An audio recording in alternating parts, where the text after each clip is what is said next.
All right, happy Saturday, K9 Process. How you guys doing? Process, I love the countdown. I think it was like relatively accurate. I think that was pretty close to the perfect countdown. All right, well, welcome in. We're going to be playing some Microsoft Flight Simulator 2024. This thing looks crazy, by the way. Like the actual career mode and doing these quests looks pretty wild. I think we'll be a little bit of a distance off of those, but we'll see. There's a nice little buck. Jump in. I just have the in-game audio muted for 1 second. I just need to see if I can't control the general audio sound. Music volume. I don't know about the music for this, whether or not the music is okay to be broadcast. So we'll just... I'm glad you're here. I'm glad you're here. Alright, so turn that back on. So that, yeah, that should give us back to... Alright, what do we do? Career mode. That's, I think, what we want to inevitably go to. I hope we can still do the learning aspect. Essentially, we need like a slow start. Look at that. Save this guy.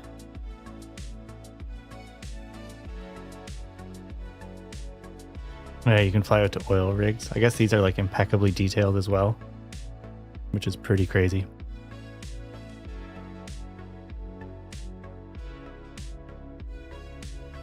Like the lighting in this is absolutely wild. I wonder what they have for like environmental. Like, well, there's nighttime. Yeah, I've seen some nighttime stuff.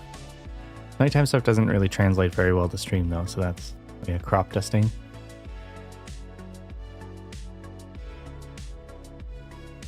Oh no, I think she twisted her ankle or broke her ankle or something.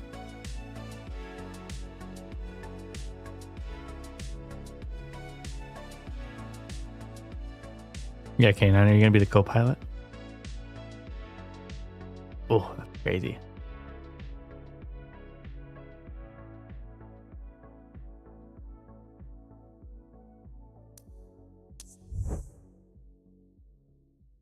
Rise of a pilot. Choose any location in the world where you want to start your career.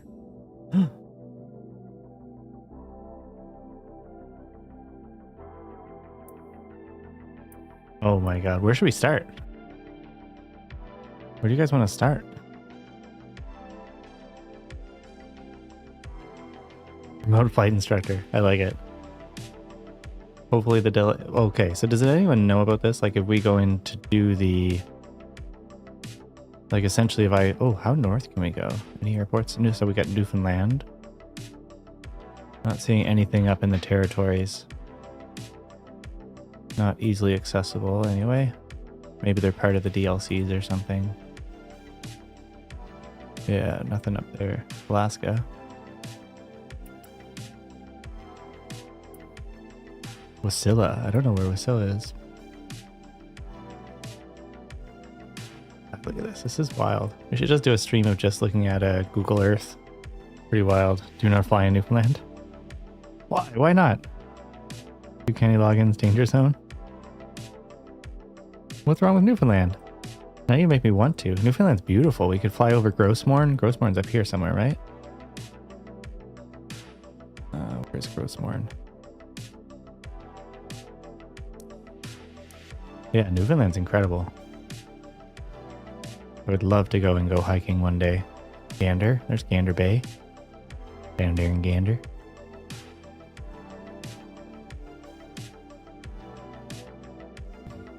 It was so firm. Do not fly in Newfoundland. Was any of the airports accessible? They were, right? Oh no, we just had a dot. Oh no, Springdale. Springdale's up. Essentially, I'm a little worried. Gander is garbage too. Oh man. Is it hard with controller process? I don't know. We're going to find out. We're going to find out. I think we need to go back to the main menu though, because I'm not 100% sure. Activities. Flight training. Yeah. We need to go through the training. So basic handling, takeoff and landing, VFR navigation, IFR navigation. Okay, how to use the outside world to navigate. Once you lose your visual reference, you rely on cockpit instruments to navigate. Okay. I love that. Helicopters, master the magic of rotary flight. That's brilliant. Bush pilot, for the grips on skills required for gravel runways, mountain flying, and water. Oh, so much fun. Gliding courses. Gliders are absolutely incredible. You want VFR nav to start? Don't I want, I want basic handling to start, no?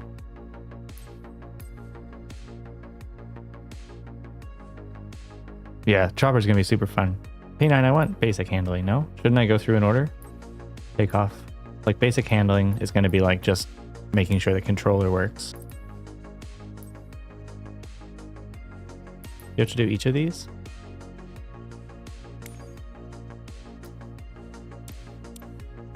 Alright, time to learn the basics. Before getting to know more about your aircraft controls, we'll go over basic camera and toolbar interactions, which are essential to master the flight simulator. Let's start. Let's get in it. Let's dig in. No weather, clear. Oh yeah, that makes sense. That makes sense, K9. So it's just the basic of using your eyes, understanding north, south, east, west.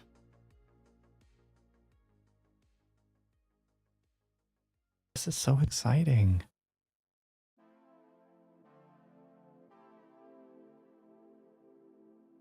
Music coming through? Are you guys hearing the music? Should be, right? Yeah.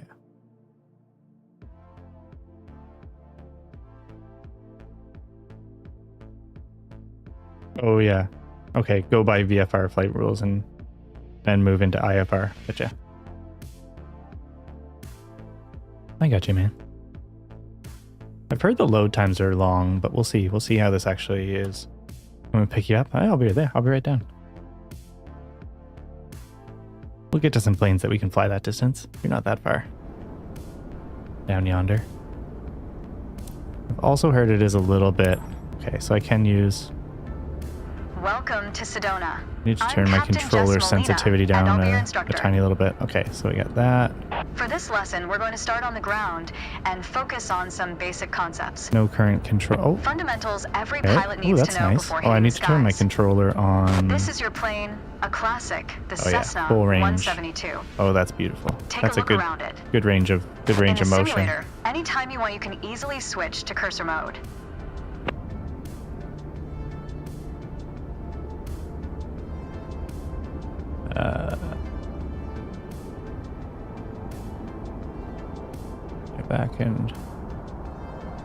Right back and left. The cursor is handy for interacting with menus and cockpit controls or instruments. Oh, I'll just use my mouse for that. Activating the cursor also displays the toolbar at the top of the screen. Oh, the toolbar is a quick access menu that allows you to control various aspects of the simulation. Try to find and open the controls panel. Where is the controls panel? Where do you guys think the controls panel is? This is so hard. This part would actually be way easier on keyboard and mouse.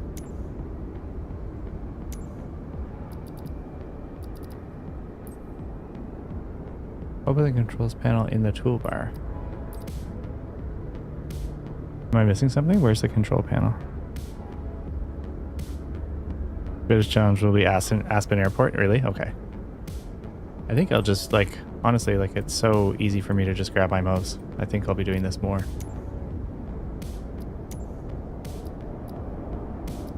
The controls panel is a useful reminder of the button layout for the devices you're currently using.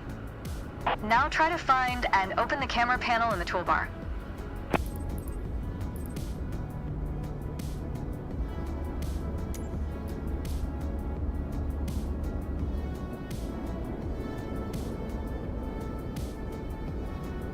Oh, in the toolbar. Right. The camera panel allows you to access the various views and camera modes of the simulation. Cockpit, external, go ahead and close all mode. the panels for now.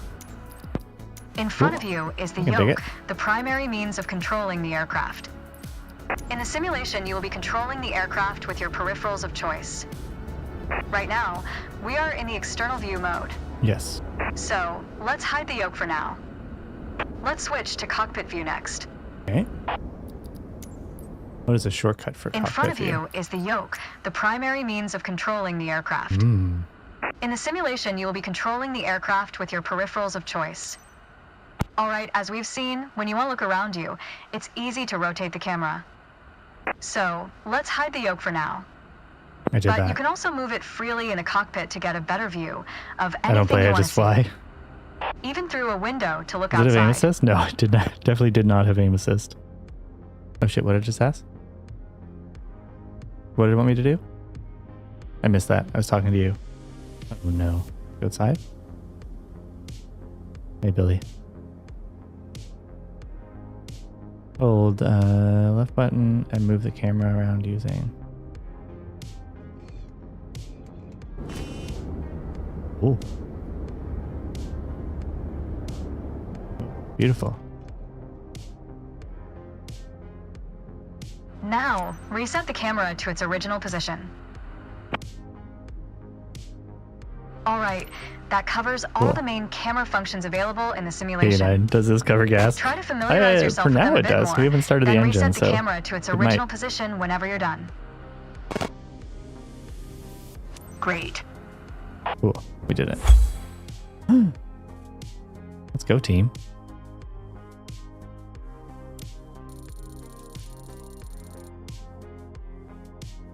Oh, I got an A. I got an A. Okay.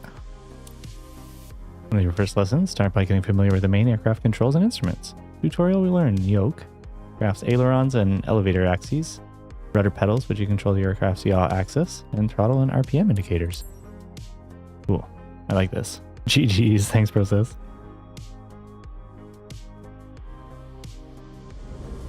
Good luck. That's all you get when you start in the air. Right.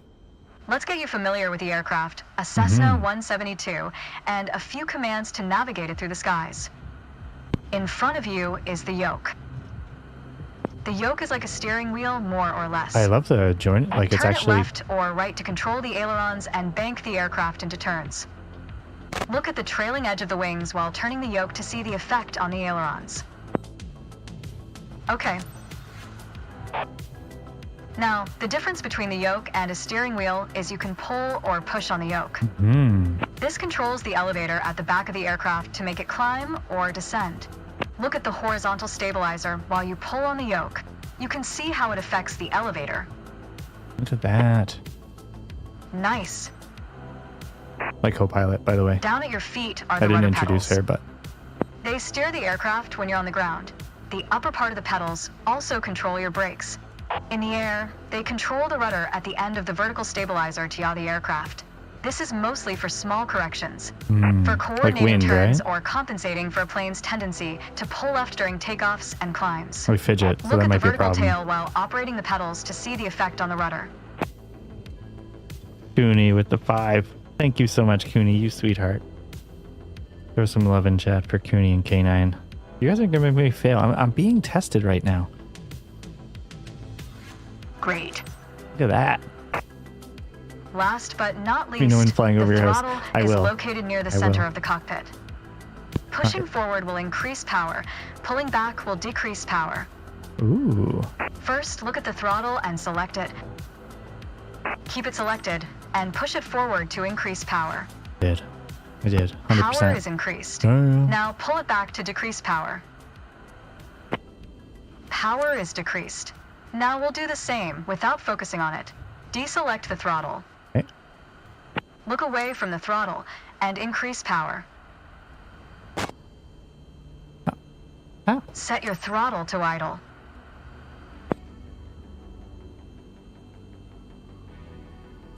Excellent. Okay, so X is increase. When the engine is on, O is you'll be able to decrease. see the power change on your RPM indicator. Oh, You'll because I find can't it on see your it. PFD screen Oh, yeah, in the there top it is. left corner. Okay, this is so intense. Cooney, this is so intense. K9 does this for a living? My God. I need to have a drink of coffee. The RPM indicator, but I did.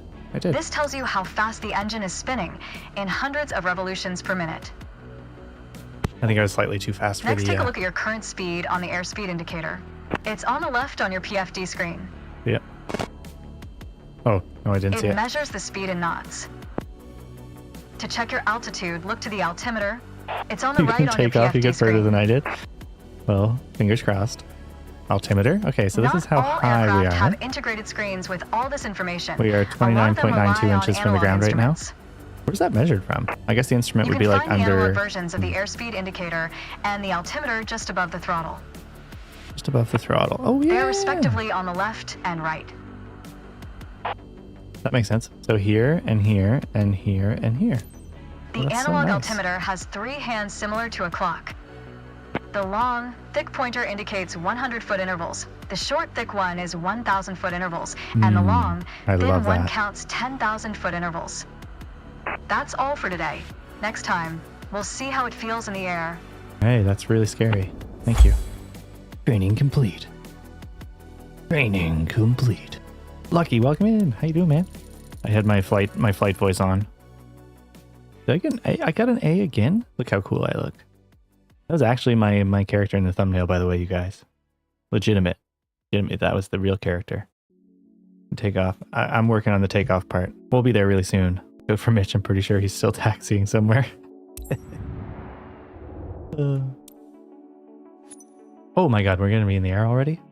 I'm scared. Okay. Oh, I guess they'll start you in the air before like allowing you to take off, right? I think the taking off is probably going to be the most difficult thing. Okay. To help demonstrate pitch, I've drawn 3 lines on the windshield. Notice how the middle line matches the horizon while we're flying level? This is the cruise attitude. I get that. The lower dotted line is the climb attitude, and the upper one is the descent attitude. Okay.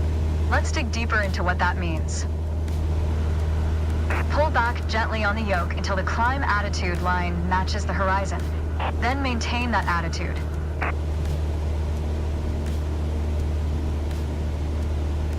According to your altimeter, we're gaining altitude, Yes. but we're losing airspeed, proving you can't avoid basic physics while making a climb. That is true. That's good. Keep working on it, you'll get better. Hey. Now, let's level back out. I actually think I did pretty Our well. speed is increasing and our altitude is stable. Go ahead and gently pull back on the yoke. Oh.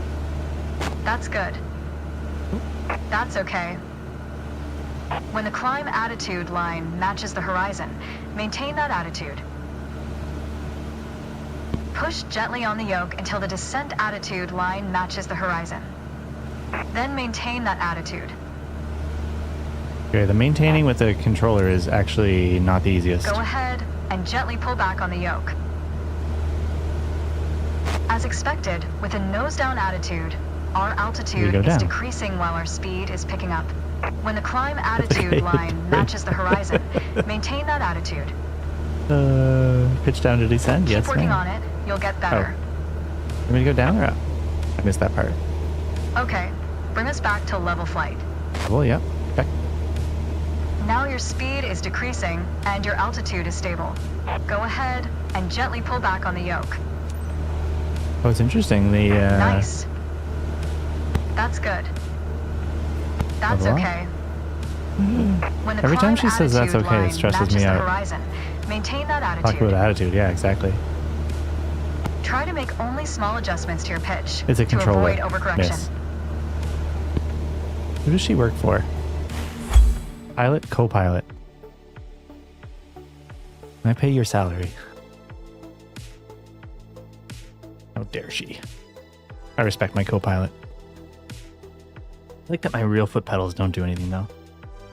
Hit the autopilot, take a nap, come back and yeah, exactly. I got a B. It's because I was a little bit like, you know, I wasn't roll. We're gonna roll already. Okay, I'm gonna do it. Let's dig into it, Microsoft.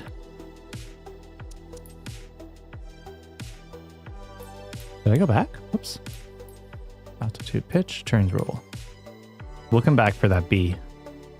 We'll have no problem correcting that B. That was my bad. I was reading chat and wasn't really paying attention, but Turns and roll.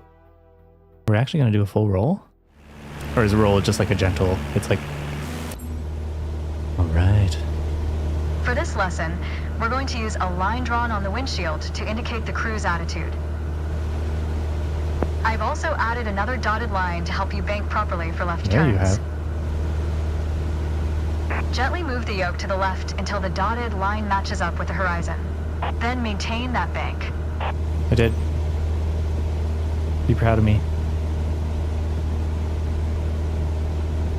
Be proud of me.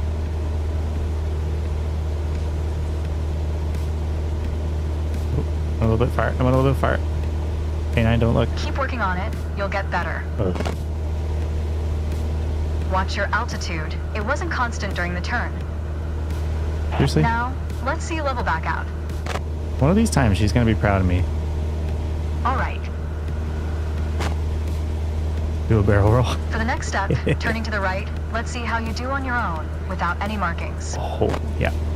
You can see a series of notches representing 10-degree increments on the attitude indicator part of your PFD. As a general rule, you always want to keep your turns under 30 degrees. Okay, so that's 10, 20. Start banking right until you're lined up with the second notch to the right on the attitude indicator. Then, maintain that 20-degree bank while remaining at the same altitude until Yes, I ma'am. ask you to stop.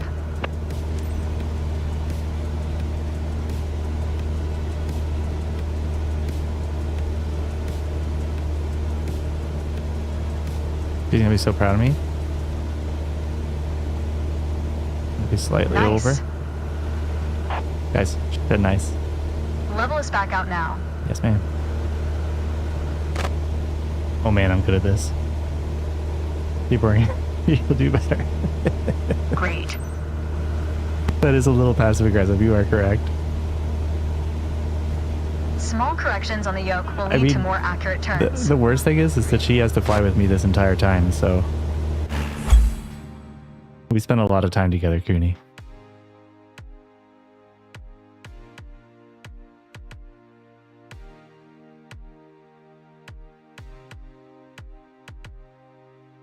All right.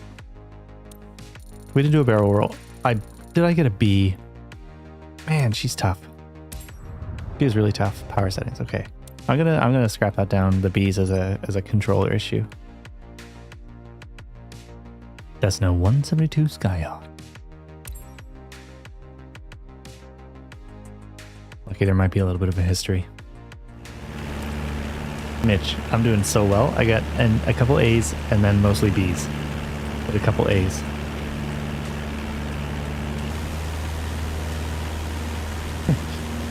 Too many innuendos. All right. Oh, got a little bit Let's talk about the little throttle. bit of turbulence there. If you have the need for speed, then the throttle's for you. Full control over the power output of the engine. In the Cessna 172, that relates directly to the RPM displayed on the tachometer on the PFD. Pull back on the throttle to reduce RPM to 1800.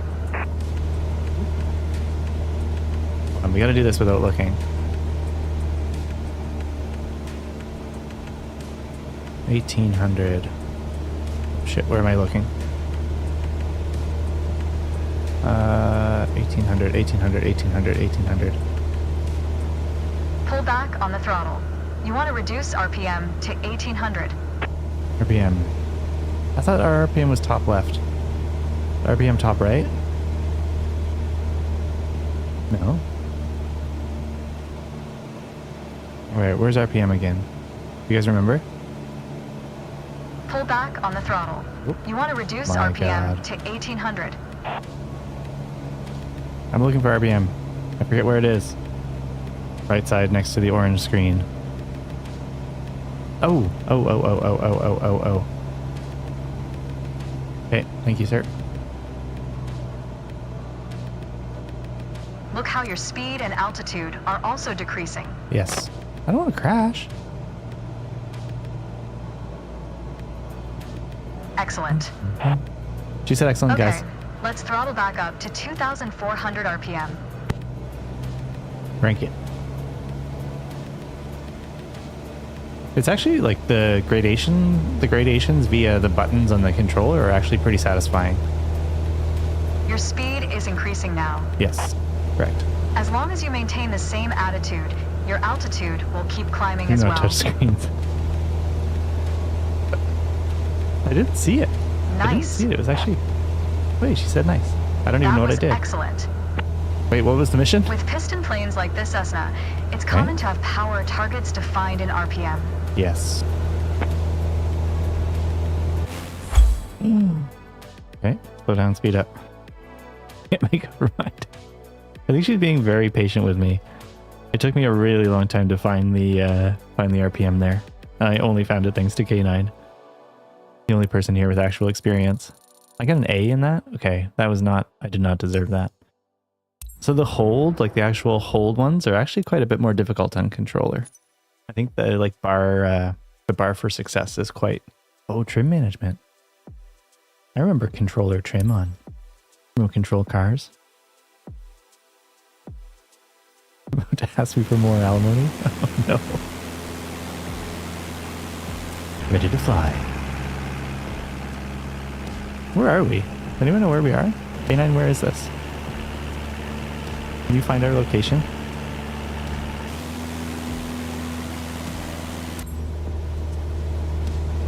In this lesson, let's take a look at the relationship between attitudes and power settings. Okay, she does totally say attitude. Attitude plus power equals performance. We're currently at 5,500 feet in a cruise attitude.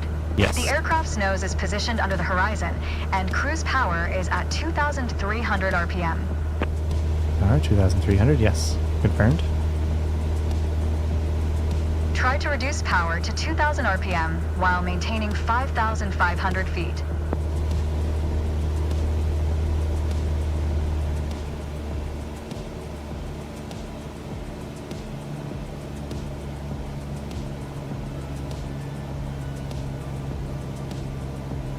Great.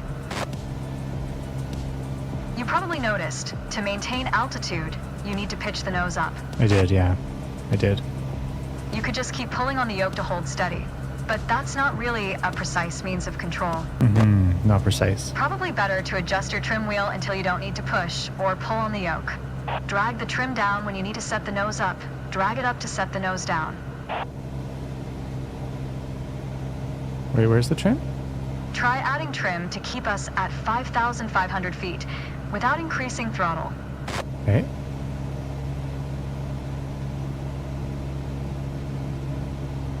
Uh, 5,500.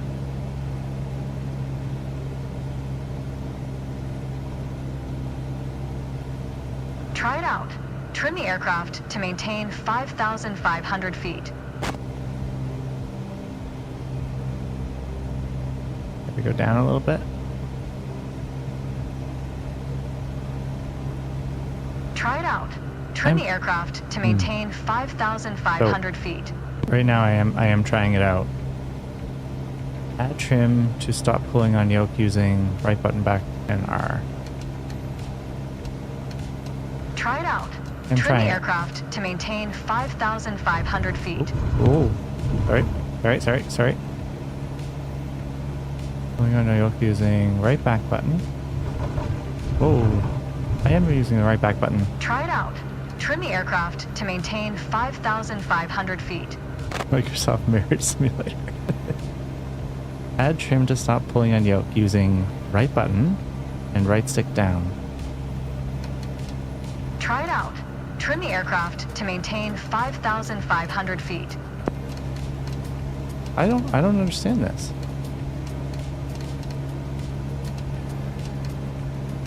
Keep working on it. You'll get better. Oh. Am I increasing my trim right now? You're not high enough.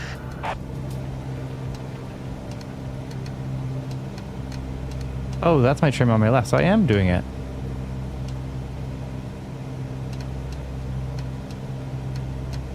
This is so awkward because You're not high enough. I'm working on it. I'm working on it as we speak. Increase power to 2,300 RPM while maintaining 5,500 feet. Get us Okay. back to a cruise attitude. Okay, I think she got frustrated with me because Excellent. she just stopped that exercise. Now, adjust the trim.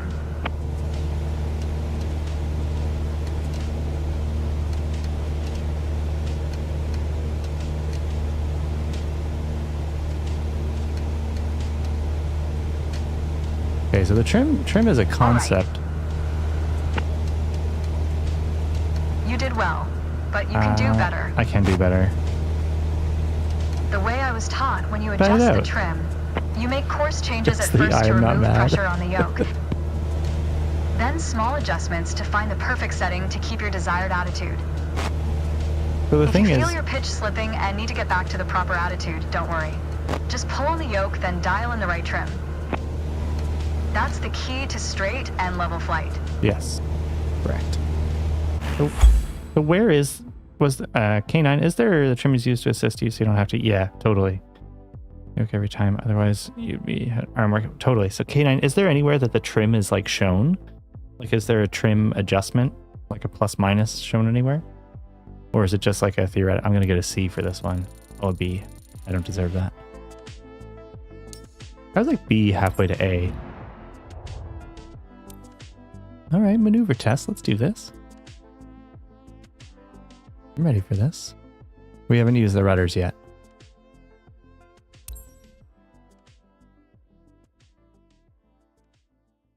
So there's a lot to think about. The art of maneuvering a plane through the air isn't a mystery to you anymore. No, it's not. Now it's time to test the skills you've learned. As you can see, we're cruising at 6,000 feet on a north heading of 360 degrees. Yep. Start by descending to 5,500 feet while maintaining a northerly heading. While descending, reduce throttle to avoid overspeed. All right, what is overspeed? If your speed is in the yellow section of the airspeed indicator, it means you are overspeeding. Reduce throttle to idle and pull gently on the yoke to slow down. Okay, I like While that. descending, reduce throttle to avoid overspeed. Right.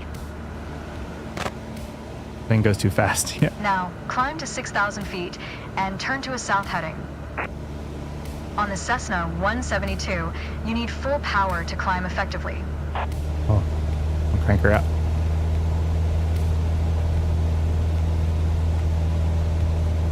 Going south, friends. 3 notches deep. Going back to 2 notches.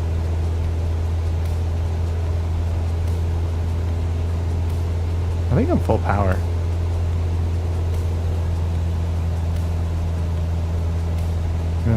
Feel. Yes, there should be gauges for the amount of aileron on a rudder trim. Oh, okay.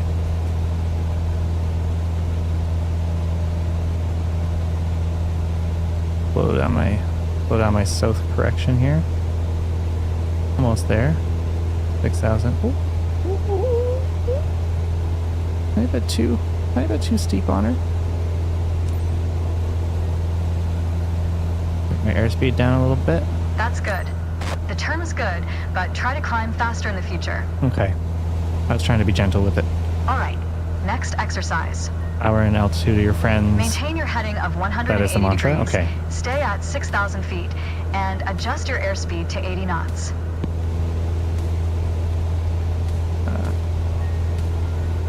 Wait, she said 180 degrees, right? Okay. 180. Jam. And down to 80 knots. Go ahead and reduce your speed. Working on it.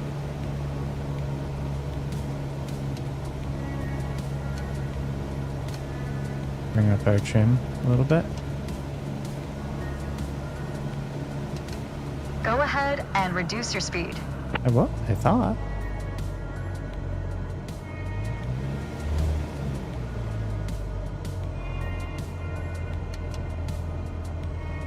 Oh.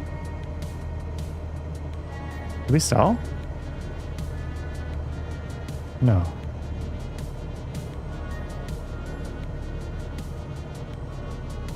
Okay, 9, I think we stalled. Set your speed to 80 knots by holding A or B.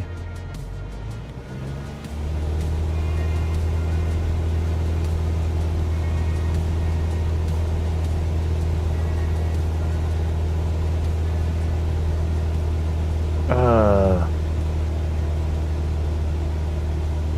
180. You're gonna reduce your speed. We're trying really hard.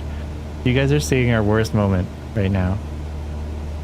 You guys are absolutely seeing our worst moment. Did she say maintain 6,000 feet?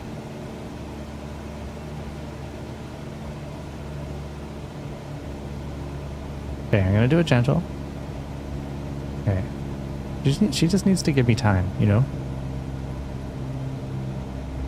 I'm gonna go slowly. One more click. See, I'm having to fiddle with my yoke too much. That's my problem. Speed up 2 notches. That's 3 okay. notches. Review straight and level flight to better manage your speed and altitude. Start reading a book. Ah. You did well, but you can do better. A hard B. That's like a lower than a B. It took me a long time. I was trying to like mess with the trim there in the middle, so I wouldn't have to like put so much on the yoke, but the yoke became everything. B. C is a really long, like C is down there. C is real nasty. C is like going back to driver training. We can do better. We can do better, but just not today. 86%. Oh, you do need all A's. Takeoff and landing. All right. Let's dig in. Lucky. That's a very severe method for us to spend this kind of time together. I like my jumpsuit. It is banging. Hello. Today, we're going to go over all the steps that precede turning on your engine. Those steps are essential to ensure your aircraft's integrity take our chocks and that out. everything is in order for a smooth and We seamless get these flight. removed before First of flight. all, stretch your legs a bit and take a look at your aircraft and your surroundings. We never took much time to look at our aircraft from the outside, so take your time if you want to inspect it. I do. Touch my head. That is pretty. Okay, I can interact. I like that. You might have noticed some extra bits on your aircraft. These are the covers and chocks. Covers are installed when the plane is not in use and are meant Let me back to up. avoid damaging its sensitive parts. Chocks are there to immobilize the aircraft. You'll need How do I get out? to remove them before takeoff. How do I exit? Oh, how do I exit? Anyone know?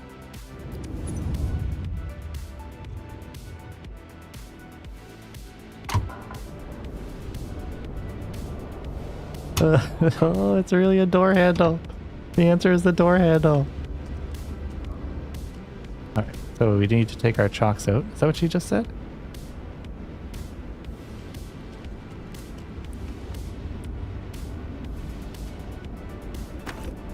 Alright, I feel like we shouldn't remove these until we're like fully ready.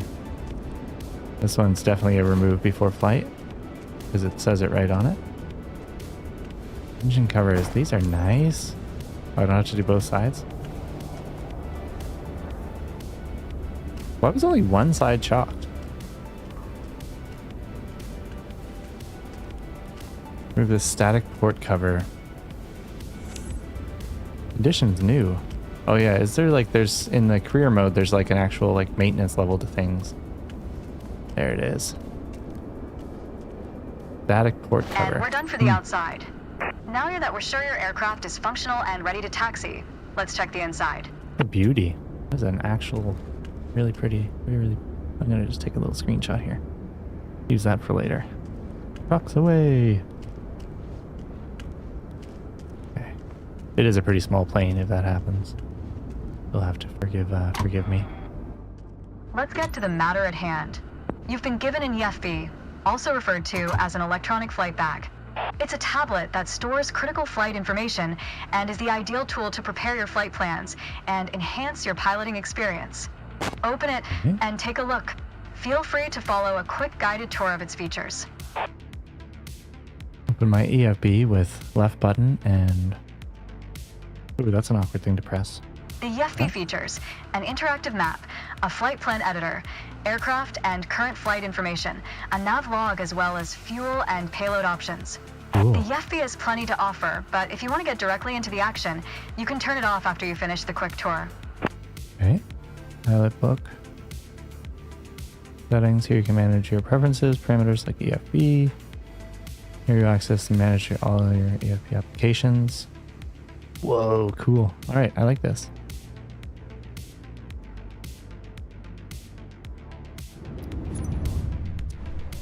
It seems like we're all clear on the checklist. Now start this pretty bird up. How do I close that? Oh, I literally have to push it.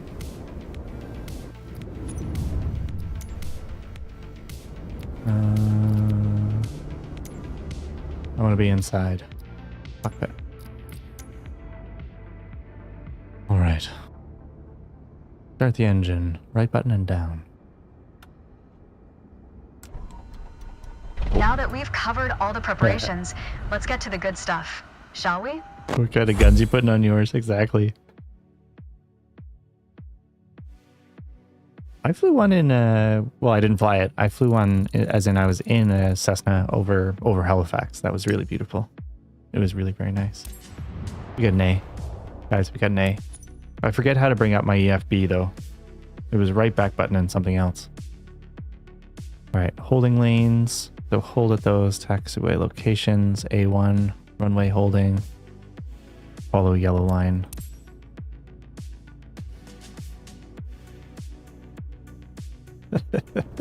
That's gonna be the name of my next stream. Learning to fly save my marriage. It's a pretty little plane. He is ready. Let's take a moment to talk about taxiing. Yeah, let's do that. Taxiing refers to moving the aircraft on the ground under its own power. Okay. In particular, getting from the ramp out to the hold short point on the edge of the runway. Okay. Steering on the ground is managed through the rudder pedals. Sure, That's right. look at me. Unlike driving a car, we turn by using our feet. Okay, ready? With the throttle idle, release your parking brake. All right. Throttle idle, release my parking brake. So I can look at it, but I want to release it by Control X. Cool. Release the parking brake. I did. Right button and X. Okay. Do it manually. Now, gently increase throttle to get the aircraft moving. We're not there yet, guys. Slow down. Slow down. Hold A to increase my throttle. The problem is I'm using a PlayStation controller and this is seeing Xbox controls. Go easy on your throttle. Use your rudder pedal to turn left and enter the taxiway. Okay. Increase throttle to gain forward momentum and then reduce RPM accordingly to match a fast walking speed while taxiing. We're going too fast. Now, test the brakes. What are the brakes? Hold X.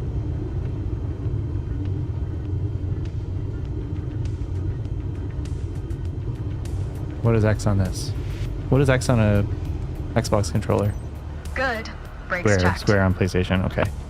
Taxi to the next exit, then come to a stop. Remember to control your speed with throttle and brakes. See the crossing in front of us. Stop before it, as if traffic was coming off the runway. Okay.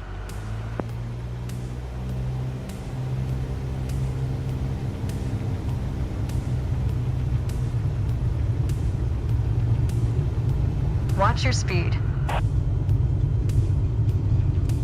I'm trying. Don't be disappointed.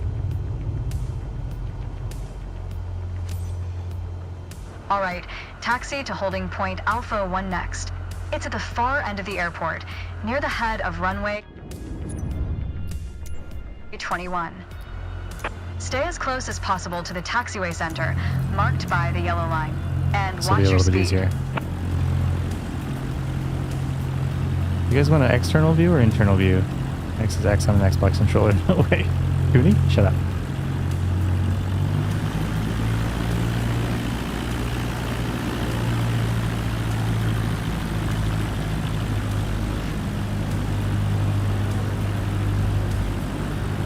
It's amazing that like rudder controls are that sensitive.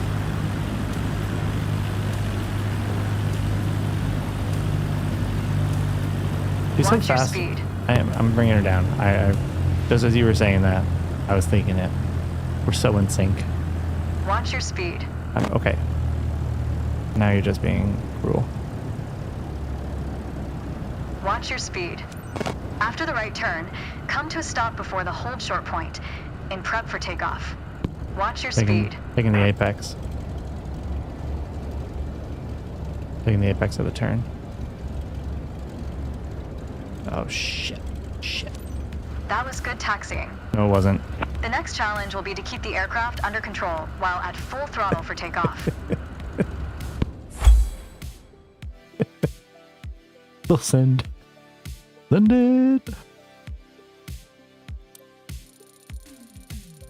Okay, the tracks rolled out for me the other day. I mean, no, really? What happened? I'll accept a B on that.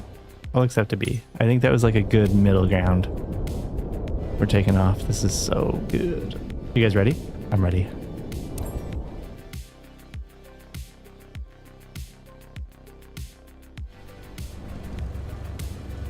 Oh, she was outside of our plane. You guys see that? There's an old saying I like, a mile of road will take you a mile. A mile of runway will take you anywhere.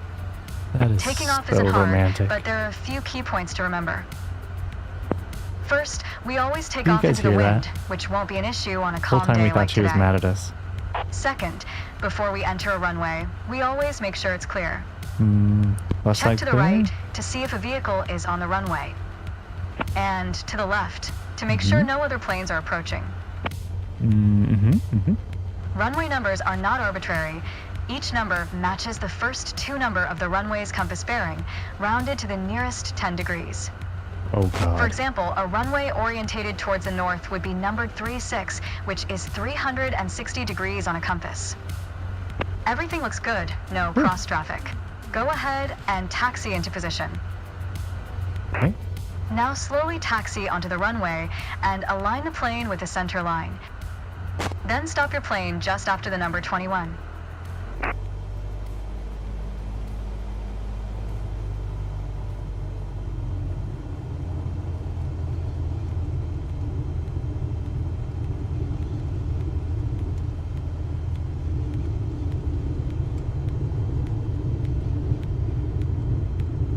You actually like the visibility is like pretty tough, eh?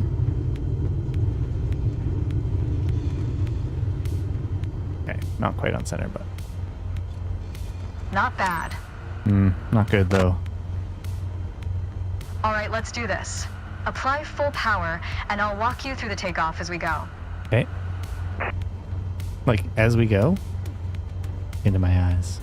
Okay, let's do Use your this. rudder to stay on the center line, and keep pushing power until you reach 55 knots. We're going team.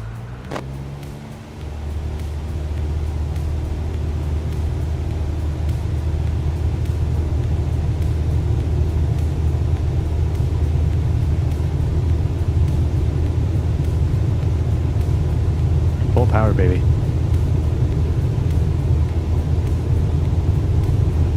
Good. Now, gently pull back on the yoke.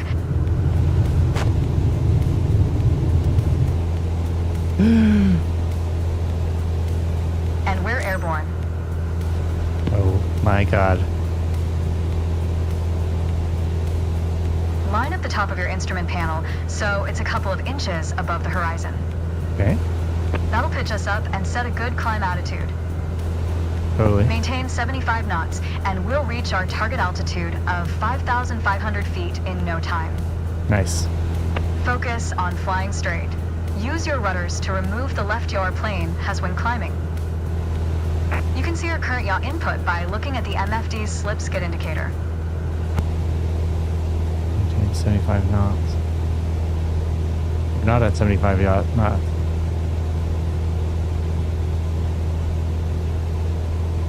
Oh, I see. We were pitched up too high.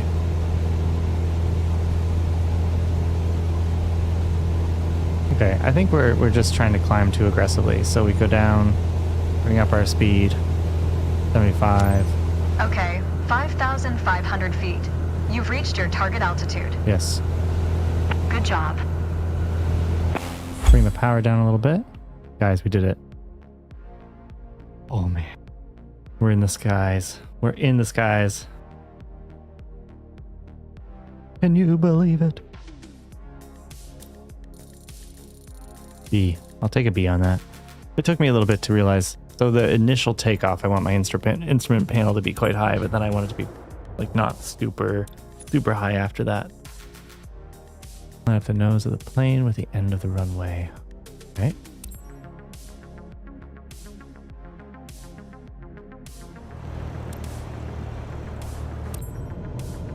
Oh, fuck, we're landing already. For this landing exercise, I want you to focus on the yoke only. Okay. We're close enough to the runway to land safely without adding any throttle. Okay, like that. Maintain a speed of around 65 knots. Pitch down if you're going too slow. Pitch up if you're too fast. Okay. Keep your airspeed at 65 knots. When you're 10 feet above the runway, it's time to flare. To flare means to raise the nose of the aircraft to slow your descent for a softer landing, but without ever leveling off or climbing. The main landing gear will touch down before the nose wheel does.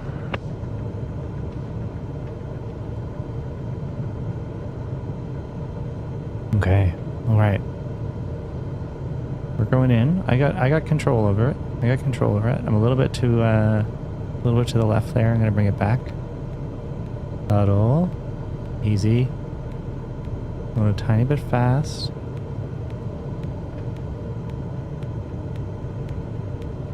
Oh. Going a tiny bit slow. Fuck. Am I aligned? I'm aligned, right? We're coming up on flare height. Resist the temptation to pull back. Okay. Now, focus on the end of the runway and pull back slightly on the yoke to aim the nose just above it. Nice. Now, apply the brakes progressively to slow us down and bring the plane to a stop. Use rudder pedals to stay on the center line.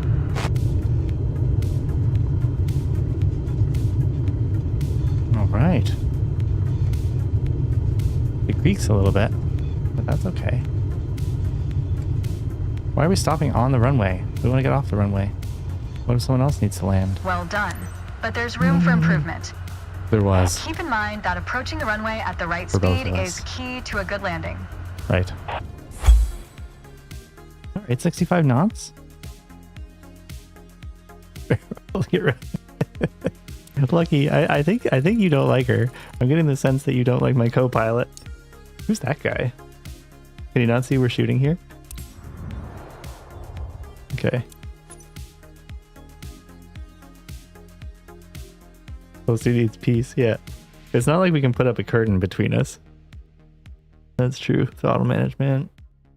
Maybe out the runway, too high. Throttle management training. Okay, I like it. I know how to manage my yoke. Who are you telling me to look at my yoke? Alright. In the first part of this landing exercise, I want you to stay on the glide path by using the throttle. You can make small corrections with the yoke to stay aligned with the runway. Smooth action on the throttle is key for remaining on the correct glide path. If you find yourself too high, reduce your power. If you're too low, increase it. Remember though, always make soft corrections. You don't want to overcompensate. Now you can use the elevator to land. Okay.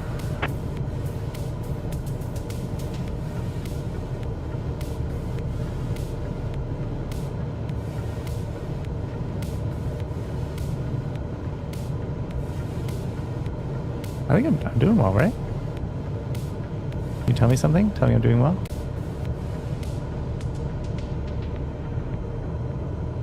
5 power. Oh, fuck. I held it too long. 500.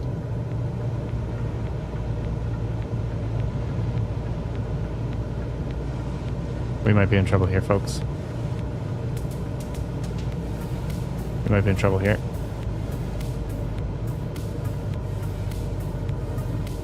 She's not really saying anything, so...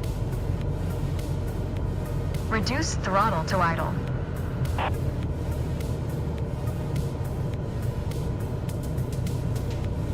Now, focus on the end of the runway and pull back slightly on the yoke to aim the nose tough. just above We it. bounced.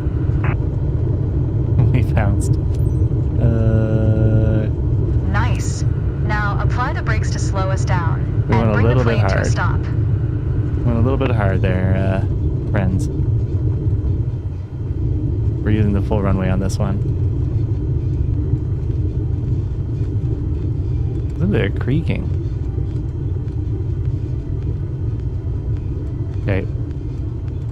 I just don't want to like stop like all of a sudden. I'm gonna like nosedive.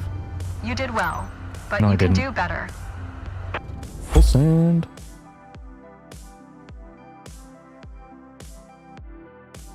It was coming a little. That was coming in a little hot.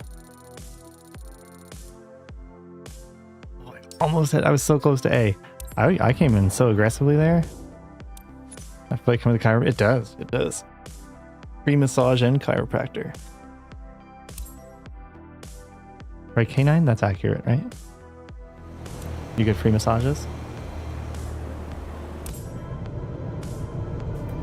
My first instructor used to say, the best part of flying is landing in one piece.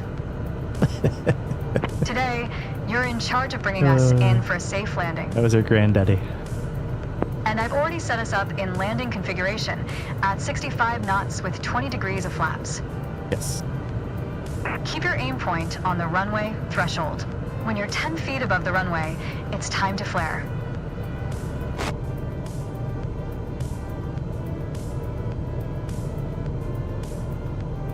So when she tells us our degree of flaps, that's via the trim, right? I need my expert. Where's K9?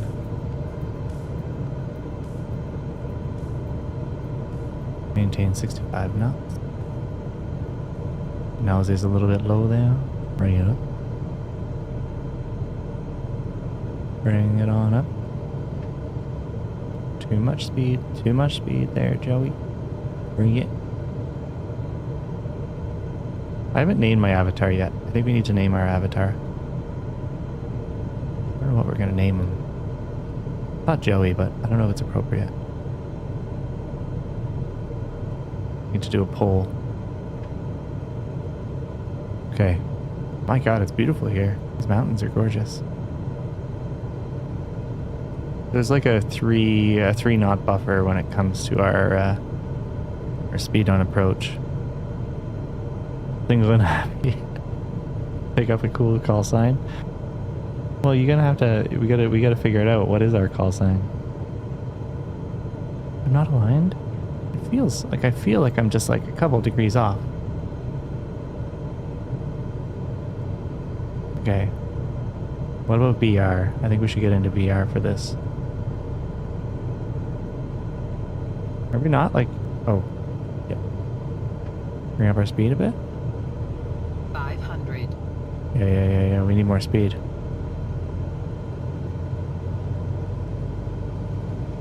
We're coming in too hot.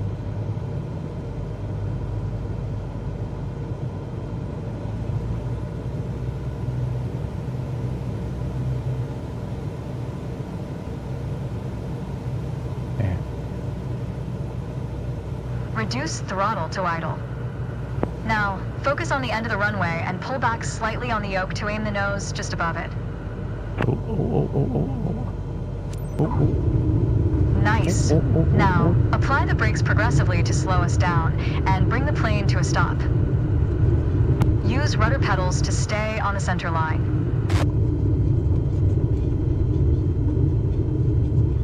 I think we were just a little bit light on power coming in. Just like a little bit, like, but I would say that's our best one yet. It's just a little bit on the left side of the line. I don't know if that's out of the fence. K9, that was perfect. I don't know what you're talking about. That was perfect. You're shallow. You need altitude. Where were you? You did well, Where were you, my better. friend? Keep in mind that approaching the runway at the right speed I can guess what yours is, sir. landing. I can guess what yours is. That's a good one, too. How did you get it? See, I was focused so much on our speed that I didn't pay attention to our power. I needed a tiny bit more power.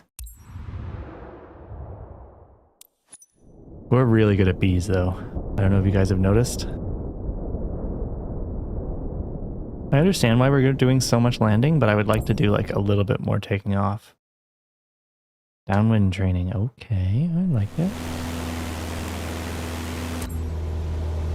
Where's our runway? Okay, we're currently flying on the downwind leg at the standard traffic pattern altitude of 6,000 feet. Okay. It's a flight path parallel to the landing runway, but in the opposite direction. Okay. In downwind, you want to start preparing for landing. That means setting your speed and flaps configuration. Here's where we're going. We are passing the end of the runway, so go ahead and reduce RPM to 1700. Okay. It will help you to slow you down to 80 knots and begin your descent. Okay. The flaps provide extra lift at the expense of additional drag. This extra lift allows flying at a lower airspeed. Flaps allow for smoother and shorter landings. Go ahead and extend 10 degrees of flaps, all while maintaining current speed.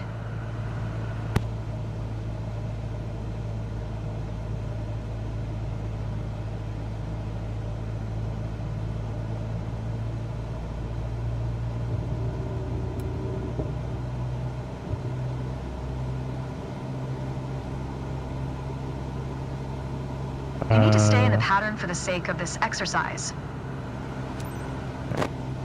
Turn left onto the base leg. Turn left? Extend one increment of flaps by pressing down the D-pad. Where am I supposed to see my... Okay, but hold up. Where am I supposed to see my increments? I'm actually worried for people. Try to keep our speed around 75 knots. Turn left onto final. Keep an eye on the runway as we get ready for our final turn. Okay. I'm a little bit worried about the people that live near here. Keep a stabilized approach with 65 knots airspeed and prepare for landing. We are low. We're super low. Use throttle and flaps as required to adjust the glide slope. We're gonna have to bring her up. Otherwise we're in those trees. I'm going off menu.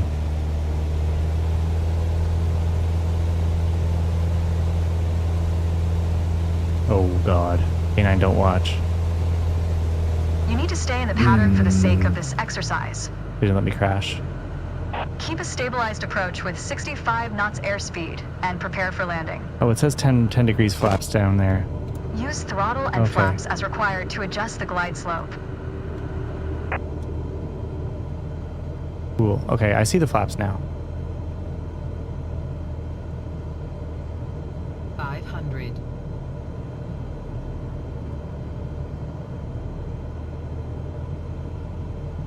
This one's hard.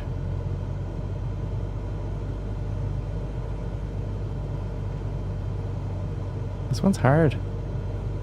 We're gonna clip those fucking trees. Oh my god. Flare up. Flare up.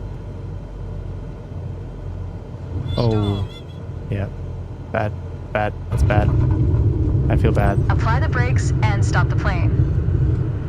Like, actually, my heart sank there. Not a cool story for my... Oh. No one could pronounce my last name, so just Kane. Oh, really? I thought it was like a cool dog story. Okay, that was not our that was not our best moment. That was alright. A little more practice will help your accuracy, though. I think there was a lot of like stuff to balance there. That was not my not a shining point for me. Downwind training. Okay. I think it was the yeah. We're retrying that. I'm not okay with that. We can do this. We can do that. That was messy.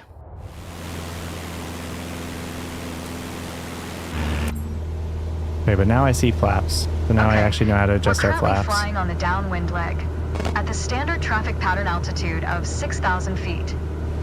It's a flight path parallel to the landing runway, but in the opposite direction. In downwind, Nice. you want to there's start our preparing runway. for landing. That means setting your speed and flaps configuration. We are passing the end of the runway, so go ahead and reduce RPM to 1700. Okay. It will help you to slow you down to 80 knots and begin your descent. All right, let's bring her down. Flaps provide extra lift at the expense of additional drag. This extra lift allows flying at a lower airspeed. Flaps allow for smoother and shorter landings. Hey. Go ahead and extend 10 degrees of flaps, all Did? while maintaining current speed. Yes. Oh, we slowed down a little bit We too will much. turn to the base leg when the end of the runway is at a 45-degree angle behind us. How am I supposed to see that? Okay, that's a little bit further.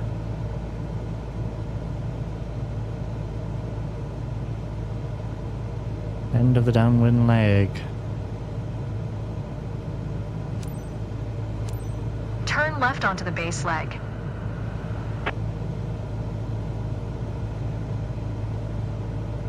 All right, we got this. This is feeling a lot better. I'm a little bit low in speed, so I'm going to bring my speed back up. 1700. That's nice.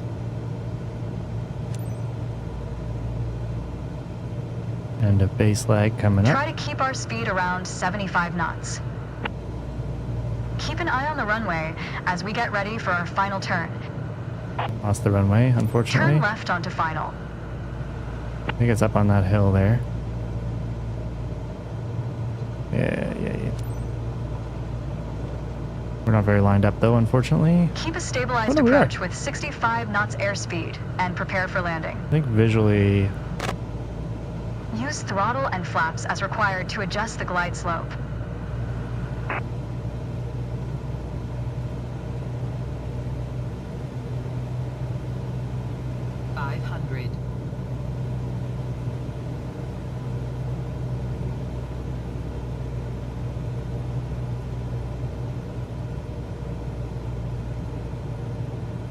we gotta get this coming in a little bit choppy. We're gonna bring it around. There we go. Not in like a bad way.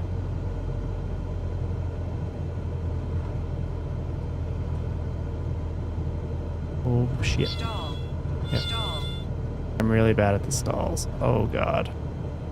Everything else there felt really good. Apply the brakes and stop the plane. Stalls happen so easy. Decrease, flaps decrease your stall speeds. You can fly slower and still maintain lift. Not stall. Okay, so more than 10 degrees of flap. I was only at 10 degrees flaps there.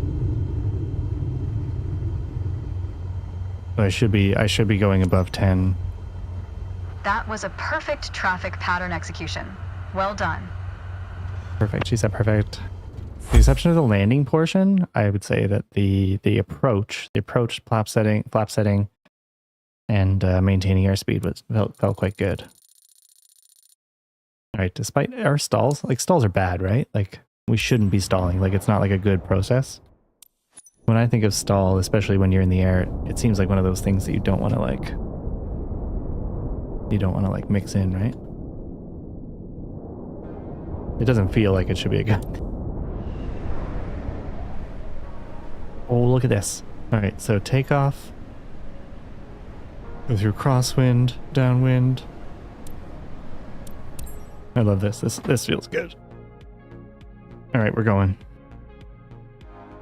Let's get ready.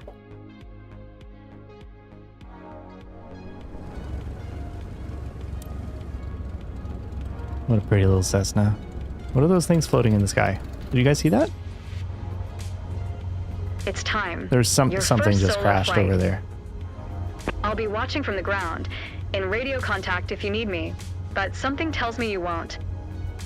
Wait. Your goal is to complete Sedona's left-hand traffic pattern on your own. She's not with us. Remember everything we covered in our previous sessions, and you'll be just fine. Guys, she left us. Good luck. See you on the other side. That's where she used to be. Where she used to sit, right there. Right there. All right. We don't have our parking brake on, so we're like literally ready to go. I don't like that it didn't allow us to like taxi, because I think taxiing is like a nice part of it.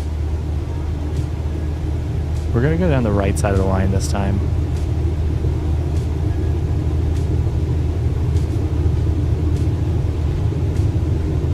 We've always been going down the left-hand side of the line, but this time it's the right side. Alright. Down.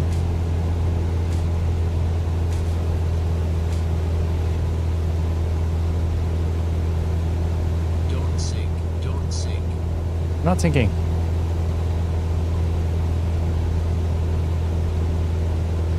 Why does it tell me not to sink? I wasn't sinking. You're sinking. You're as bad as her. I didn't say that. I didn't mean that. Alright, let's get up there. 5,300.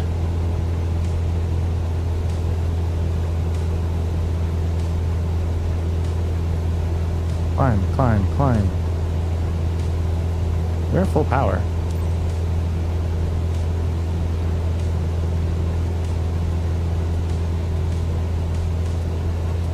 I feel like we've made like pretty massive strides. Like, I don't know about you guys, but I feel pretty good about this. Although crosswind lag doesn't sound very nice. I don't know if I like the sound of it, but I mean, being a pilot really isn't hard. Moose knuckle? I like moose knuckle.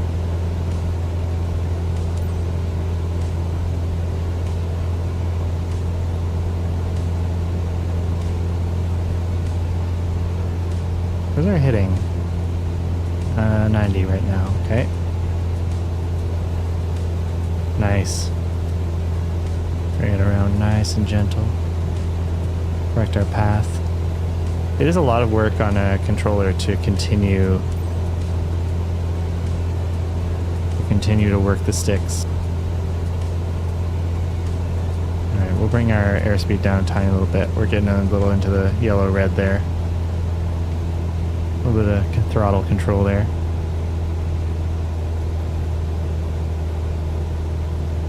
Nice, we're in the green. Oh, reach 6,000 feet. Ah. Bring our throttle back up. We're gonna climb, baby.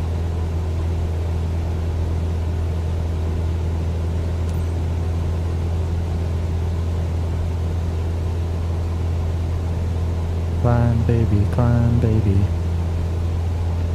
We gotta climb, baby. We got a little bit of time. Not a lot of time, but we got a little bit of time.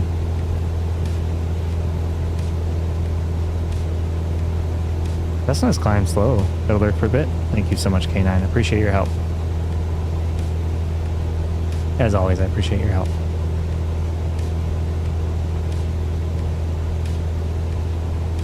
Oh yeah.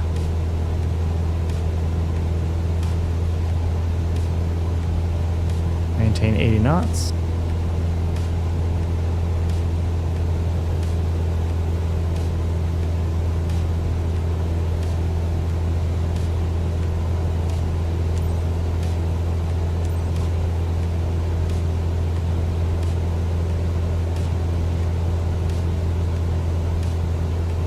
Alright, let's bring her around.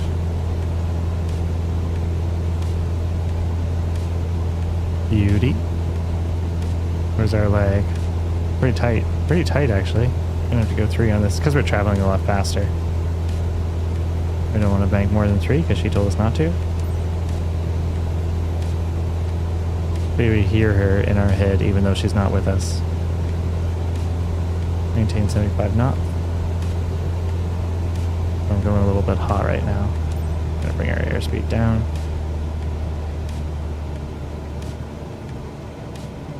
Turn left for final approach.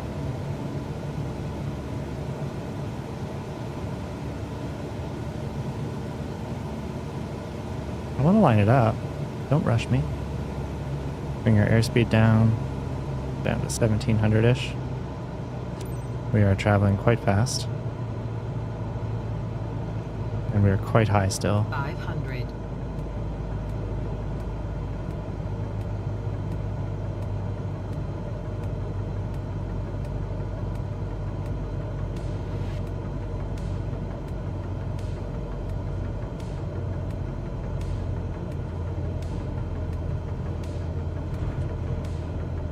More flaps. That was less flaps.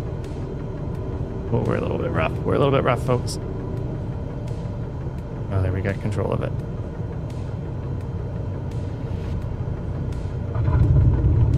Ooh. Every time I still clench a little bit. Clench all over.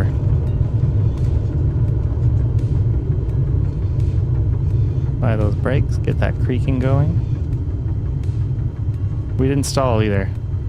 We went 30 degrees on the flaps as per K9's recommendation. Even though he's not with us, we hear his voice in the back of our head. Oh my god. I think a bit more practice may be a good idea.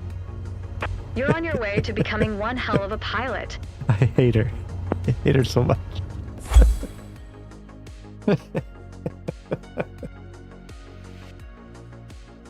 Why is she so mean to us? See? Are you kidding me? That was flawless. Alright, takeoff runway base lag. Base lag 2%. So what? Takeoff on runway 2148, crosswind 50, down leg. So really base lag was where we failed pretty massively. 2% on the base lag. I don't quite understand that. Why? Why? And downward lag. Base lag. 2% is like a major suffering point. Let's try it one more time. Ready for St. Barth? Yeah, exactly.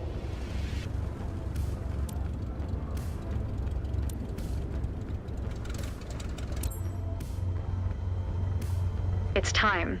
Your first solo flight. Yeah, it is. I'll be watching from the ground, in radio contact if you need me, but something tells me you won't. Well, your goal is to complete Sedona's left-hand traffic pattern on your own. I actually really wouldn't know how to radio Remember if I need everything help. we covered in our previous sessions, and you'll be just fine. Good luck. See you on the other side. Okay.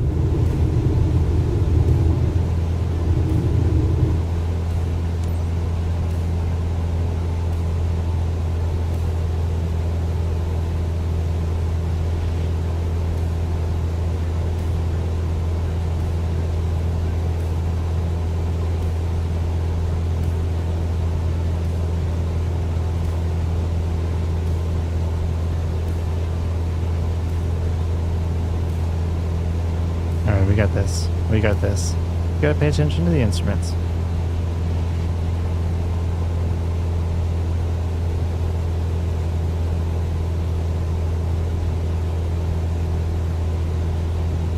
Lots of time.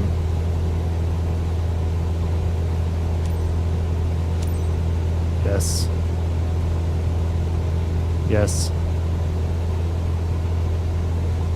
Alright, hold our left.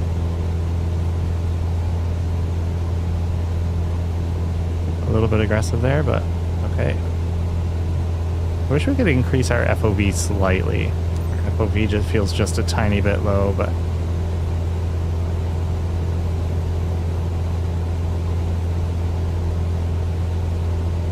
1975 knots.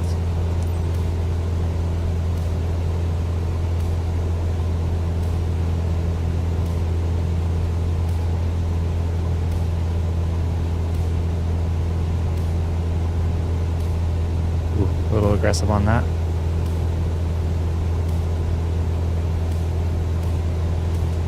I did reach 5,700. That was one of our requirements there.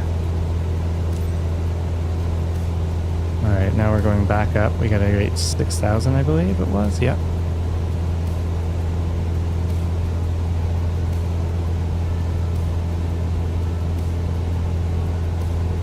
Climb, climb, climb. Nice. Maintain 80 knots.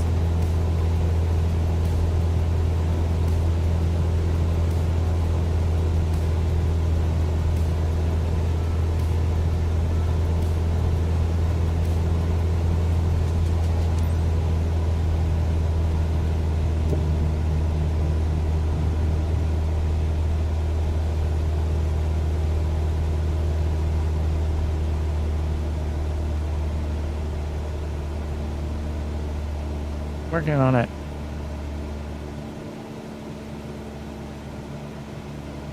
Ooh, it's... I think we're being watched. Like, even though she's not with us.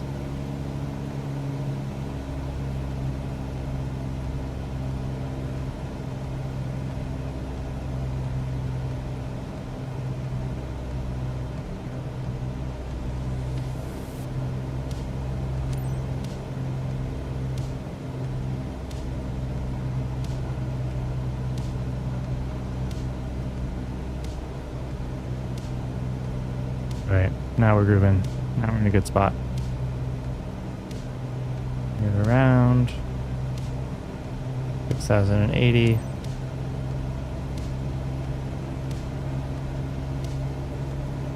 Maintain 75 knots. Going too fast.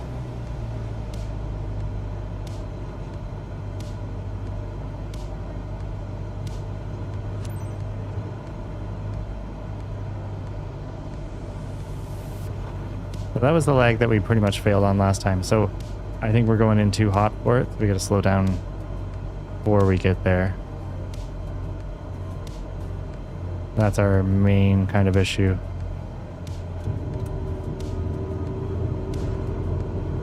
We got to adjust our trim for this, I think.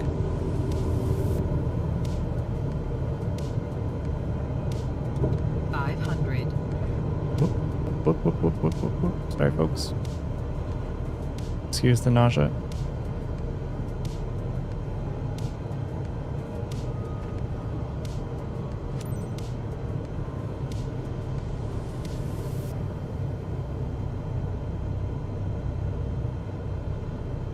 Yeah, it's that downwind leg that's screwing us. Oh, oh. Lord Murphy. Oh. Okay, we just died. What are we looking for? Okay, yeah, we're going back in. Okay, we just died. We crashed. We just face planted. Maintain 65 knots. You think that'll go on our final scorecard?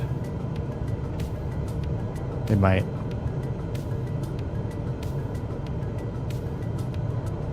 That might. Luckily, I don't think anyone was watching at that point, so. Don't sink, don't sink, don't sink, don't sink, don't sink, don't sink, don't sink. 500.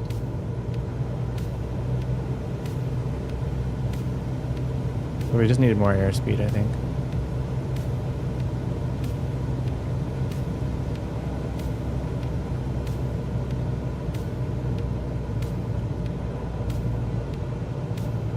Should have been happy with our C.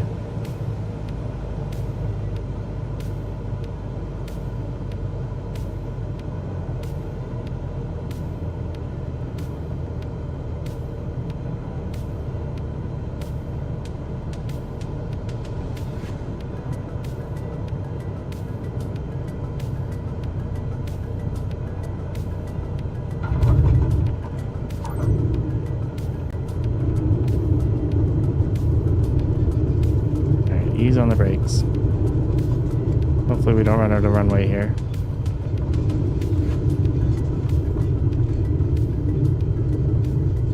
Oof. Medium, I think.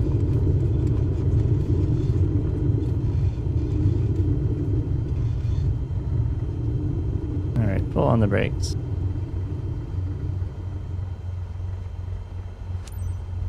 Oof.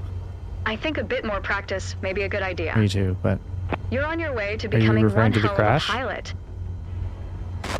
she says that part every time. Which I don't think is fair, but that's a C. That's unfortunately a C. Yeah. Like a low C. We got a much better score on our base leg. We were almost a B. We were almost a B on that one. Oh, that one's hard. First solo flight. We did it. VFR. Oh yeah, so we need VFR navigation now.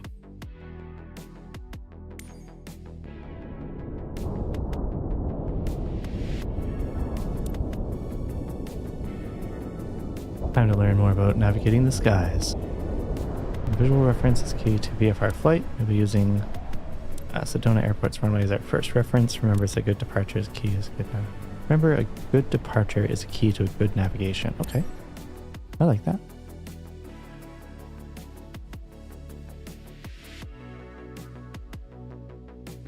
Departure training.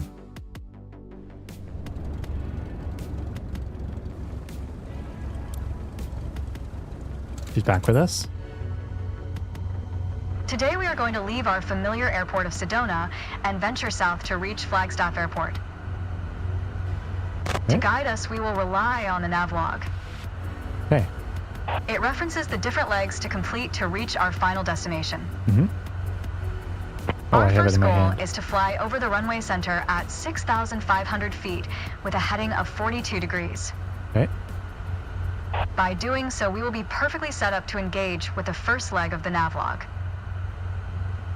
After takeoff, we will continue crosswind as if we were following the standard traffic pattern. However, we won't turn downwind.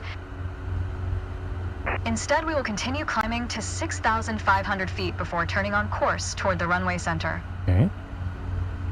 Okay, you can take off whenever you are ready. Okay.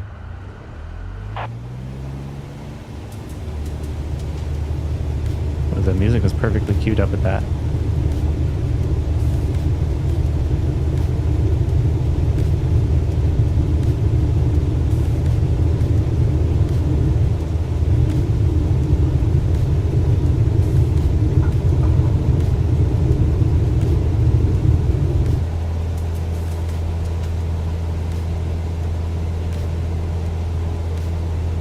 Nice command during takeoff. Thank you. Your target altitude is 6,500 feet. That's 500 feet above the traffic pattern, as we don't want to interfere with incoming aircraft. That's smart.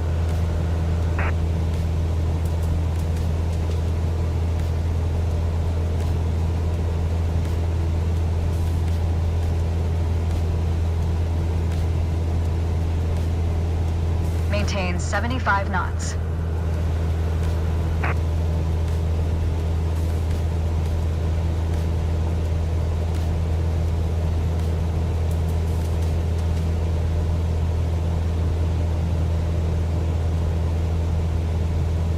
You need to stay in the pattern for the sake of this exercise. Maintain 75 knots. Don't sink, don't sink, don't sink. Hey, you can't just like throw me into it like that. Don't sink, don't sink, don't sink, don't sink.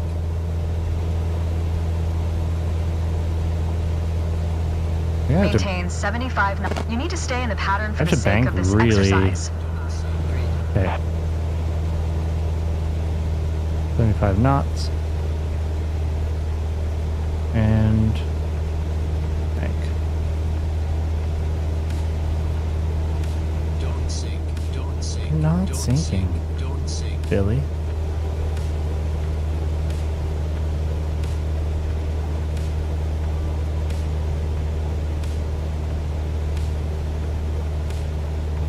You need to stay in the pattern for the sake of Oh this my God. exercise. Don't sink, don't sink, don't sink, don't sink, don't sink, don't sink, don't sink, don't sink, don't sink, don't sink, don't sink. So. Yeah, we're supposed to be really banked for this.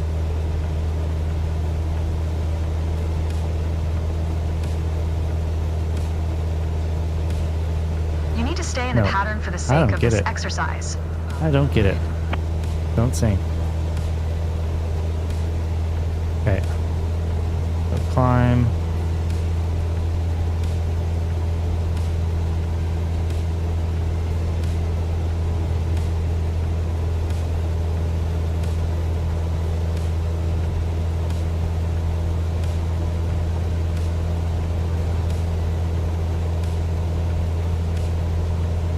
You need to stay in the pattern for the sake of this exercise. Great. So like, am I watching the yellow? The hard thing here is I don't know what I'm watching.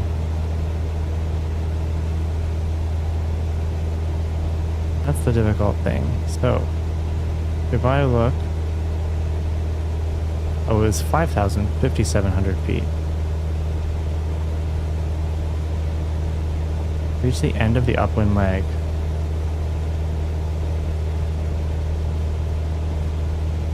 Oh my god, I was watching the friggin' yellow or pink line on the map. See how it like has that arc? So I thought I was supposed to be following that. That was my bad. Whoops.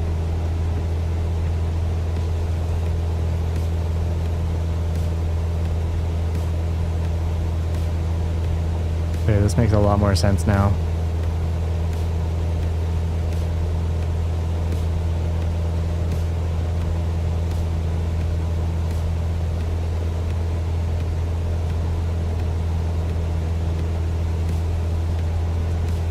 As you climb, turn left so you stay in the vicinity of the airport.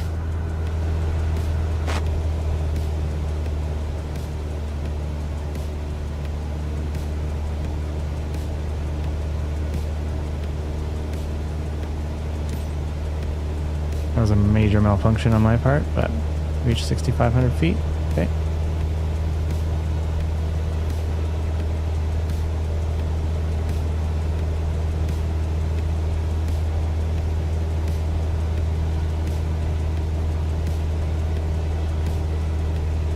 No ways to go here.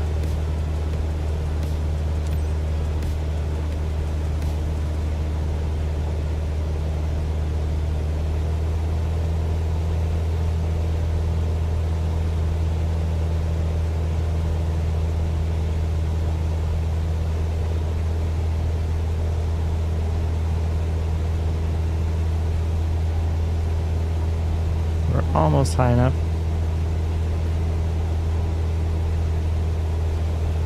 You need to do this more quickly. I tried. To ensure accurate navigation, you want an accurate starting point.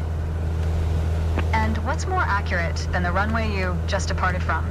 Okay. Go ahead and position your plane above the airport.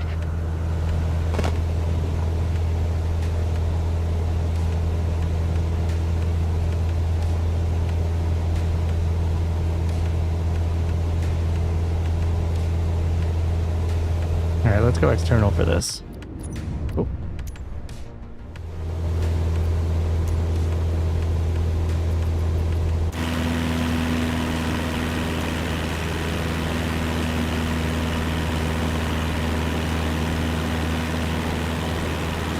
Maintain 6,500 feet.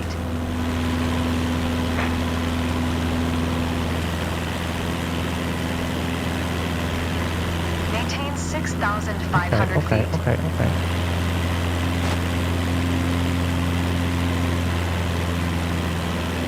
Yeah, speed down a tiny bit.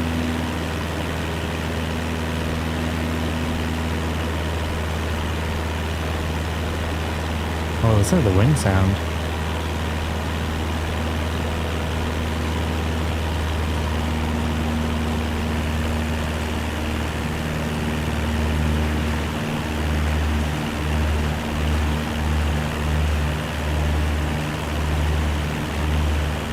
I think we Nice. missed our heading.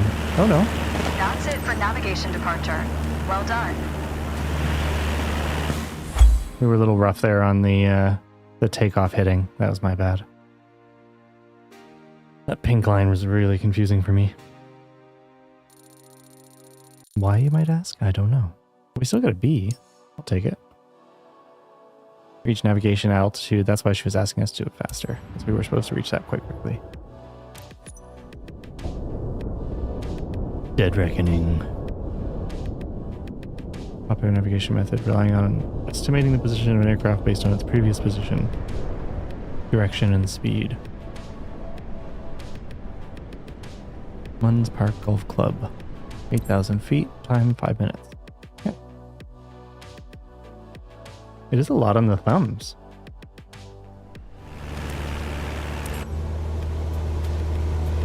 We're currently at 6,500 feet, about 30 seconds flight time to Sedona Airport. Yeah, see that? As we make our way toward the runway center, let's talk more about navigation. Okay. When you need to set and maintain a heading, you'll want to rely on your heading indicator. Compasses are prone to errors, especially during turns or while accelerating or decelerating. Okay, we're in position over the runway center. Next step is to validate the time. That's a fancy way of saying start your stopwatch. Okay, where's my stopwatch?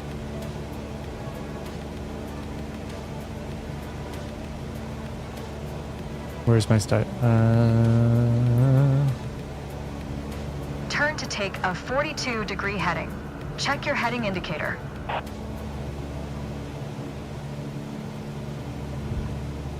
Okay. I did not start my stopwatch. Turn to take a 42-degree heading. Oh, Check wait. your heading indicator.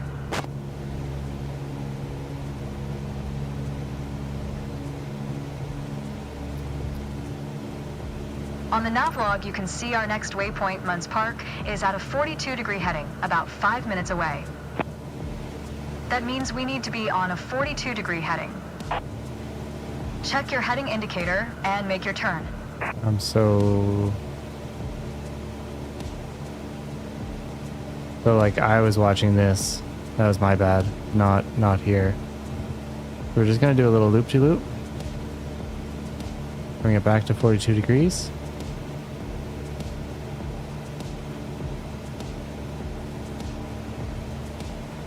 Good. Maintain a 42-degree heading. I see our target now. As you approach Munns Park, the terrain level rises.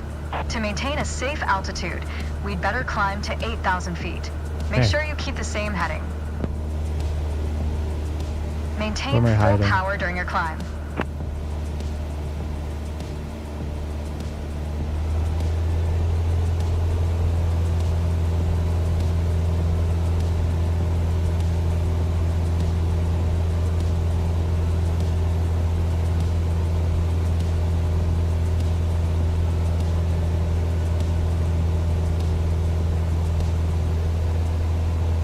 It's interesting. I'm off from that target.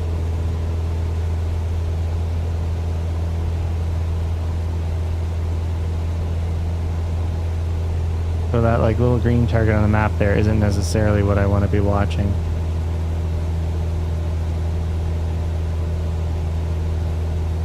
It is tough to climb in these.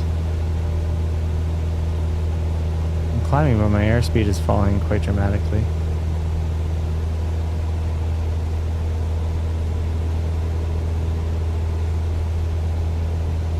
Navigation is basically flying a given heading for a given amount of time. Sometimes you deviate, We're almost but if there. you track the time flown from your last known position, you'll always have at least a Oh. range for your current position. Stall.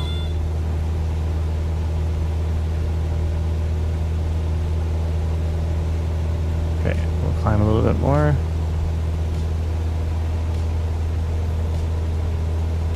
Gotta maintain 65.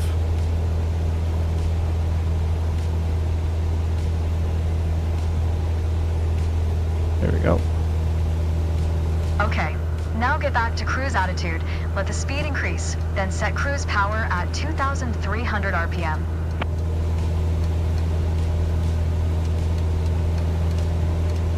I want to try to get the trim to be like a little bit more comfortable. I'm not super comfortable with the trim right now. Set RPM at 2,300.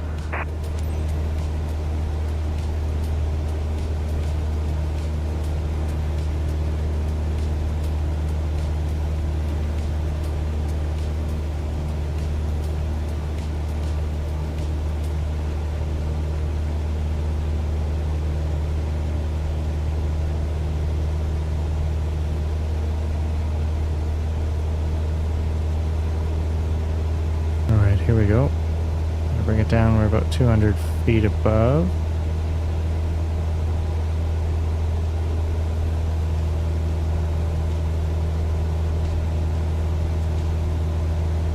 Let's bring it down.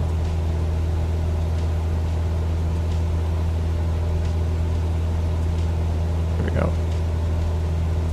Oh, our airspeed increased quite a bit.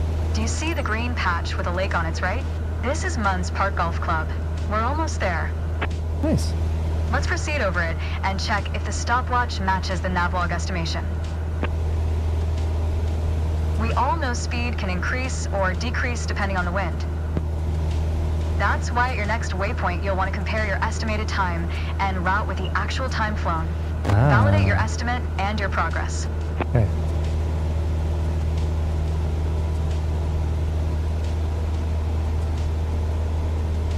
Oh, 2300. We'll still bring our speed down a little bit. We are low though.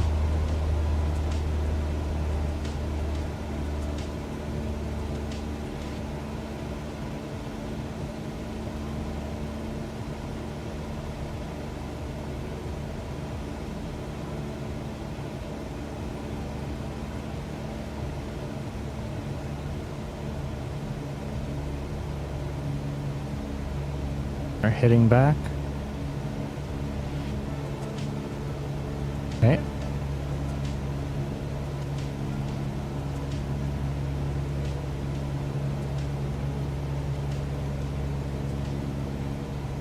We're almost on hitting, slightly over. Oh man, how do we climb so quick? Well done, but there's room for improvement. Navigation to Munns Park is in the books. We were so close to getting 8,000 feet there. We went over by 100. It is hard to hold. But I think that's where trim comes in. If we were a little bit better with trim. Right now I feel like I'm constantly on the stick. Maintain requested altitudes. I was so close. The landmark navigation is interesting because I feel like I don't see a lot from inside the cockpit. Like it feels like you're really seeing like above the 60% or whatever it is.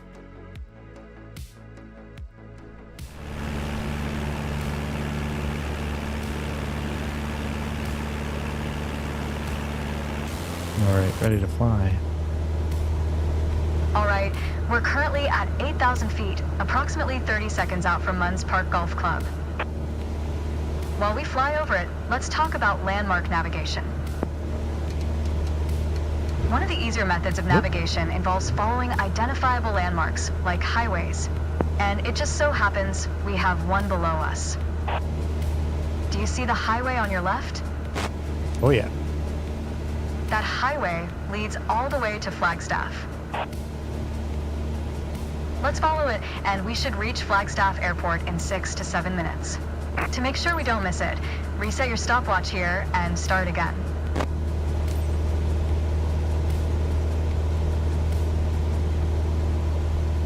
Okay. We're gonna go external. So we can see our runway.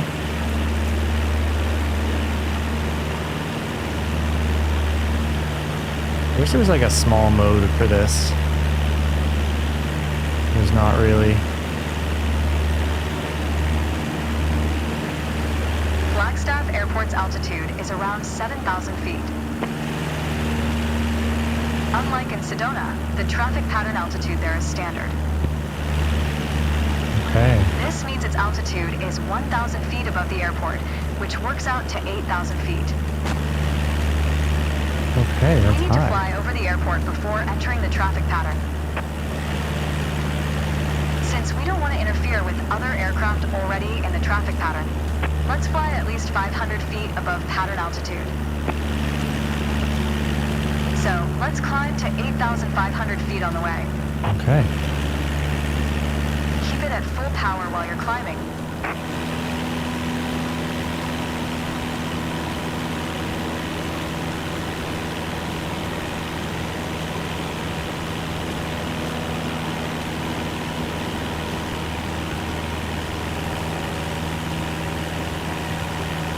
Like, would I ever use flaps here in order to climb faster? Perfect. Maintain 8,500 feet until we reach the airport. That's a canine question.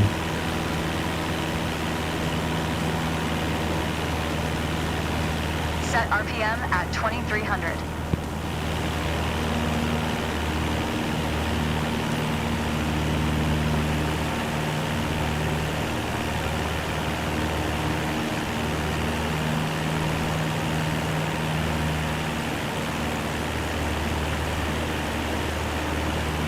It is a lot easier externally to feel like you're balancing these things well.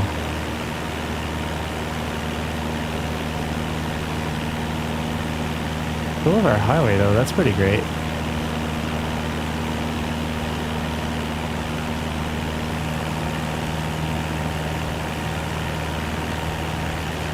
It's so beautiful. This is crazy. Go down a little. Bring her up. Bring her back up.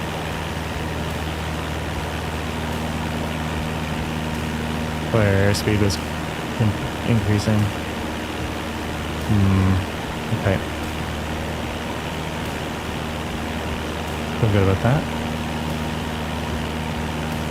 There we go. Bring our airspeed down a notch.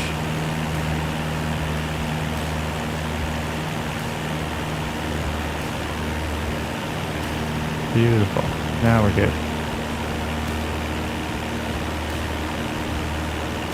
I love the navigation via highway.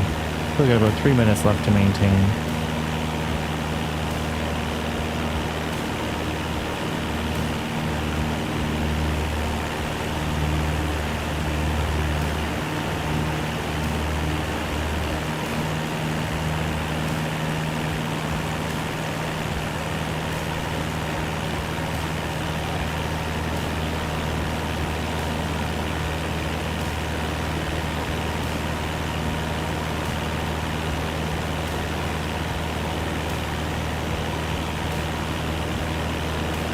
Alright, trim on +1.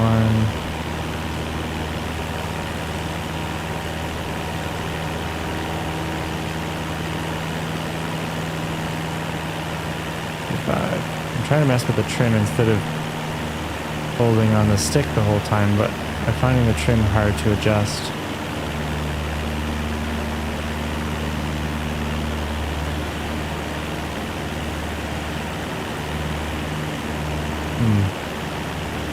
I wish I had some form of like screen reference for what our trims were set on. What trim was set on.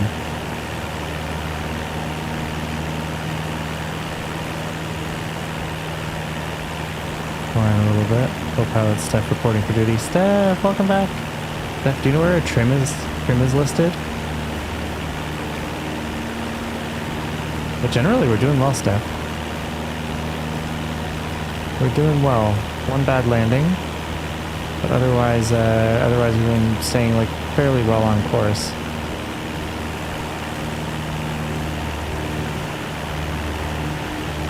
I would say.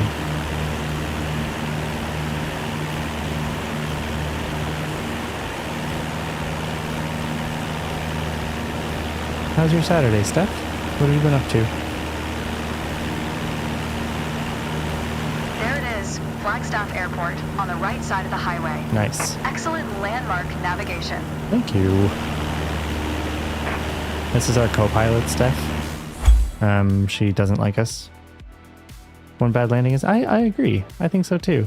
It was our like unguided and we were trying to get a better score on the landing, like the takeoff circle inland mission.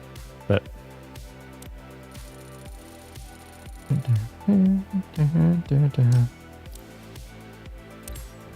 we did really well on that one.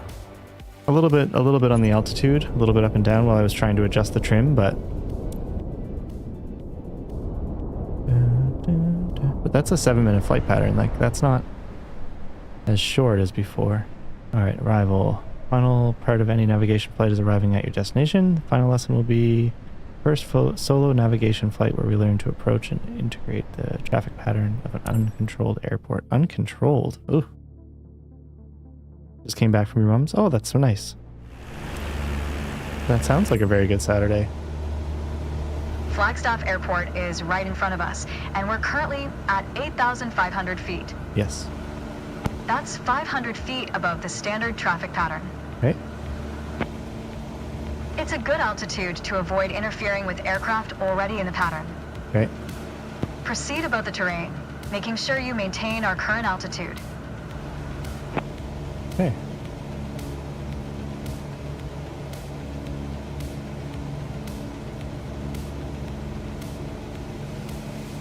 That we can do.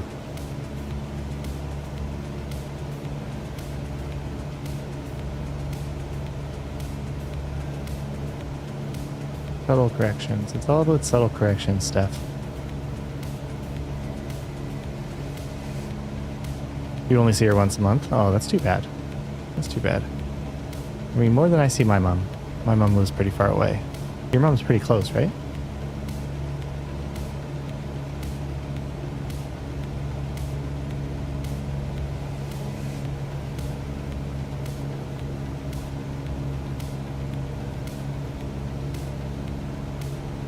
Our RPM up a tiny little bit.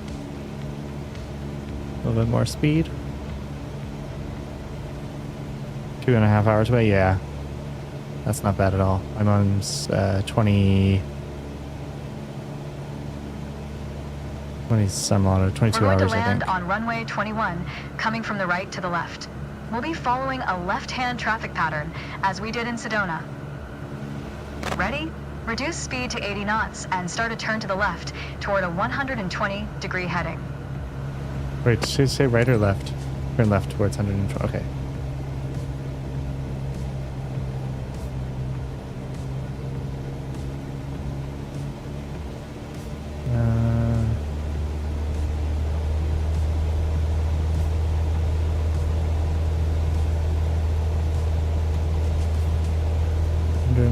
Degree.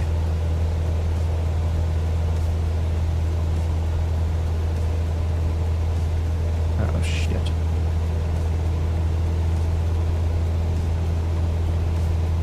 Oh, we're high. As we pass over the runway again, start descending to 8,000 feet, still maintaining 80 knots. Okay. You'll enter the pattern in the middle of the downwind leg for runway 21.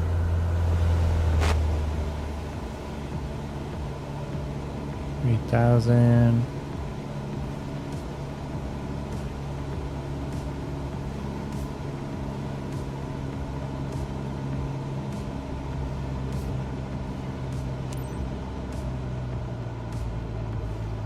We really got to come off the power, eh? We've got clearance to enter the downwind leg and land on runway 21. Keep your attitude, then follow the standard pattern. Okay. Turn left onto downwind 21. Down. Okay.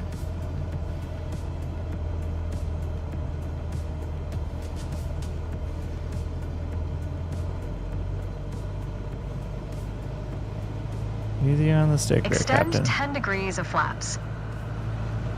Okay. Complete the traffic pattern until landing, as you learned previously. How did I just zoom in there?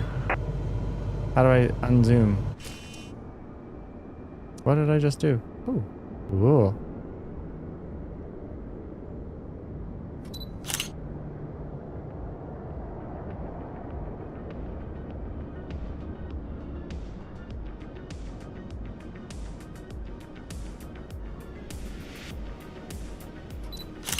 Nice. I don't know how I zoomed in. Okay, okay, alright. We were a little bit distracted there. Come up on our power.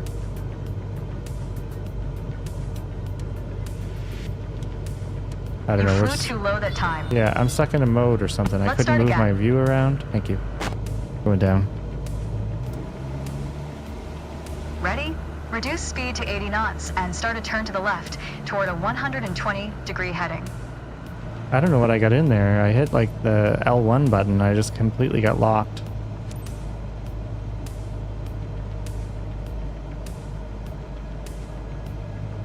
It did not feel nice.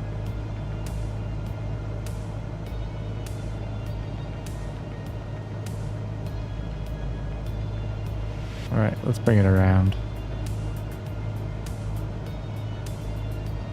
No, there's no winning. As we pass over the runway There's again, no winning. start descending to 8,000 feet, still maintaining 80 knots.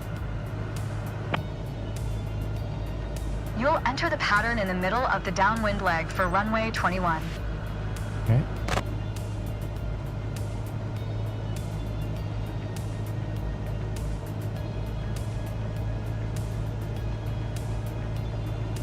Middle of 21.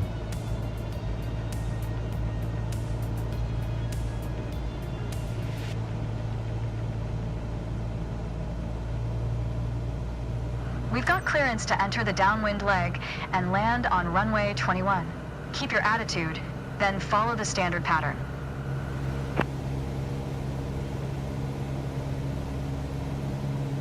Extend 10 degrees of flaps. Complete the traffic pattern until landing, as you learned previously.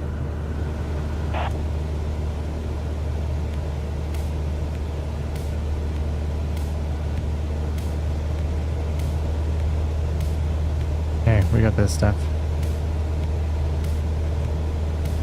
Okay, 80. We're a little low, tiny bit low.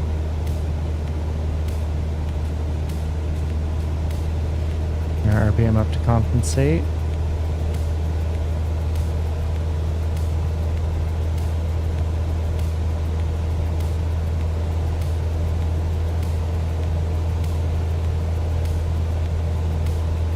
There we go.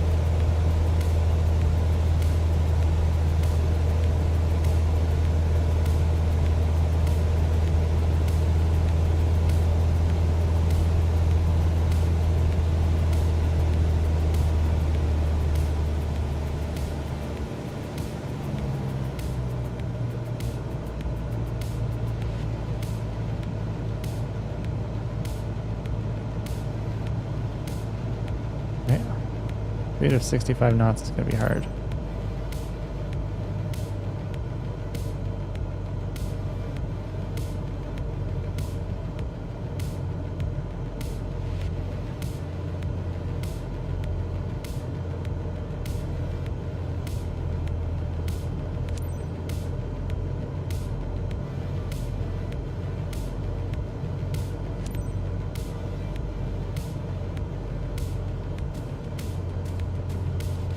Turn left for final approach.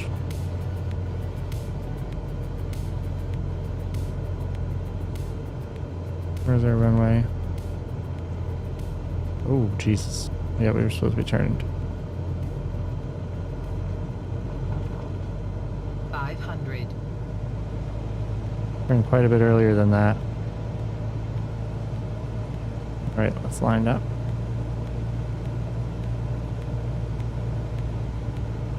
I'm a little hot.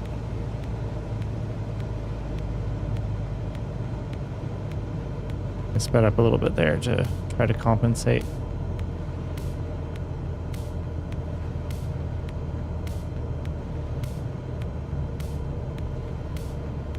Okay.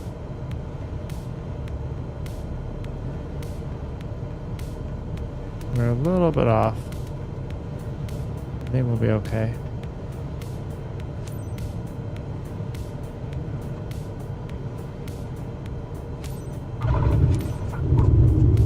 Off the throttle.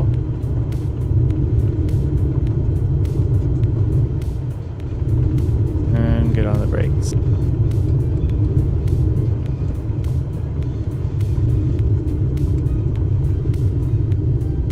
Gotta really tap the brakes.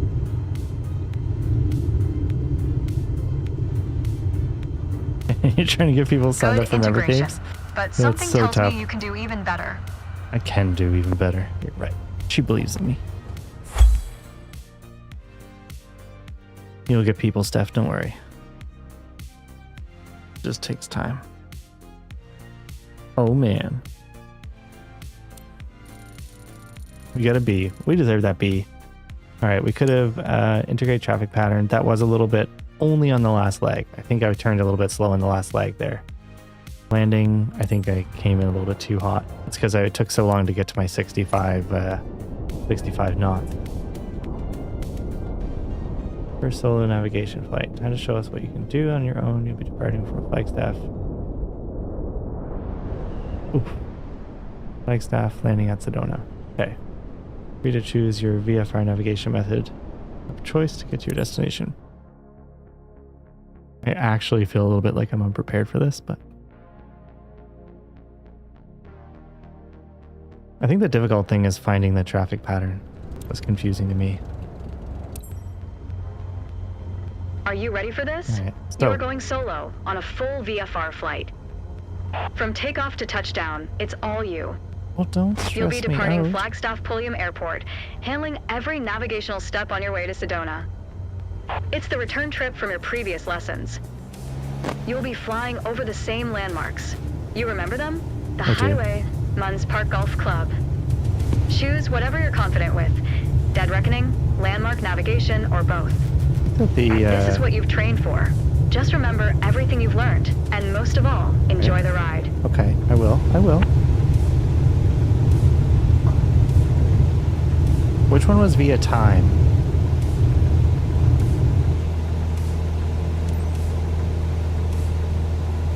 Alright, let's get up.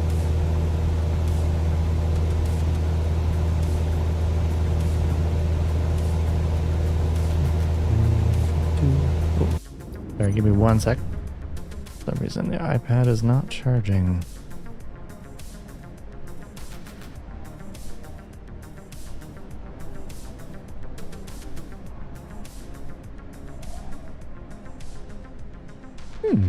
This is peculiar.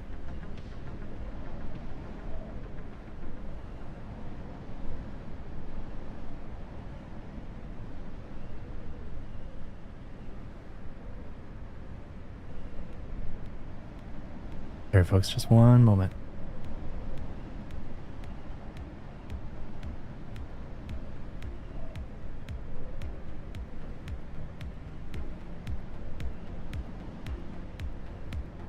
Yeah, I'm gonna have to go get another charger. Just give me 1 second and we'll be right back.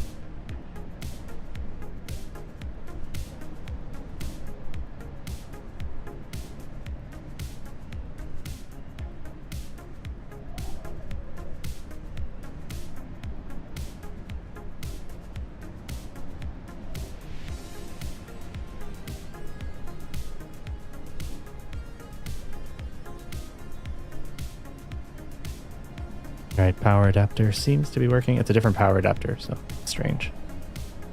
Alright, we're on climb. Whoop. Let's get back to our climb.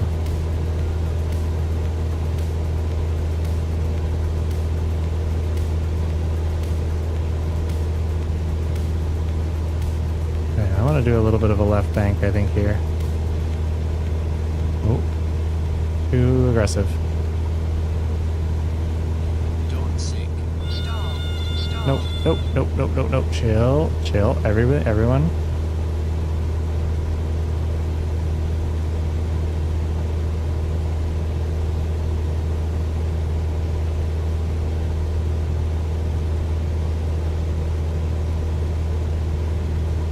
Need to climb.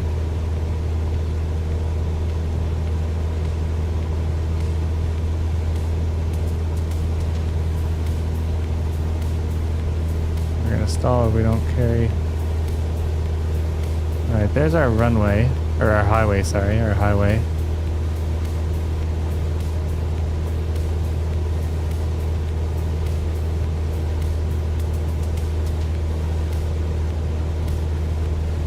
I am max RPM, right? Yeah, I am.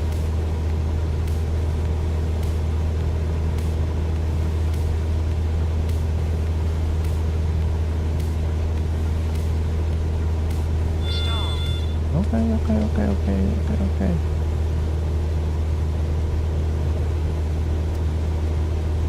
Whoop. Stall. Jesus. I'm just taking our flaps off, but I have to let go of the yoke. Stall. Okay, yeah, that's my fault. Stall.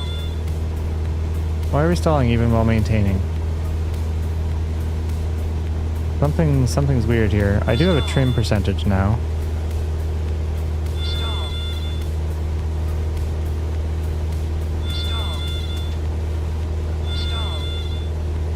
Am I too... Okay, yeah. I think I'm too high up. Like, too aggressive on my climb. I get a little bit more airspeed. Yeah, I need a trim adjustment.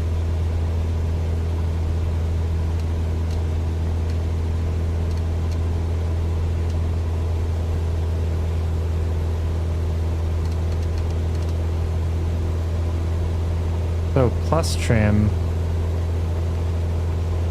Yeah, we just need a little bit of time to figure it out. That's what we need.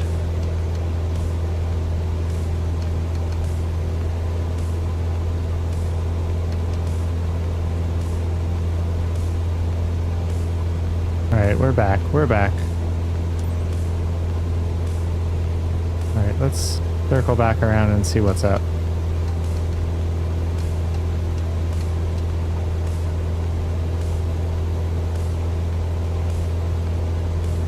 Trim is something I've got to work on because that was rough.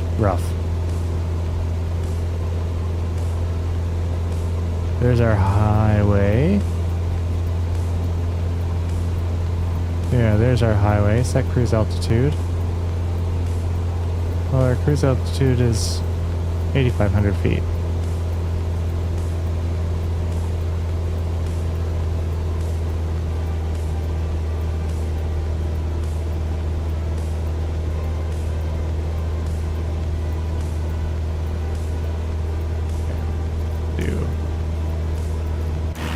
External. Must be a keyboard shortcut for that. And there's our highway.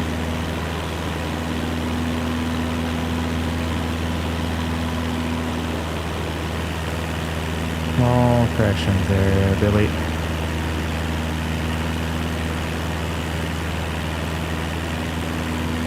Position aircraft above runway. We gotta turn around for that.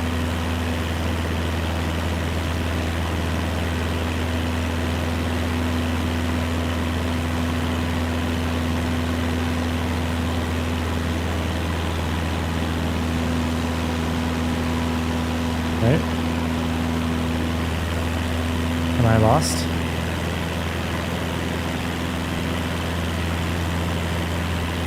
Yeah, there's our runway.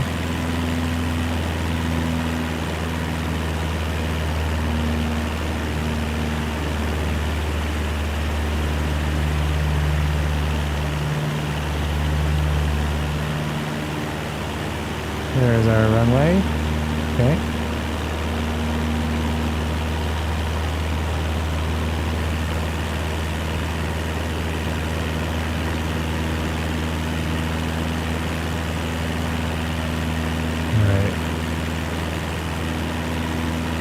Fuel looks good.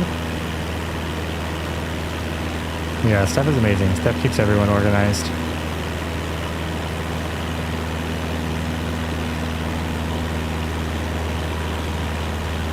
Alright guys, that was a little rocky. Not gonna lie.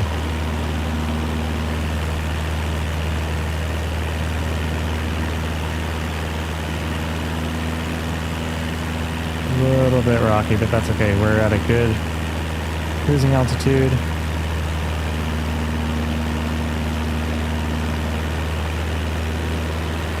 Like, if I let off the yoke, shouldn't I be able to let off the yoke with having my trim? If I go +5, or what is this, +10%, and if I let off my stick,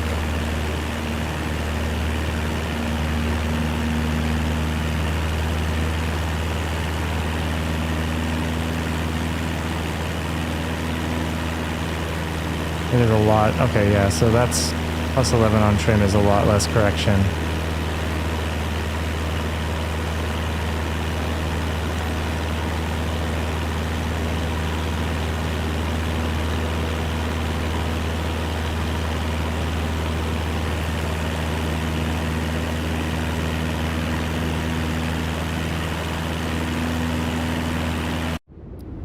Okay, this is where I don't remember how to bring up my break. I don't remember the key command to bring this up.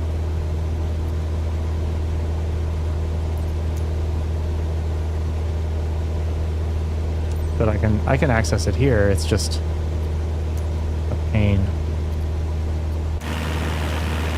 Yeah, see now we're in a good place for trim. So trim.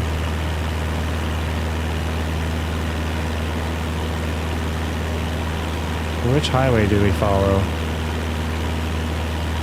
I feel like we have to be heading the other way. I think our heading's wrong.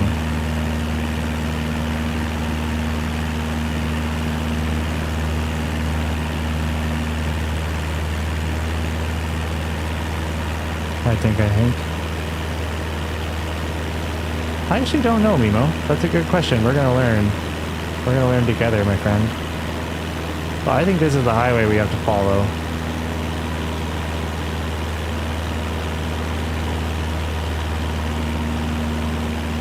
But I'm feeling much better about the trim.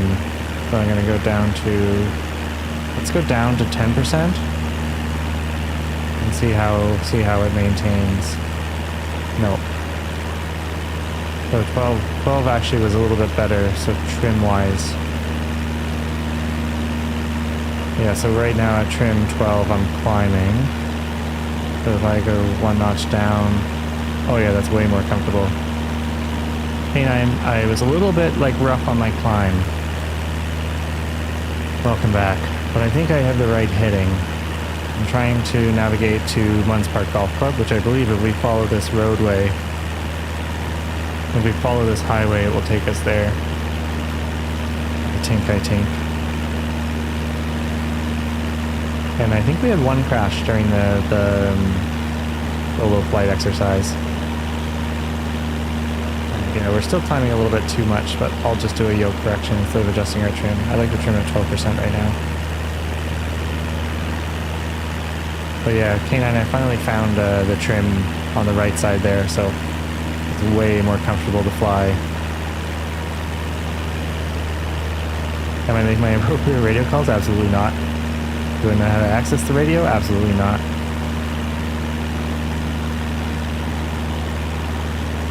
So on my map right now, the pink line, is that my location, like my required location?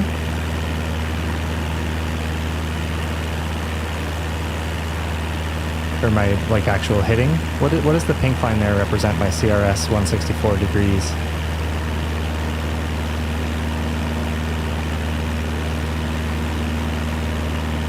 What my co-pilot is for, technically? Okay. Yeah, trim is crazy. Like, the trim is making it so much more comfortable. That is my flight path, okay. And then what is Dead Reckoning again? What's it called? Dead Reckoning? Dead Force with degree hitting. Okay, gotcha. I'm trying to follow the highway, which was the method that I did during the... Well, one of the methods that I did during the training. And I actually quite liked it. It's like a beautiful visual.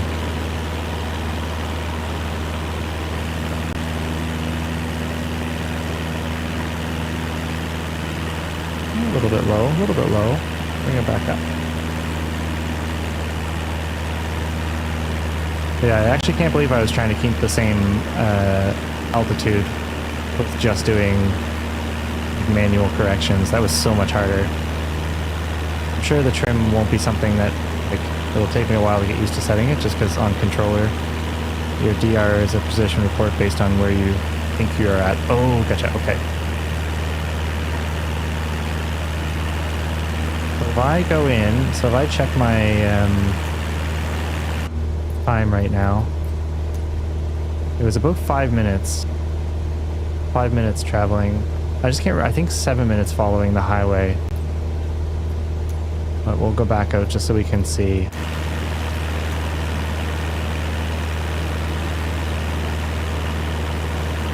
Just so we can see. I'm gonna get like A+ for maintaining my elevation. He's gonna be so proud of me.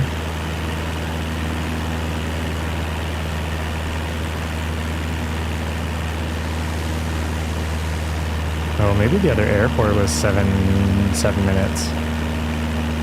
Shoot. I mean, I'm still on the right course. I'm just beside it. I'm just wondering if that's the golf course. It doesn't look like a golf course, not to me. Is that a golf course? No. If you're, for example, you're coming into an airport airspace, you call ATC requesting approach clearance, you tell them blah blah. This is Moose Knuckle 172, approximately 15 miles southeast. Ooh, of your airfield. So it's you're calling out like your distance from their location via distance 15 miles southeast. Okay. More concerning, where's our golf course?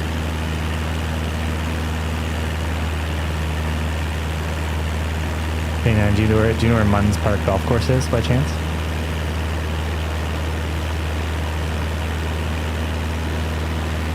What a beautiful little Cessna. It's gorgeous. The audio changes if you rotate around the front. That's crazy.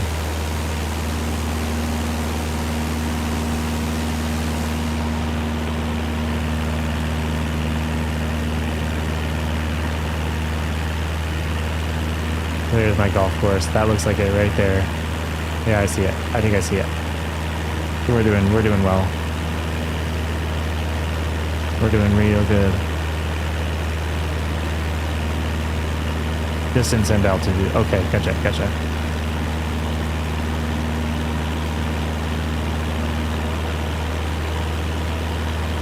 But I think that's my golf course right up there to the, kind of like if I direction the top of my plane. There's some things that I wish I could do more smoothly, but otherwise it's pretty good. We just started a little bit of a climb there, not sure why. Maybe wind change? Fuel's not bad. Man, I love trim now. Gotta run for the rest of the night. Pay the course. Thanks, man. I appreciate your help. I appreciate your actual, real world knowledge. It's amazing that it relates. But I guess that's the beauty of simulators. K9, have a beautiful night, man. Thank you for hanging out. Hopefully we'll catch you tomorrow. Munns Park Golf Club, we found it. Alright, let's jump in and see if we were 7 minutes on that timer. I gotta figure out how to bring that back up. Actually, what should I do? Should I do that? Oh, no way. Okay, I figured it out. So we're 7 minutes 52 seconds. So we are a little slow. I think that might have been from when we started the timer. Very possibly. So that was a timer error on my part. But there's the beautiful golf course. I believe that that's our airport just up there.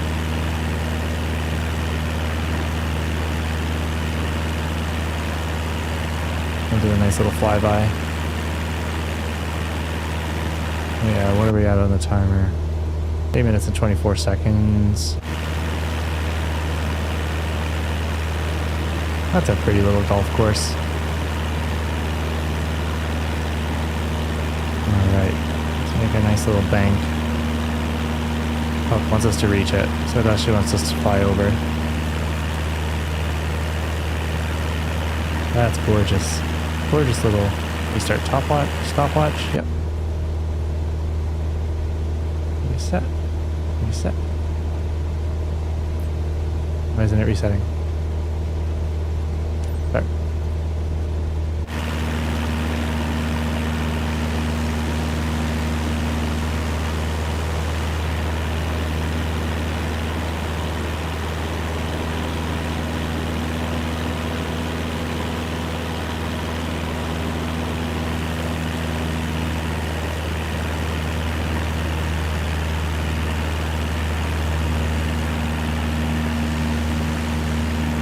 We are departing from our highway.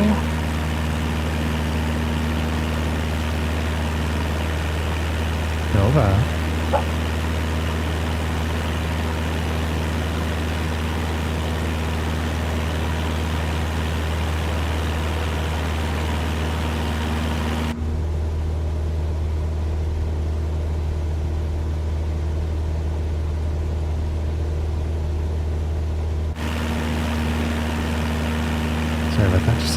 for a second while Nova put that all out.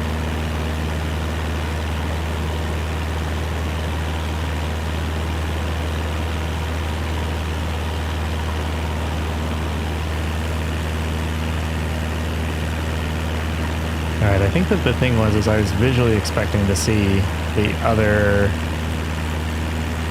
kind of like the approach of the other airport, but now we're going backwards. So we'll see the past airport. Fuel, we're doing alright. We probably don't want to be out for too long. Ooh, look at this. This is beautiful. Got sun rays. Yeah, if I wouldn't have figured out trim, we wouldn't have made it. Trim is a freaking godsend. K9 is right.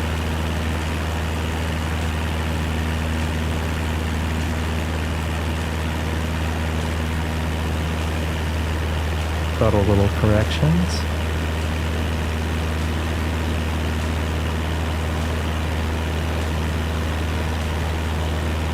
Oh, there's our runway. You can see it. See it off in the distance.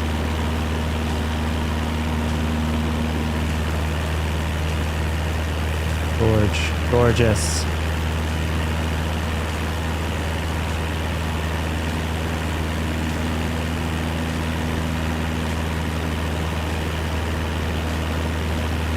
It's just so pretty here.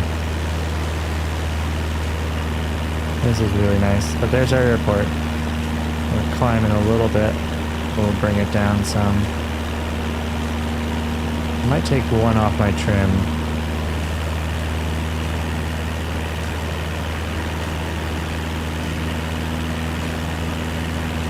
Yeah, one off.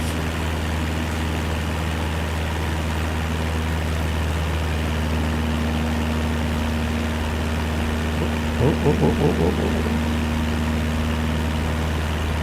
Down to 6,500 feet. Bring our airspeed down.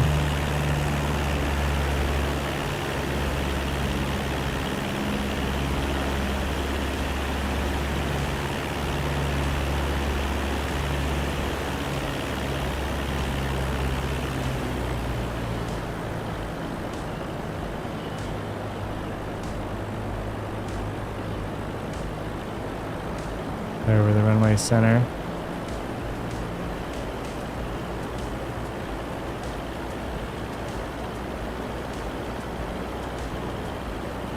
We are really traveling fast.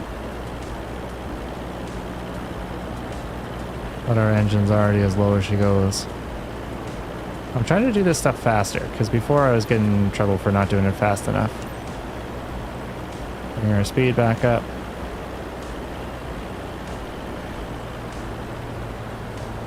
Well, we need to get our airspeed down now. If I go below, and then do a little bit of a climb, that should bring our airspeed down. And then we power back up. No, we didn't hit it. We didn't hit it, but that's okay.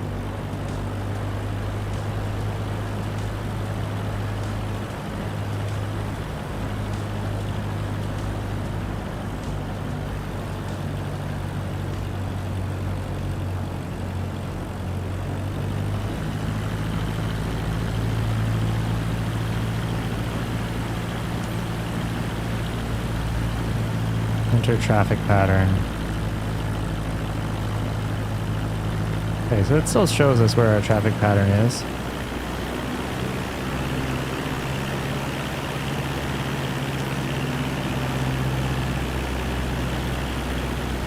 Enter downwind at 21, confirmed. Don't want to climb back to our 65. I feel like too low. We have the speed for the climb, so might as well.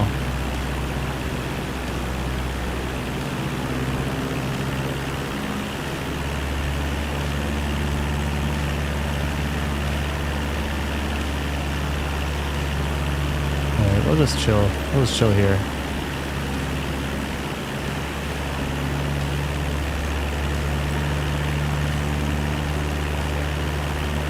Alright, bring your left.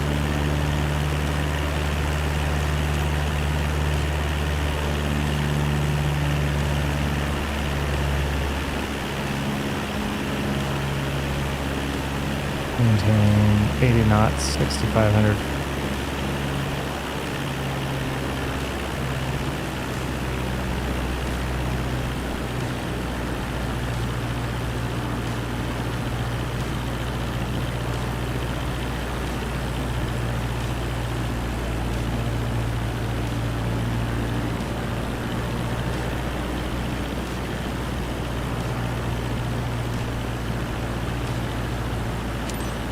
Yes.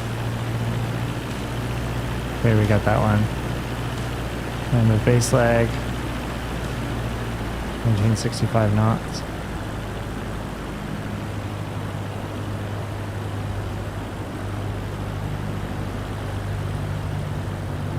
Bring our speed down a little bit.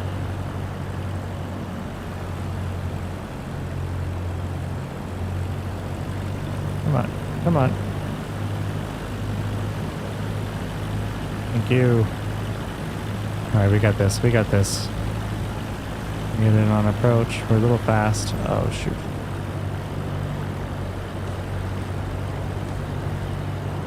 And the aircraft maintains 65 knots.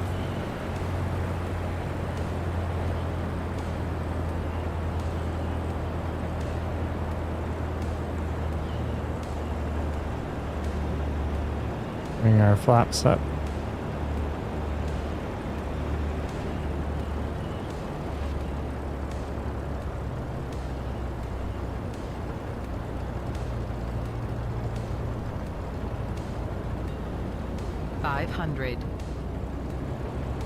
It was our first time landing without being in the cockpit.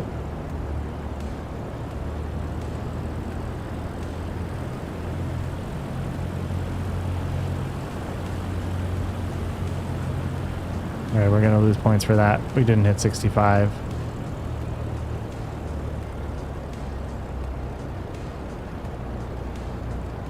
We're just gonna go nice and gentle.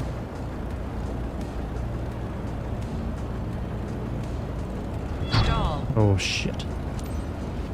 A little bounce there. Hey. Mimo, you can have a bar bag. Of course you can, my man. Of course you can. I don't think it was that bad, Mimo. Come on, man. Going down nice and gentle. We're like on center.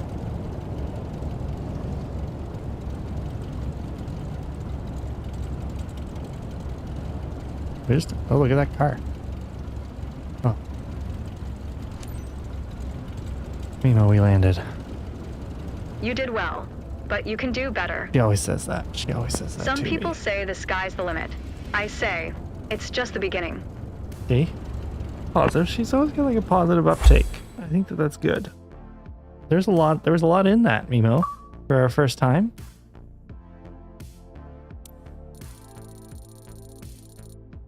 B. I'll take a B for that. So takeoff on runway. Why are we bad at takeoffs? Process, welcome back. Process, why are we short on takeoffs? Is it our... I don't know if it's reaching altitude after takeoff. Oh no, it's because we had that rocky start where I like tried to reach altitude but messed up. Don't apologize. Don't apologize. You had to go. You had to go, my man. All right, we can learn a little bit more about VFR navigation, IFR navigation. Oh, okay, we did VFR. We can learn IFR. So you lose your visual reference. Do we want to try helicopters? What do you guys think? Do you want to do helicopter, or do you want to go and continue with IFR? Pop it in chat. What do we want to do? IFR or helicopter?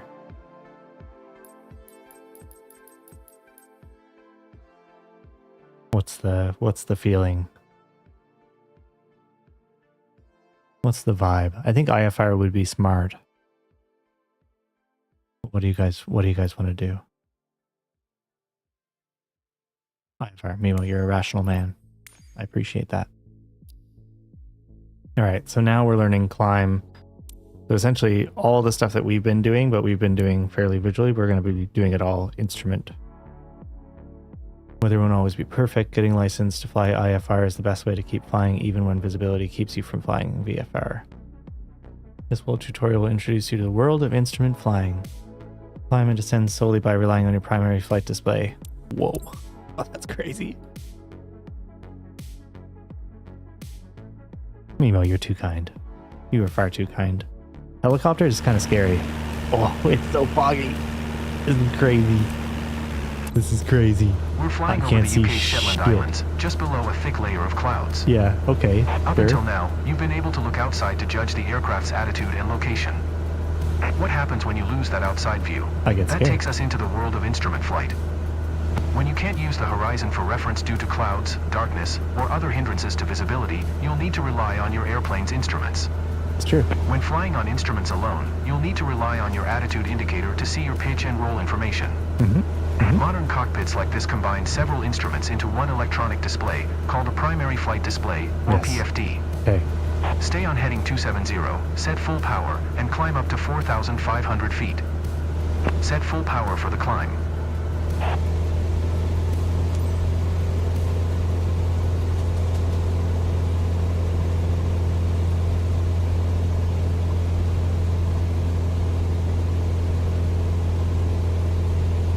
We'll do a climb at 10 degrees, I think. Something like that. Maybe we'll go 12.5. We're climbing up into the cloud layer. Notice how you're starting to lose your outside view. Yes. Instead of looking out the canopy, focus your attention on the cockpit instruments. Okay. You can maintain wings level using the attitude indicator. Continue climbing to 4,500 feet. We are so close. I don't want to stall out. This is what happened to me last time, is I got to about here and then I just friggin' stalled. Because I was trying to climb too aggressively. But if we Using maintain the like vertical span 15... indicator and the altimeter, level off at 4,500 feet, while continuing to maintain a heading of 270. The nose is too high. Aim for no more than 10 degrees nose up. The nose was much too high. Now fly straight and level at 4,500 feet, getting used to not having an outside horizon for reference.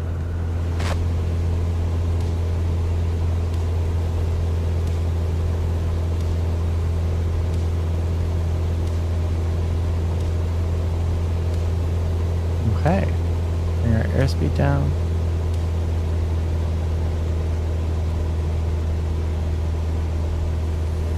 Where's our co-pilot? Who is this dude? I don't know this guy. Okay, now keep us on this heading and take us down to 4,000 feet. Okay. Reduce power so that we can descend without gaining speed. So when they say reduce power, I just don't know when we're reducing power. So like, let's say we're at 100.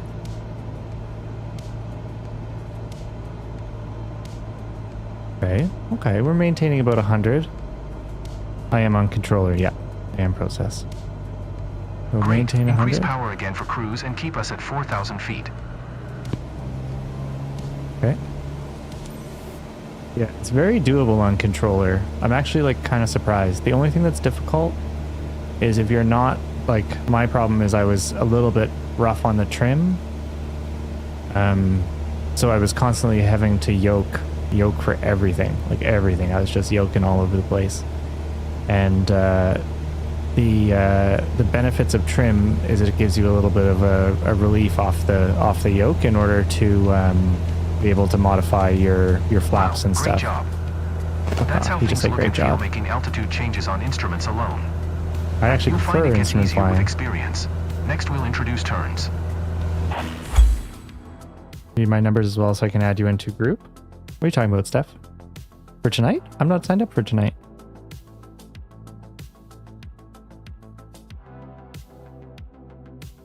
Oh, okay. Wrong place. Gotcha. No worries. No worries. I got an A.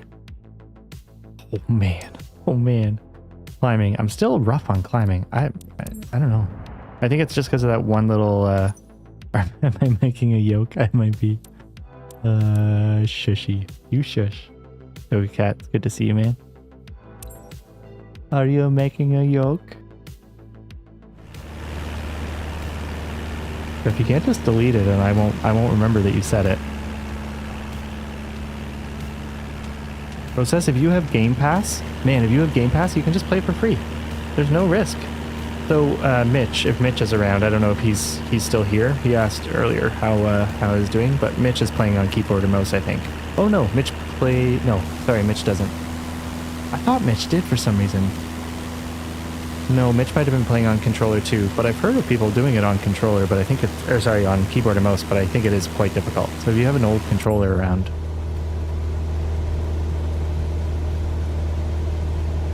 Now that you've tried some climbs and descents, we'll introduce turning. But try. First, let's try it. Why not? Maintain your current altitude of 4,000 feet. I just don't know Our what heading you. is I the guess this direction our gives nose is you. pointing, This would give you measured in view and degrees. stuff. The main electronic display in front of you is the primary flight display, or PFD. PFD, yep, I know that At the one. bottom center of the PFD, we see the horizontal situation indicator, or the HSI. I can't because your The subtitles are HSI shows over us the direction our nose is pointing, called our heading. Headings are measured in degrees, with east being 090, south 180, west 270, and north 360. Currently we're heading west. That's 270 degrees. When turning, we want to aim for a bank angle of around 20 degrees. Along the top of the attitude indicator are white lines. Each line represents 10 degrees. Normally we use about 20 degrees of bank, which is Okay. the second white line. Is this true? Let's try it out.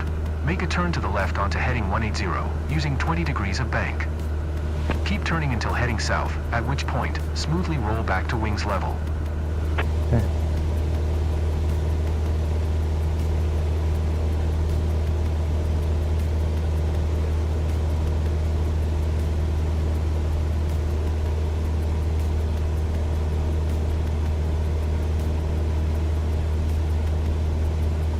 That's We're it. almost Stop there. turning there and you'll be heading due south. Heading 180. Oh, nailed it. Great. Now try and maintain this heading for a short while. Nailed it. Boys and girls, we did it. So I think Game Pass, I did the 14-day trial. So it's like a 14-day, I think you pay like $2 or something for 14 days. So you can just mess around with it for 14 days for Now make for a turn fun. to the right, onto a heading of 350.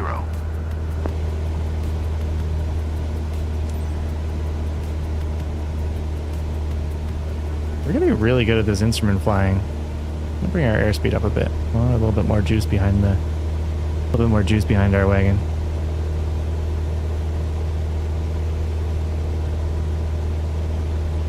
You played with a controller, you were 4. 350. Okay, stop trying to distract me.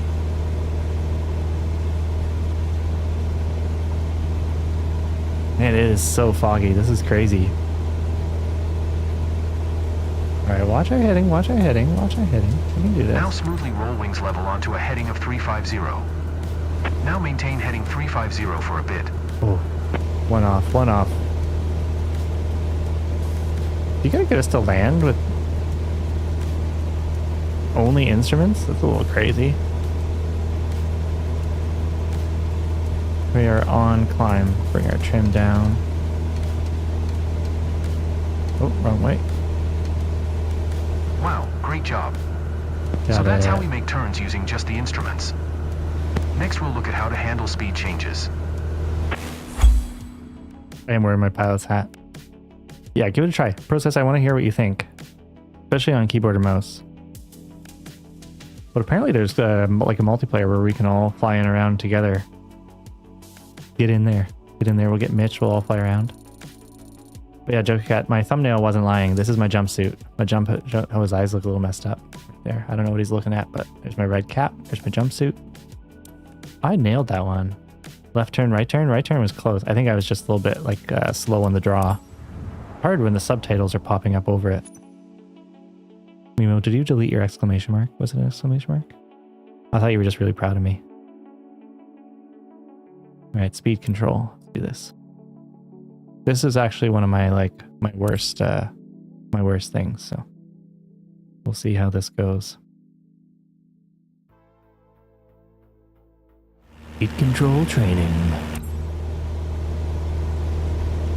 And is that 8? We're RPM cruising at below 100 knots, maintaining our heading and altitude. Let's look at how we deal with speed changes when flying on instruments. Okay. When slowing down, the wings produce less lift. To counter this, trim. you'll need to progressively raise the nose in order to maintain Oh, altitude. Give it a try. Reduce power and bring the speed back to 70 knots.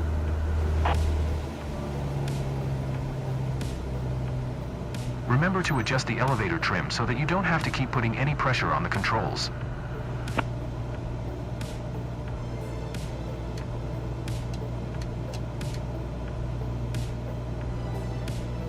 Try to maintain 4,000 feet altitude.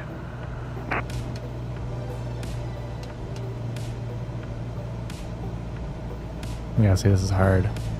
You need to be able to control altitude while adjusting speed. Yeah, I know. Good. Now set power to maintain 70 knots.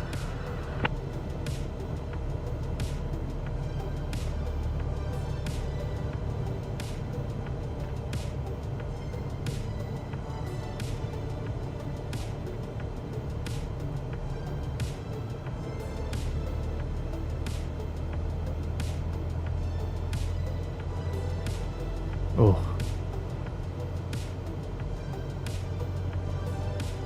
Keep us steady on heading 350.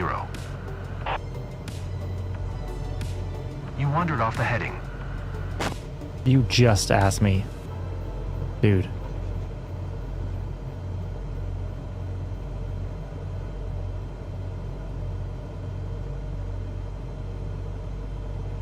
Okay. Am I crazy or did he just ask? He just asked that.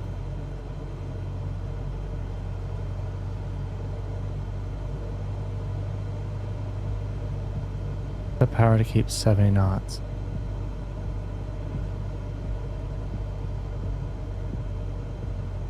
No, this one's gonna be hard. This one's gonna be hard. I preferred when he was happy with us. 350, 70. Alright, look now. Look. Open your eyes.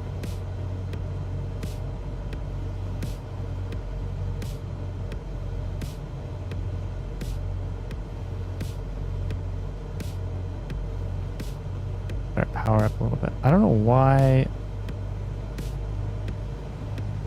Notice how the nose needs to be a little higher than before to make up for the loss of airspeed. I did notice Use that. the elevator trim to adjust pitch to the new sped and maintain 70 knots for a bit. Don't know what he just said.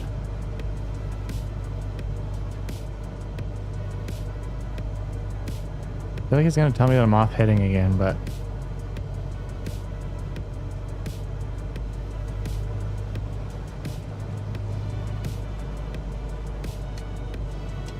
Great, now increase power to get your speed back up to 100 knots.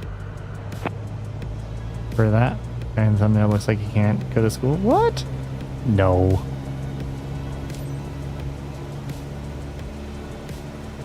You As we speed stop. up, That's not notice how true. you need to trim nose down to avoid climbing. Oh yeah, I totally noticed that. That's it, now stabilize at 100 knots. Keep us steady on heading 350.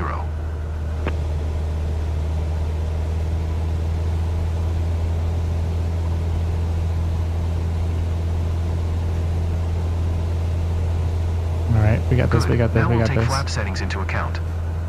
Flaps give a boost in lift, which you'll need to control in order to maintain our altitude. They also add drag, making us slow down more quickly, so be careful not to get too slow. Reduce power and slow us down to 60 knots. Reduce power, throw us down to 60 knots. Okay. 350. Down to 60.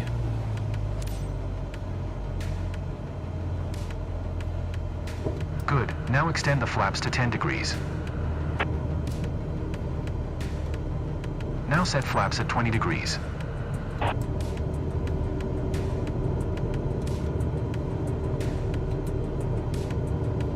The flaps adjustment is With so the extra finicky. drag, start adding power so you don't drop below your target airspeed of 60 knots. Now stabilize at 60 knots and trim for level flight. Keep us steady on heading 350. You wandered off the heading. Oh, this guy.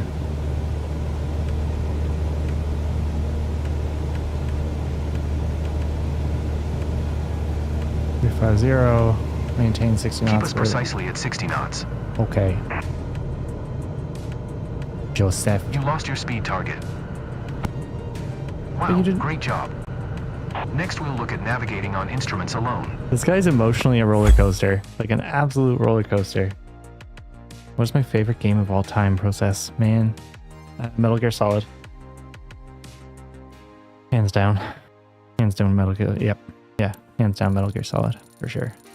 I got an A on that. Despite his amount of like overcorrection. Or like kind of like being a little bit moody. Telling me to correct things as I was going. I'll take it. I deserve that one.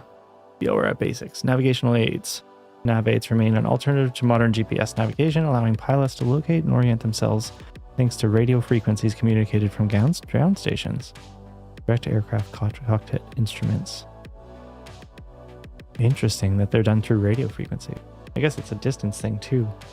Knowing how to navigate using the most popular of nav aids, VORs remain essential skill to master while flying. Like course indicator, horizontal situation indicator, course deviation indicator, horizontal situation indicator, HSI. So the HSI is that outer band, but course indicator is a one arrow, and course deviation indicator, CDI, is our like little horizontal line. What's yours? What's yours of all time? That's a really tough question to answer.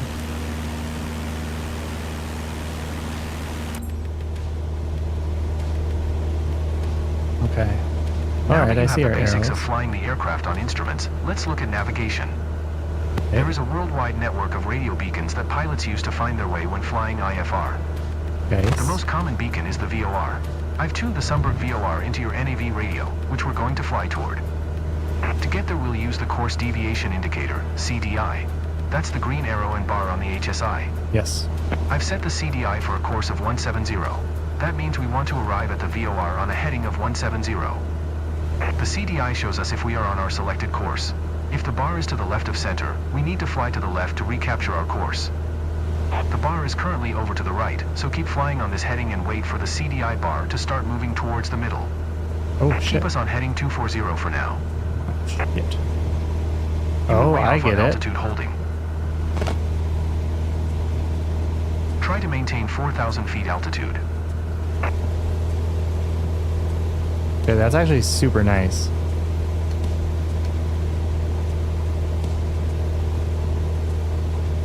Two 240. Bring our trim a little bit.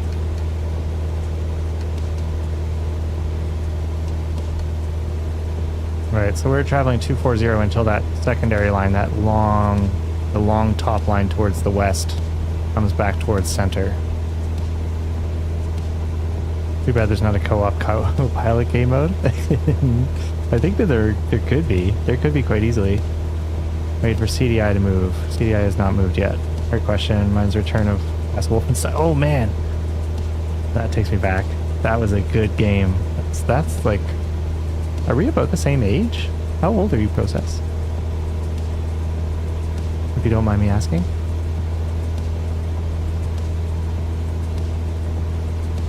I feel like we're about the same age. If that's your favorite game. Here it comes. Now make a left turn onto heading 170. Nice. Look at that line drop. Ooh, I really like this system. This is a nice system.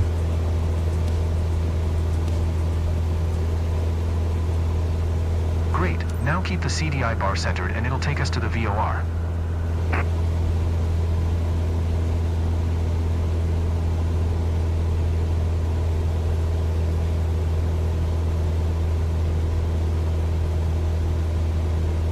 I'm not trusting my trim. I need to be trusting my trim more.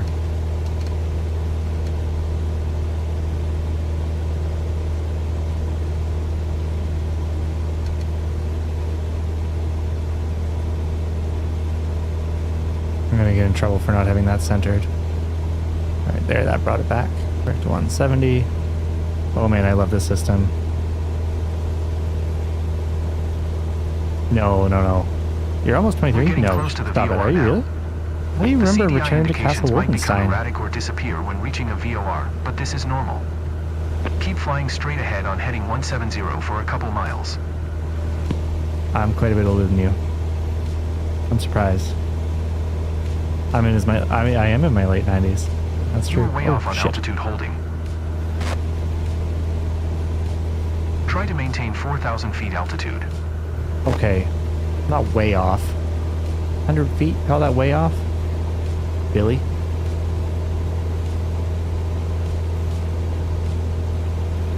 You're gonna be so frickin' proud of me on this one. Yeah, high again. I'll bring my trim down.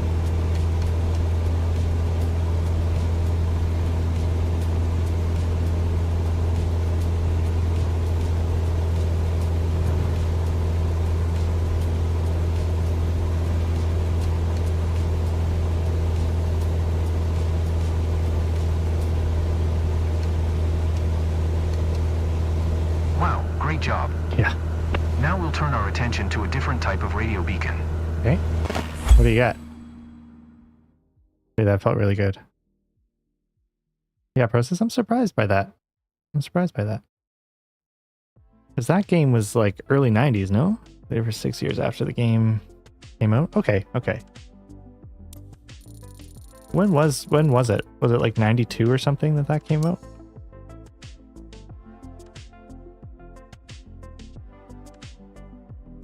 Or am I thinking not of the Return? Hey, look. It was 2001? Shut up, really? Was it actually? Oh, Returned. Yeah, so that's where we're getting messed up.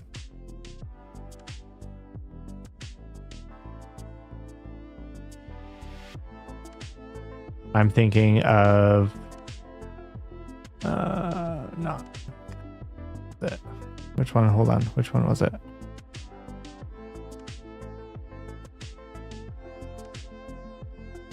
Yeah, I'm thinking of Wolfenstein 3D. Is the one that I'm thinking of. When was Castle 2001?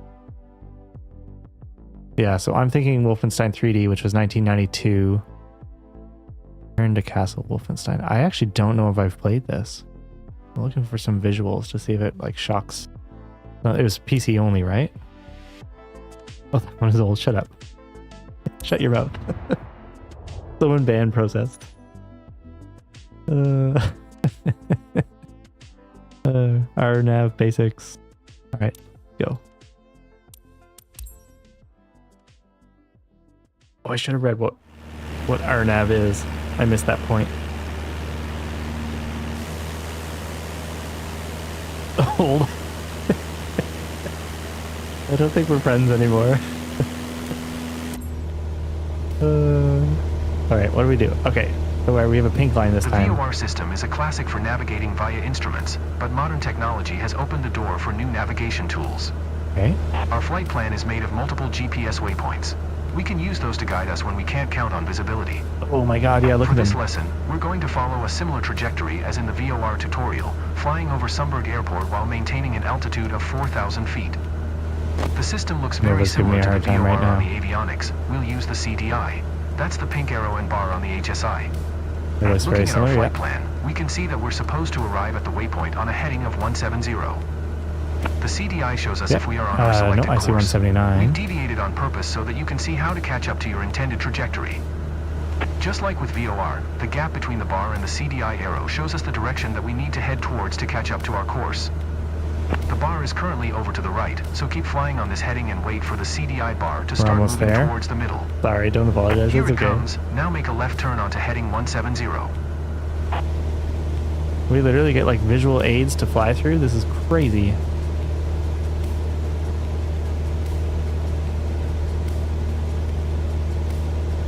This is like wave race. Is this wave race? Rook, how you doing, man? You like the? It's crazy, man. Isn't this crazy? It's like way better than I expected. The Rook, you're just joining us for the IFR, so navigating by instrument.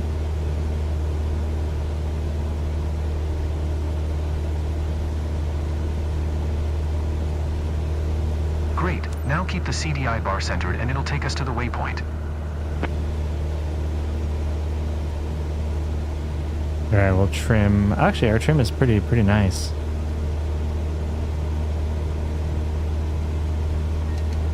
Yeah, we'll trim down a little bit. We are descending a tiny little bit.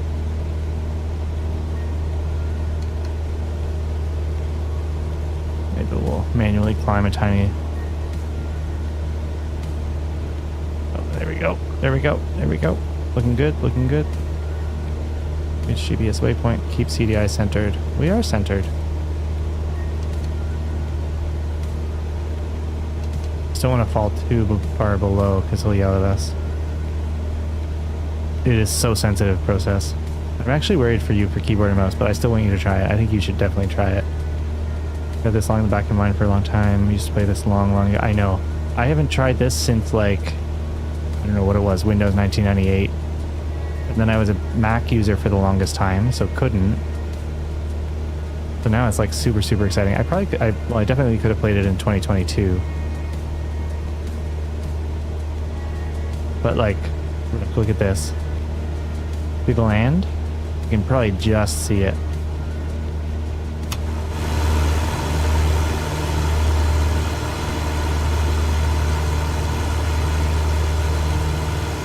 Yeah, that's loud. I'm gonna put that. I'm gonna close that. That's a little bit louder than I expected.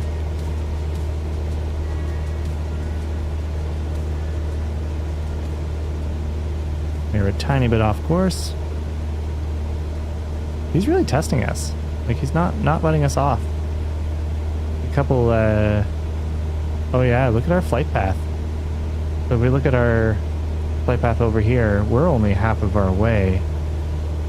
Are we traveling south right now? Yeah, we're traveling south right now. So oh yeah, so we're like 60%. We're 60% of our journey. But we're doing really well with trim. The trim, I'm like super impressed. Much better than what I thought I'd be at. In your contractor days, I used to work with unmanned aircraft, RNAV, how everything was. No, shut up, really? That's wild. Like it's just wild. Like it feels so good. I know it. Like this had a really rocky start. Whoop. Crosswind? Is it a crosswind?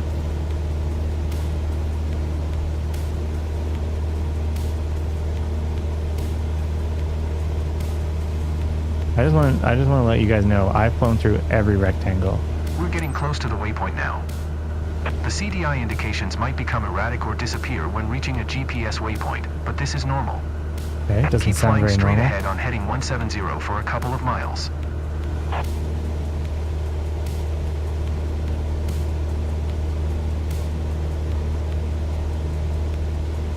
This navigation system is like absolutely crazy. I love it. The line shift is so intuitive. Next DDK in 1 second. Okay, that timer did not work. Oh, I think it's testing us on we maintain our hitting. 172. We want to get back to 170. Yeah, we'll trust the sauce at 170.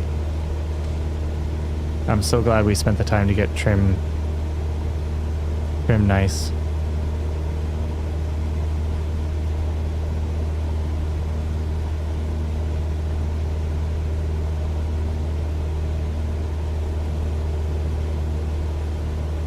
But yeah, Rook, you should totally give it a try, man.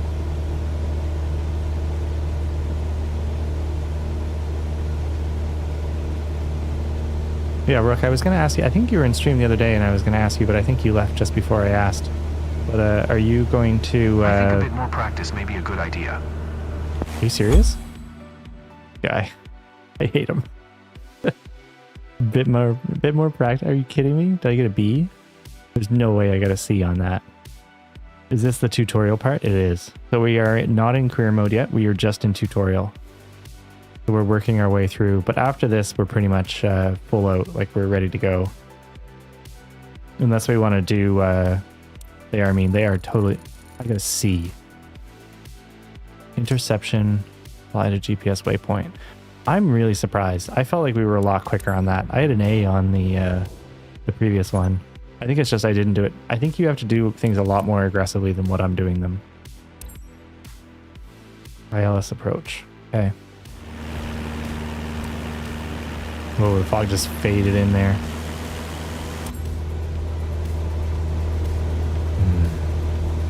So now you've got the basics of flying on instruments.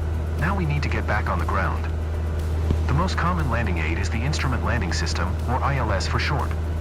Okay. An ILS uses two directional radio signals, one for lateral guidance called a localizer and the other for vertical guidance called the glide slope.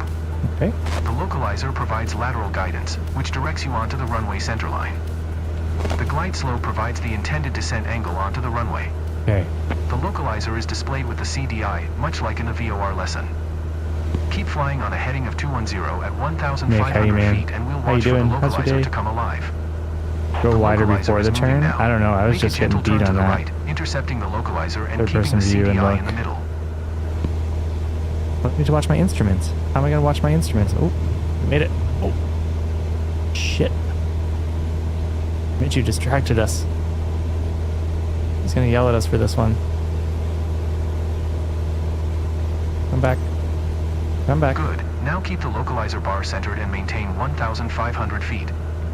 The glide slope is displayed next to the altimeter on your PFD. If the green glide slope diamond is above center, you are below the glide path. We always start out below the glide slope, as we want to intercept the localizer first. We'll wait for the glide slope to start moving.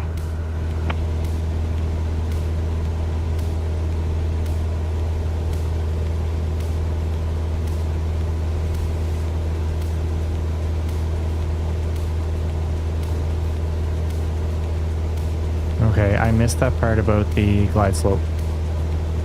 Did anyone else hear that? What are we doing? What are we doing here? Oh, yeah.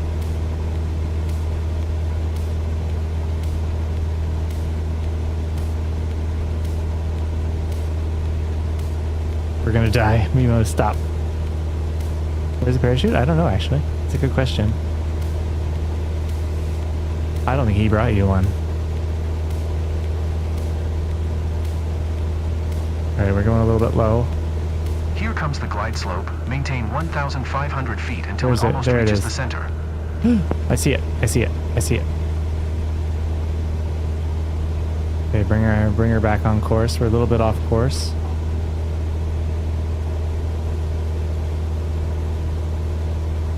There's the runway too. There's the runway. Here it comes. Now reduce power a little and start to descend, using the VSI to aim for 500 feet per minute. VSR 500. Oh, I see that. 600 feet per minute. 550 feet per minute.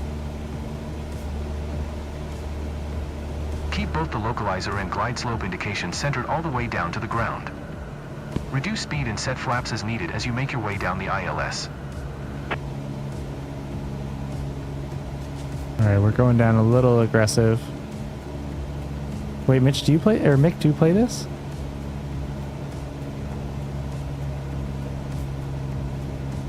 It's hard to keep that diamond centered.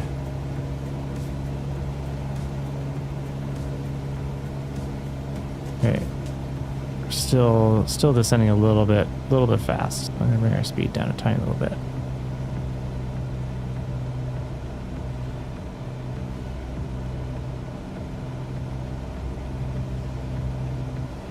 I got a nice little healthy balance, right?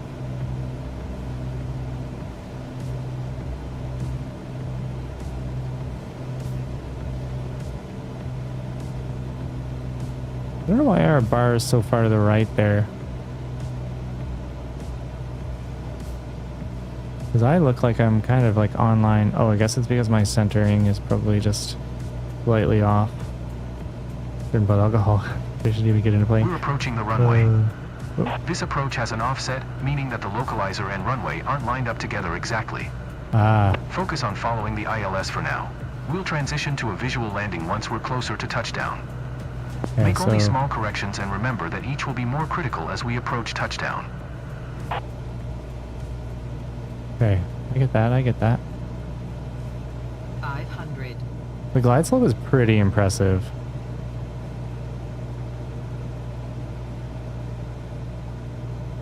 Alright, we're coming in. I'm not going to be able to read chat here for a second. Bear with me. Yeah, the offset is crazy. Here, we gotta correct a little bit. Great. Now is a good time to transition from flying on instruments to using visual cues to complete the landing. Okay. Get us down onto the runway and then come to a smooth stop. So this is the part I'm not very good at. So let's bring our airspeed down a little bit.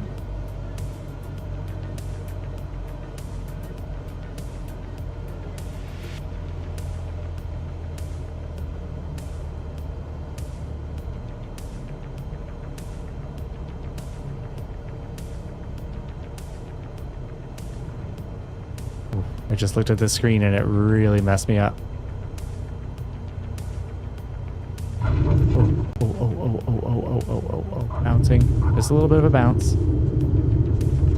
Completely normal.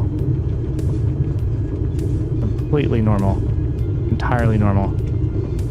Just gonna jump onto the brakes. A little bit here. There we go.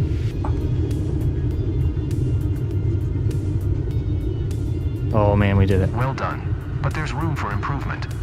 Yeah, there was. That's okay. Pass is a pass. That's right. That's right, Vic. We started this last night, but the helicopter. Okay, so keyboard and mouse or controller on helicopter. Mitch was saying that it was very tough. I got a B. I was super close to an A as well. So ILS approach. So holding the diamond, I could have been a little bit smoother.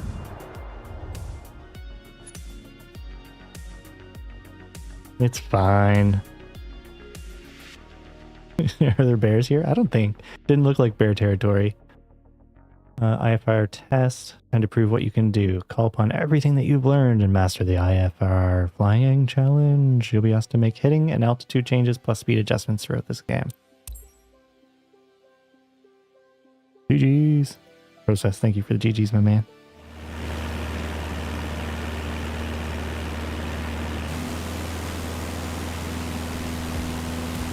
Alright, you guys ready for this? I just grabbed keyboard and mouse. We're not playing Tarkov. Alright, 5,000 cruising altitude. It's time to put what you've learned into practice. We're at 5,000 feet following a GPS route toward Sundberg. I'll ask you to perform some handling tasks to test your IFR flying skills. You're back? Yeah, no worries, bro. Follow the GPS, as shown in magenta on your CDI, maintaining 5,000 feet and 110 knots. Okay, still maintaining the GPS course, take us down to 3,500 feet, keeping 110 knots airspeed.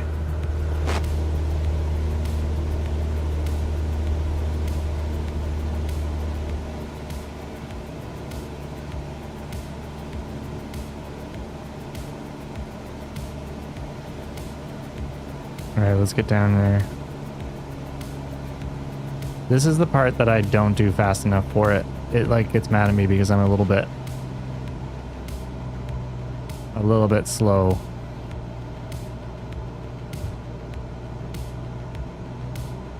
What are we at? 43. Oh, slow that puppy down. Slow that puppy down. Nice and easy. Nice and easy. 35. Come on, 35. So a slight course correction. Lower Next, RPMs keep us down. at 3,500 feet and make a left turn onto heading 060.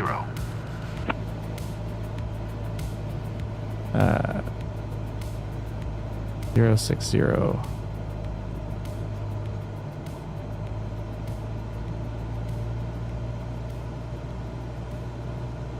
Keep us at 3,500 feet. I'm trying. You didn't hold your altitude accurately enough. Is he gonna force us to restart it?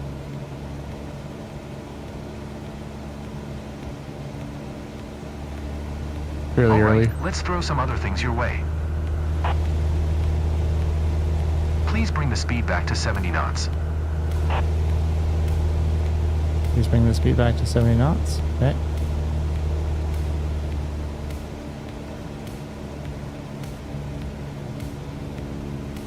.40 Keep a.m. us on heading is 060. early. Okay. He's a little picky. I'm not gonna lie. We are in the air. I think the world could be a little bit more forgiving. Okay, so now we're in a good heading. So if we climb, that should bring our airspeed down. Alright, now keep us at 3,500 feet, 70 knots, and turn us to the right onto heading 225. Keep us at 3,500 feet. I'm working on it, Billy. You didn't hold your altitude accurately enough. Jesus.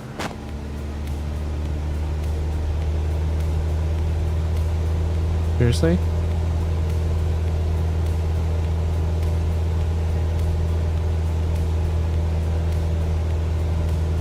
This guy lacks compassion.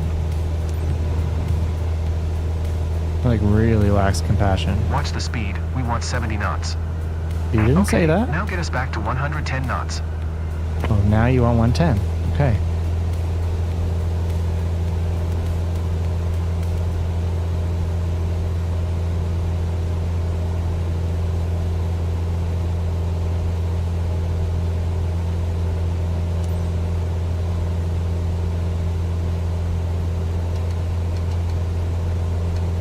He's gonna tell me my altitude's off.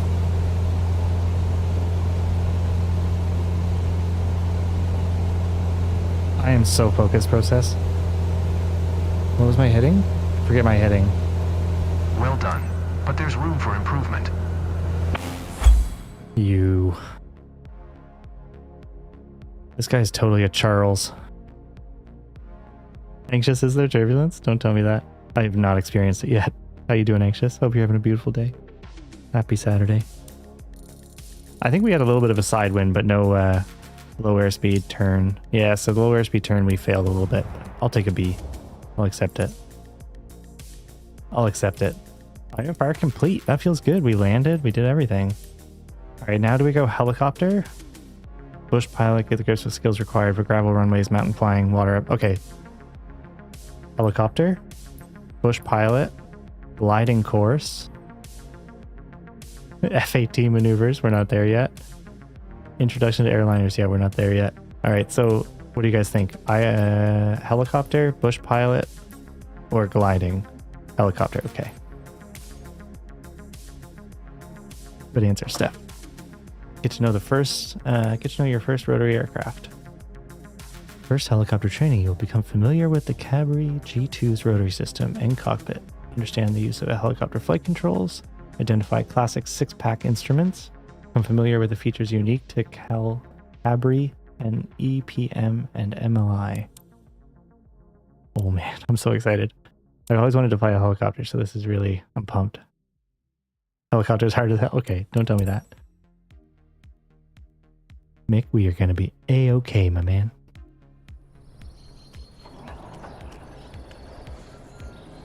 Alright, I got my jumpy on. Don't you worry. Welcome to the beginning of your rotorcraft journey and our first helicopter lesson. Oh My name man, is she's Paul beautiful. Martin, and I will be your flight instructor. Paul I Martin. must say, it is a very beautiful time of the year to begin your helicopter trainings at Grenoble-Versoud Aerodrome. Where are we, Switzerland? Meet our trainer helicopter, Cabri G2.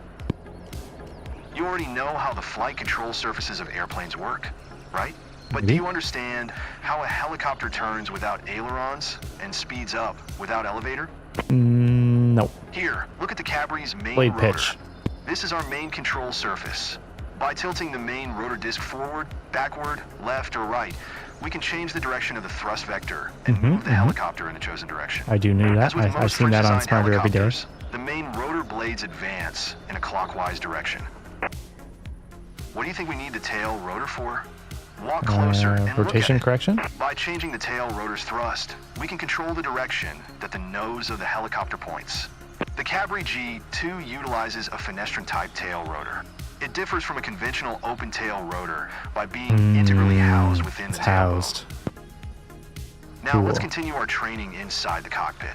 Get in and buckle up. Come in. Be there in a sec, Paul. Welcome aboard. Don't be surprised that you're sitting on the right side. Unlike am? in airplanes, pilots typically sit on the right seat in helicopters. Is that my parachute? Let's make you familiar with the Cabry's flight controls. Okay. Look here, this is what we call the collective lever, or simply collective. We use collective to climb or descend, or in other words, to control our vertical speed. Rotor collective. Okay. Here's what we call the cyclic stick, or just cyclic.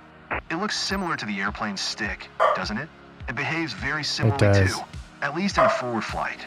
Left or right inputs cause the helicopter to roll into a turn, Okay. and forward and back inputs change the pitch attitude. Okay.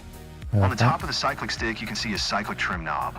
The Cabry uses a dual-axis electric trim, allows you to completely release the static forces in flight, both longitudinal and lateral.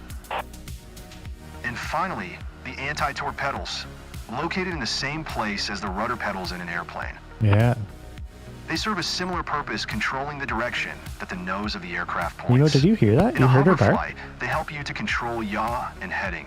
But in All right. forward flight, they serve the same purpose as in airplanes, adjusting the side slip angle. Sounds pretty easy so far, isn't it? Let's have a look at the instrument panel. I'm sure you have already spotted what we call the Someone six-pack. put the wrong Six-primary picture on instruments there. all airplanes also have.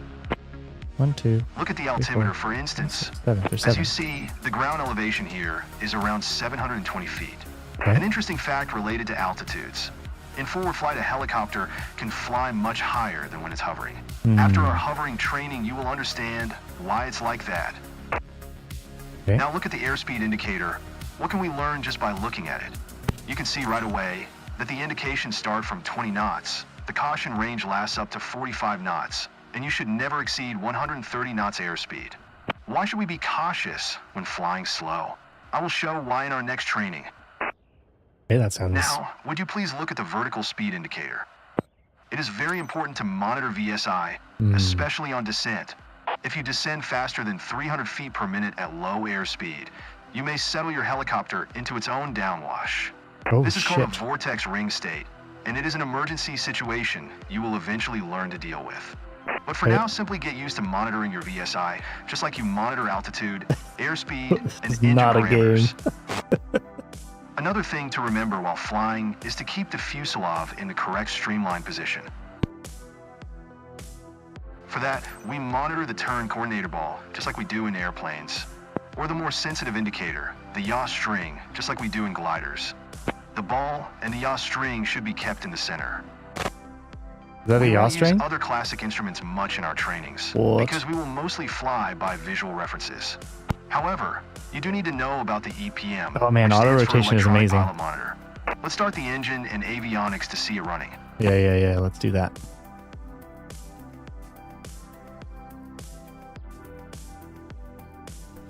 Right button plus down. Give me 1 second. Oh man, we're starting. Wait for engine and avionics to Great. start up. Now you see the electronic pilot monitor running. EPM combines all common motor and rotor Oh monitoring my instruments on God. a single LCD screen, as well as the in-flight fuel management. The thing we're most interested in is the smart power indicator. Have a closer look at it. It is called the MLI, which Okay. stands for Multiple Limit Indicator. It is a special feature of the Cabry G2. A red line shows the available performance and limits at a glance. We will refer to the power Oh, indications interesting. a lot in our trainings. Okay, enough talking. Yeah, Time to get enough up in the talking. air and fly. In our next training, you will have your first taste of piloting a Cabry G2.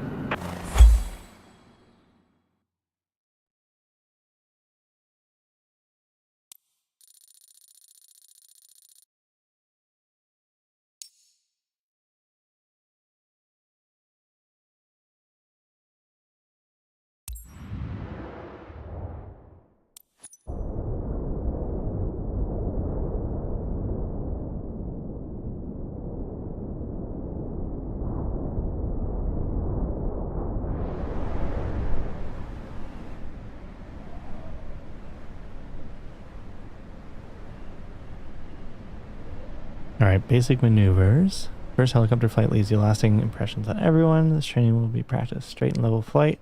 Make a couple of turns following bends. To river. Celtic trim. Experience the hog hover out of ground effect. Okay. Not today, we die here. Nope. Don't say that. Oh, it says you're going B? Is that really what you think? Here we are, flying along the Grezavon Valley in the French Alps. Look around while I am piloting. On your left-hand side, you can see the Belladon mountain range. And on your right-hand side, there are the Chartreuse Mountains. Chartreuse Mountains? Oh my god. They are crazy. On the count of 3, I will give you control of the helicopter. Oh, Prepare no. to slightly push cyclic forward to maintain the correct attitude. 3, 2, 1. It's yours now. Using the cyclic, keep the helicopter in a straight and level flight along the Iser River you can see below. Okay. I will take care of the collective control and maintaining the altitude, so you can focus on our speed and ground track. Reach cruise speed of 80 knots. Push the cyclic to speed up, or pull the cyclic to slow down. Alright, where's our knots? Airspeed 95. We want to slow down, no?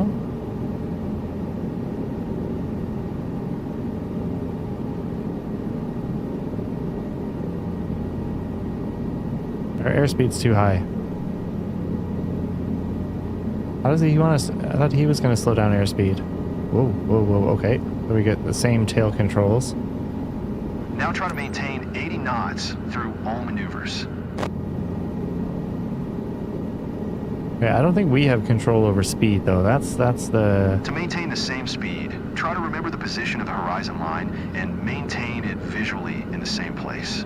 That will make sure you are flying with the same speed.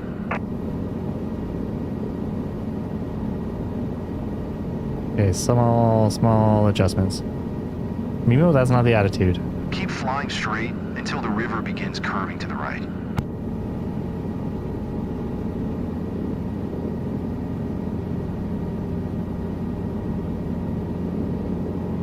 See how you always need to keep the cyclic deflected to maintain the same attitude? After you found a proper cyclic position, use the cyclic's trim to release static forces. Trim longitudinally.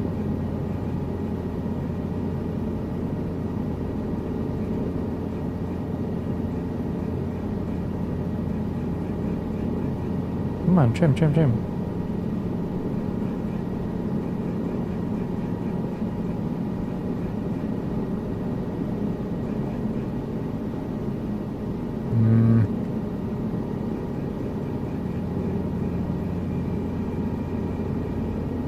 Oh, nope, two part.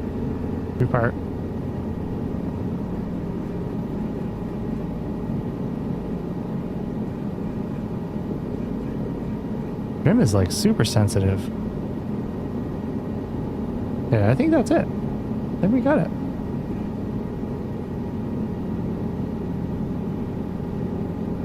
Reach River Bend. Maintain 80 knots. Yeah, we're not at... So I don't understand the whole speed up. Do I go down to speed up? Maybe it's flying... Oh, yeah. Okay, I get it. Essentially, it's like turning our rotors forward. Here we are. Let's try some turns now. You see the river is turning right? I Try do. to fly above the river and turn right together with its curve.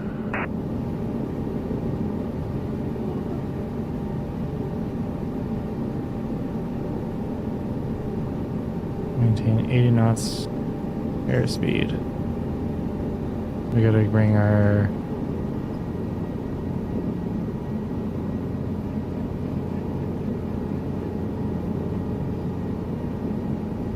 Now make a sharp left turn following the river line. But this time try to make the turn coordinated. Don't forget to use pedals to avoid any slip and skid, just like in airplanes. Oh yeah.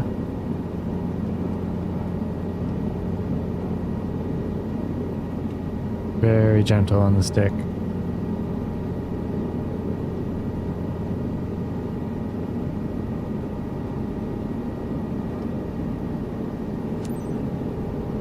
Now you see how little pressure on the controls you need to control a helicopter. Very little. Let's do something you never do in airplanes. Let's bring our airspeed to 0 knots. Gently pull the cyclic back until you reach 0 knots. Okay. Bring the cyclic back. I don't know what that noise was.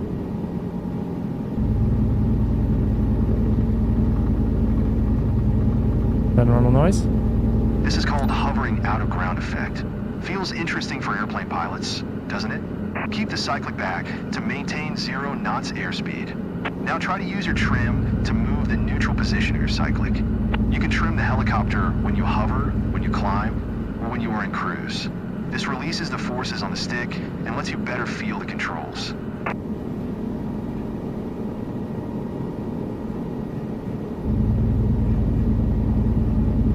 I think we got it. I think we got it. That feels trimmed right. Back a tiny little bit. Gonna slow us down.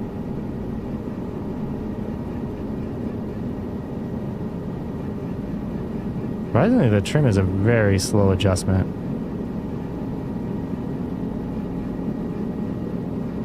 Mimo, I think you might want to downgrade to a C.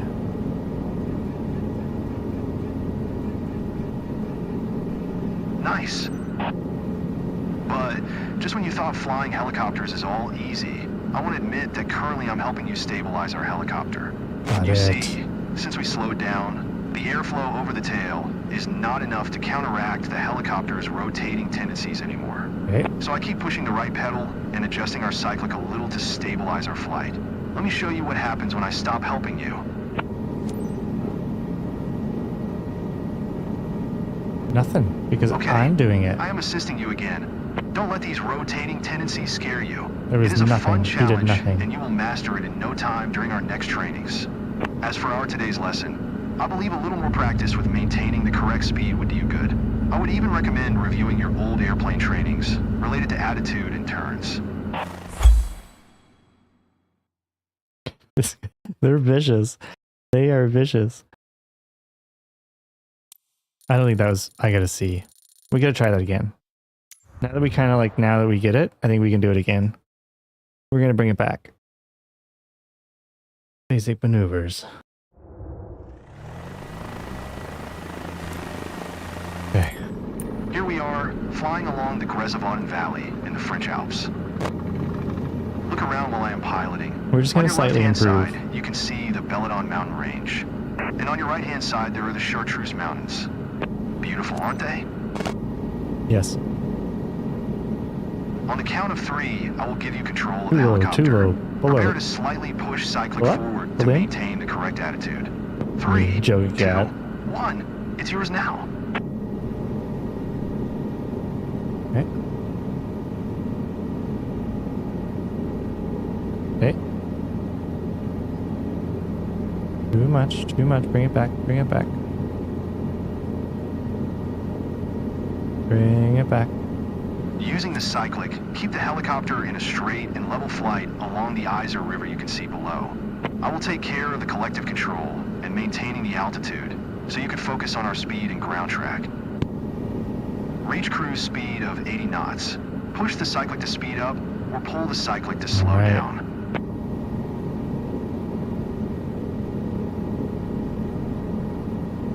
It's actually a pretty calm process. Like, it's quite Now try to satisfying. maintain 80 knots through all maneuvers.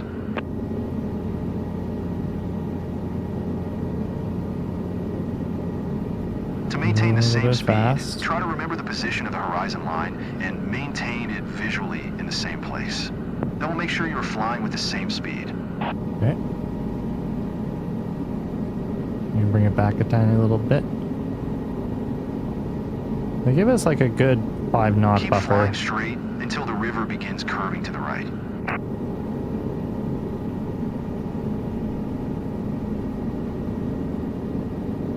Okay. We're doing much better this round. See how you always need to keep the cyclic deflected to maintain the same attitude? Yes. After you've found a proper cyclic position, use the cyclic's trim to release static forces.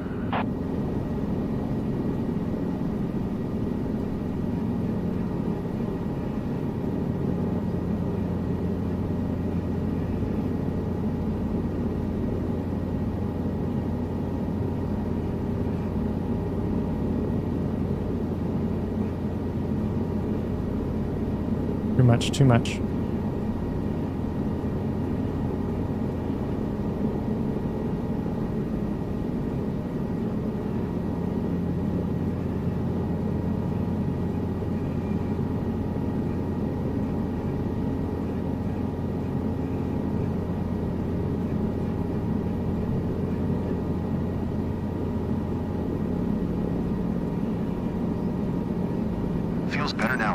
It does.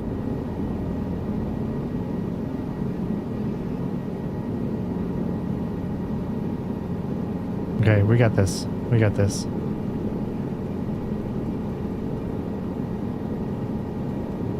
Yeah, so we've got a horizontal trim setting and a airspeed trim setting. Here we are. Let's try some turns now. You see the river is turning right? Try to fly above the river and turn right together with its curve.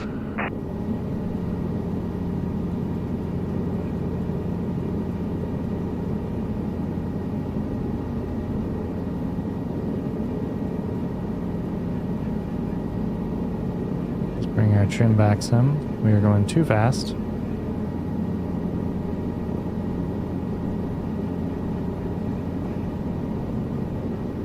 There you are. Now make a sharp left turn following the river line. But this time try to make the turn coordinated.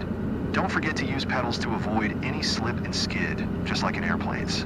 I don't really know what he means by slip and skid, but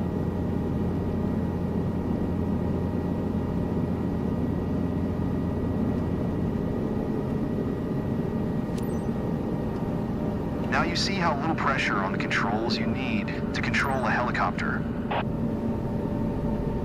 Let's do something you never do in airplanes. Let's bring our airspeed to 0 knots. Gently pull the cyclic back until you reach 0 knots.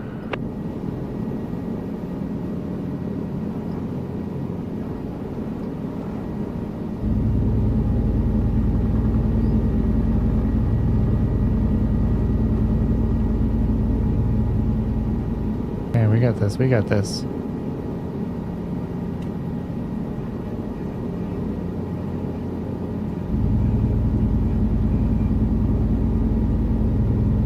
It is uncomfortable to pull back. This is called hovering out of ground effect. Feels interesting for airplane pilots, doesn't it? Keep the cyclic back to maintain 0 knots airspeed. Now try to use your trim to move the neutral position of your cyclic.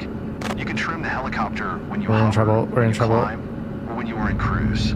This releases the forces on the stick and lets you better feel the controls. We're in trouble.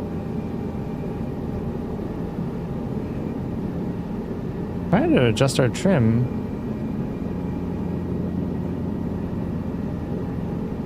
But it doesn't seem to be moving.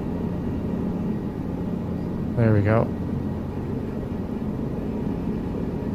Okay, maintain 0 knots.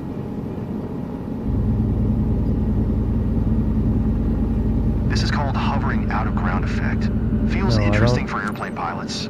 I don't think this is what I was Nice. supposed to do, Now try but... to use your trim to move the neutral position of your cyclic. Alright, who's nauseous? But I'm just when you nauseous. thought flying helicopters is all easy, I want to admit that currently I'm helping you stabilize our helicopter. Are you? You can trim the helicopter when you hover, when you climb, or when you are in cruise. This releases the forces on the stick and lets you better feel the controls.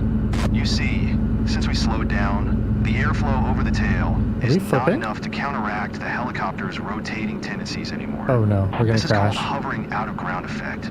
Feels interesting for airplane pilots, doesn't it? So I keep pushing the I right think we pedal just barrel and rolled. adjusting our cyclic a little to stabilize our flight. Let me show you what happens when I stop helping you. Now try to use your trim to move the neutral position of your cyclic. Oh You can trim no. the helicopter when you hover, when you climb. I think I when you are in really cruise. messed up my This trim releases the settings. forces on the stick and lets you better feel the controls. Okay, I am assisting you again. Don't let these rotating tendencies scare you. It is a fun challenge, and you will master it in no time during our next I don't know what's trainings. going on. I don't As for like, our today's lesson, I believe a little more practice with maintaining the correct speed. Crashing wasn't in our plans for the training. Okay, Let's stop. start over again. That was not me. That was him. Let's do something you never do in airplanes. But like, why? Let's bring our airspeed to 0 Alright. knots. Gently pull the cyclic back until you reach This happened 0 last knots. time. There's a problem here, and I think it's my trim settings or something. This is called hovering out of ground effect. Feels interesting for Okay. airplane pilots, doesn't it? Keep the cyclic back It does to feel maintain very 0 interesting. knots airspeed. Now try to use your trim to move the neutral position of your cyclic. You can trim the helicopter when you hover, when you climb, or when you are in cruise. This releases the forces on the stick and lets you better feel the controls. Nice. But just when you thought flying helicopters is all easy, I want to admit that currently I'm helping you stabilize our helicopter. You see, since we slowed down, So this is a problem, the 'cause airflow I over the don't- tail is not enough to counteract the helicopter's rotating Yeah, I tendencies don't anymore. quite know This is called hovering out of ground effect. what we're doing Feels it again. interesting for airplane So it's the pilots, same thing doesn't happening. it? So I keep pushing the right pedal and adjusting our cyclic a little to stabilize our flight. Let me show you what happens when I stop helping you. Now try to use your trim to move the neutral position of your cyclic. You can trim the helicopter when you hover, when you climb, or when you are in cruise. This releases the forces on the stick and lets you better feel the controls. Okay, I am assisting you again. Don't let these rotating tendencies scare you. It is a fun challenge, and you will master it in no time during our next trainings. B-speed. Trim. So right there, whatever just happened, that's the part that I'm confused by. I don't know why that keeps happening. Oh, I see. So it's the resetting your cyclic trim. That's the part I missed.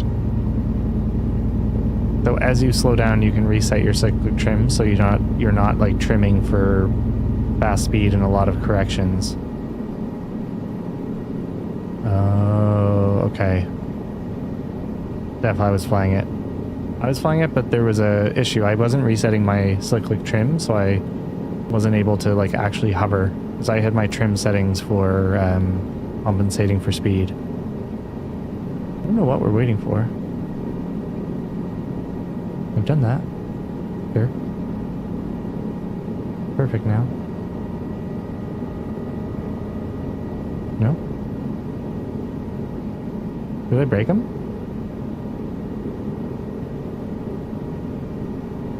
Drop the bombs. Pretty sure it's actually like way easier in Call of Duty. Just like pretty sure. It might be simplified. What's the red button do? Cover. Rotor clutch. Ew. I don't know about that one.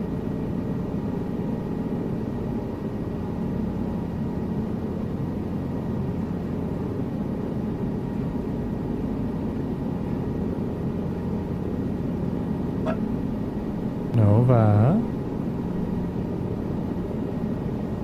Yeah, much different to a plane. But Mick, am I like locked here? What's going on? Is the mission bugged out?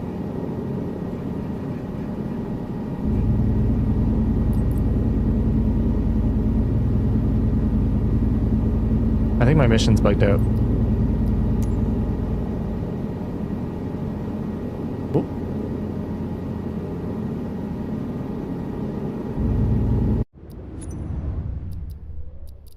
And flight. No.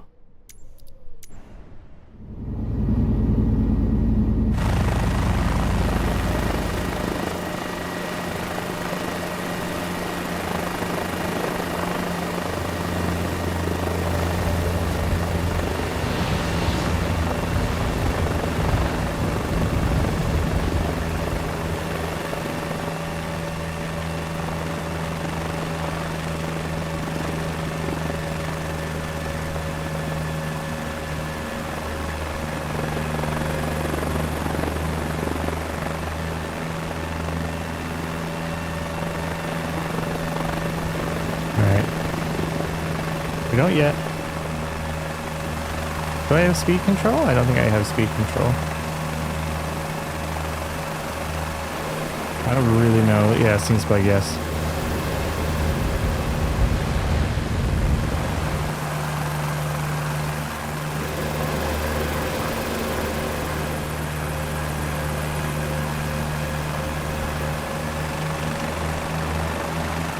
Oh, I even got dust there.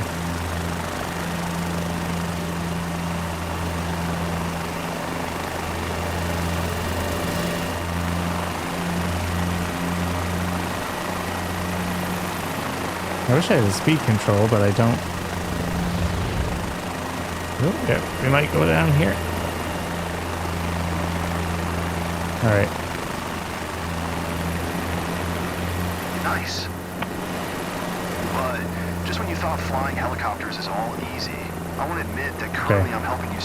stabilize our helicopter. You Crazy see, maneuvers fixed since it. I slowed down, the airflow over the tail is not enough to counteract the helicopter's rotating tendencies anymore. Okay. So I keep pushing the right pedal and adjusting our cyclic a little to stabilize our flight. Let me show you what happens when I stop helping you.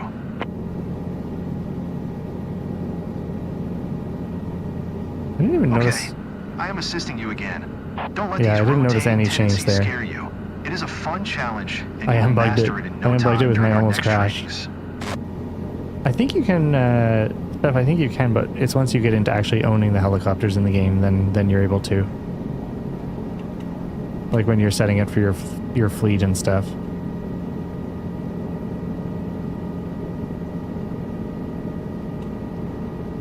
Yeah, I think the mission's bugged. Unfortunately.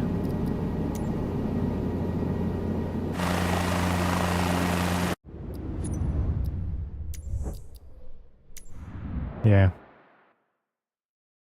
We almost had it.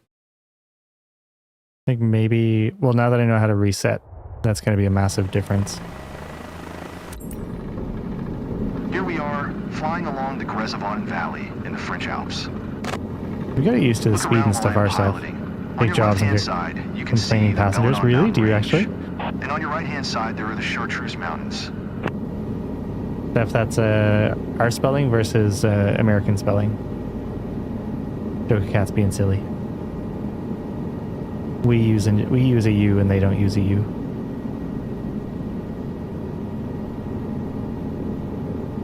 Oh, Beautiful, aren't they? oh, sorry. You wanted me to look. On the count of 3, I will give you control of the helicopter. Okay. Prepare to slightly push cyclic forward to maintain the correct If attitude. you fly badly, they complain. 3, Okay, amazing. 2, 1. It's yours now. Do you ever get a mission where you have to like take them for a ride? Like make someone Using the scared? cyclic, keep the helicopter in a straight and level flight along the Iser River you can see below. I will take care of the collective control and maintaining the altitude, so you can focus on our speed and ground track. Reach cruise speed of 80 knots. Push the cyclic to speed up, or pull the cyclic to slow down. No, Now try to maintain 80 knots through all maneuvers. okay.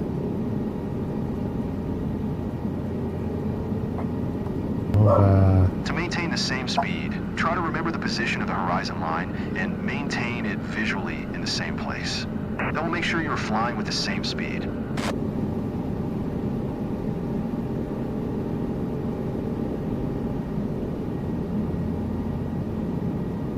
Keep flying straight until the river begins curving to the right.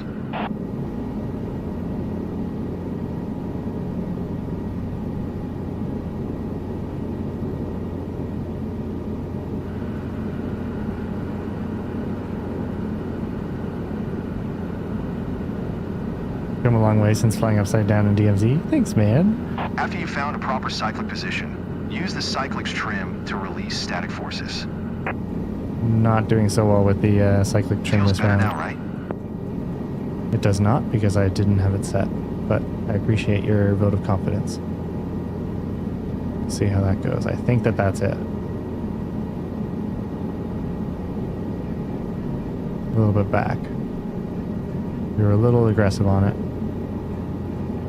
I mean, 90 is like the new 80.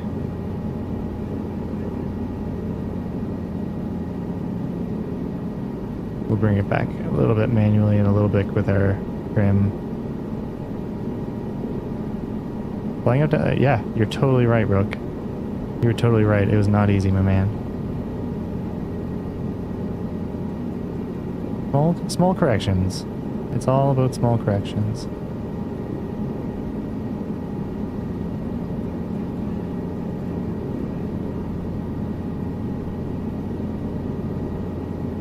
Yeah, when you slow down,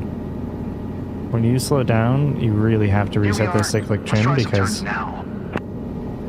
You see the river is turning right?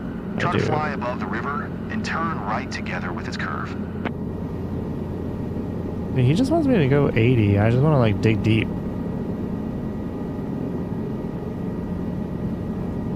Like I just want to hit, you know, start going quick. Dive down low, follow the river. The U.S. Marshals? Is that U.S. you Marshals are. that has that crazy helicopter scene? I'm gonna bring our speed back up though, Billy. Now make a sharp left turn following the river line. But this time try to make Paul, the is turn it Paul Martin? coordinated. I think it's Paul Don't Martin. forget to use pedals to avoid any slip and skid, just like in airplanes.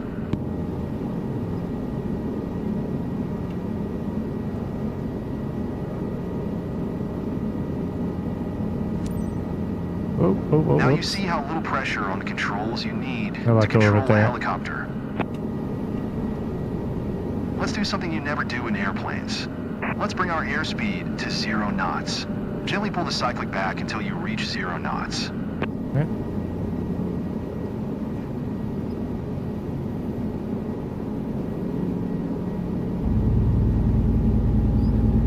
We're finding it, we're finding it. We're getting there. A little throppy. Reset my This is trim. called hovering out of ground effect.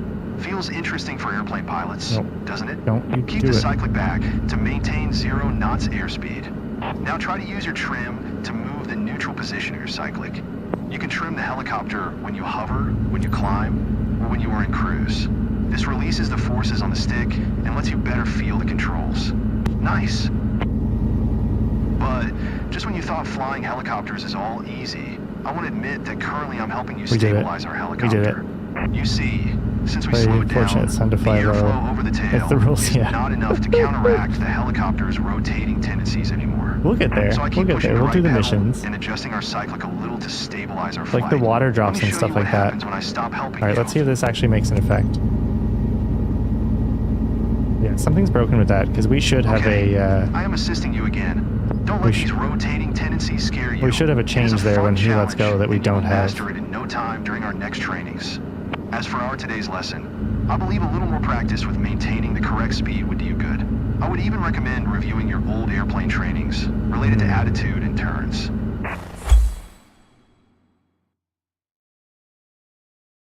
Okay, had enough of that. Enough of that, like, telling me I need to go back to my basic training. I did really well.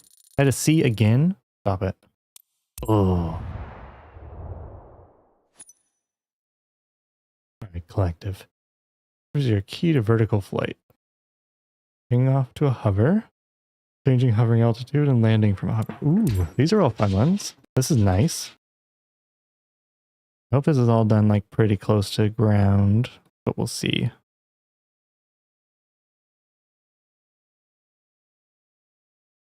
What make a pilot out of you? Welcome to our first hovering lesson. Okay. To hover in ground effect means to maintain a constant position a few feet above the ground. It is not as easy as it sounds. Doesn't sound very hovering easy. a helicopter is challenging. A bit like trying to pat your head and rub your stomach at the same time. Okay, The that sounds hard. helicopter has 3 highly sensitive controls, but at first I will be giving you only one control at a time to handle. Okay. Your first control to master will be the collective lever. Remember, it is located on the left side of your seat.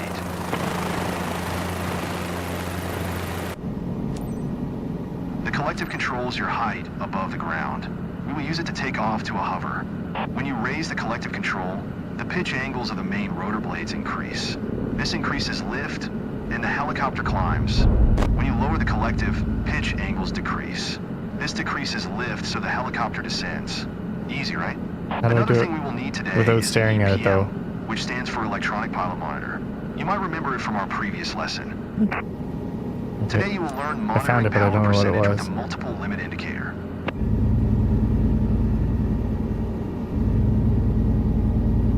What was it? I just did it there for a second. Oh, what is the keyboard control for it? The most important thing to remember about power indication How do I bring up the tips again? Nova. is to never go over 100%. You can read more about that subject in the briefing notes. Okay, enough lecturing. Time to fly. Oh, Before maybe he taking wasn't off, letting me. Always check that all gauges are green and that we have enough fuel. As you can see, the tank is half full. This is more than enough for our training. Now look left and right to make sure we Cool, don't yeah. have people or vehicles approaching. All good, and we are clear to go. You have collective control now. Slowly raise it to the point where we become light on skids. This will be around 65% of available power. Be careful. First, you won't see any reaction to your movement, but power will catch up soon. That was a little too strong. Remember, the collective is sensitive, and power changes have some inertia. Now move the collective just a little more to get to 2 feet altitude hover.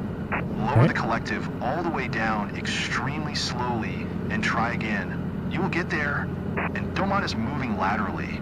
Today I will take care of that. Okay. My power's at 60.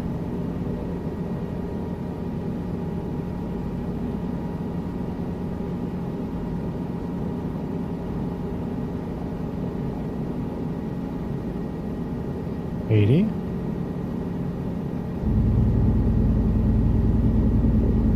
$95. I thought he was going to be taking care of it. Is he not taking care of it? That was too hard of an impact. Let's make another attempt. I thought you were going to be helping. You have collective control now. Slowly raise it to the point where we become light on skids. This will be around 65% of available power. Be careful. First, you won't see any reaction to your movement, but power will catch up soon. So my power meter says 40, which is disconnected from this because this is a percentage. So if I just press A. Oh, shoot. Copilot auto volume control. So 60%. Now move the collective just a little more to get to 2 feet altitude hover. And don't mind us moving laterally. Today I will take care of that. But why can't I do that? There you are. Keep hovering at 2 feet now. You are higher than 8 feet now. Lower the collective a little to descend. You see, since we are hovering so low, the altimeter will be not useful. Judge your altitude just by looking outside. You are higher than 8 feet now. Lower the collective a little to descend. 2 feet is approximately 1/3 of the length of the Cabri skid.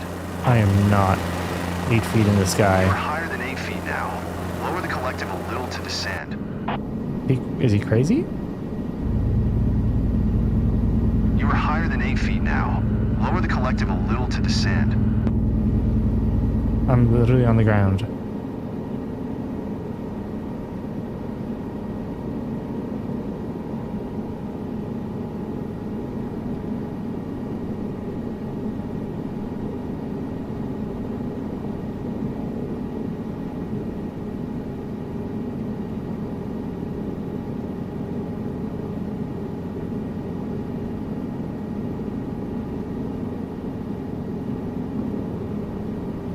Alright, I think something is bugged. Because we were not 8 feet off.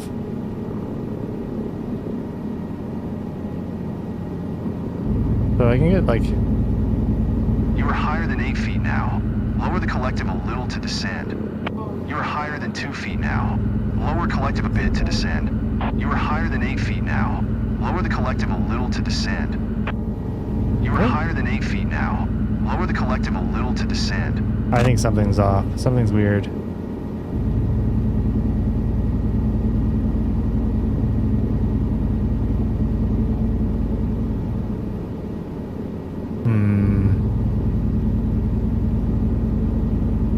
I'm not sure. I'm kind of at a loss here. I don't know why Mitch had troubles with this. Well, it seems buggy. Like, this doesn't seem right to me. I am not, like... That's 8 feet? You are higher than 8 feet now. Lower the collective a little to descend. 8 feet from what? You are higher than 8 feet now. Lower the collective a little to descend. You are higher than 2 feet now. Am I? Lower collective a bit to descend. Am I, sir? You are leaving. That was too hard of an impact. Let's make another attempt. Use the pedals. Alright, we might have to call it there. We will call it there. End flight. I think I just have to restart. Something seems weird. Like something seems off. End flight. We will come back to this next time. Use the pedals. So I was using the collective adjustment, and I'm not sure why it wasn't actually functioning. But where were we? We were collective. All right, so we will return back. Maybe we'll do basic maneuvers over and then move to collective after that. But I think that is it for us today. Thank you guys so much for hanging out. Mick, I'm glad you could chill with us. And I hope you have a beautiful Sunday. It is your Sunday already. And I think we're going to go for burgers. I think that is what I'm destined for this evening. But I hope you guys have a good night. And again, yeah, thank you for hanging out. And we'll catch you next time. Bye, y'all. GG's.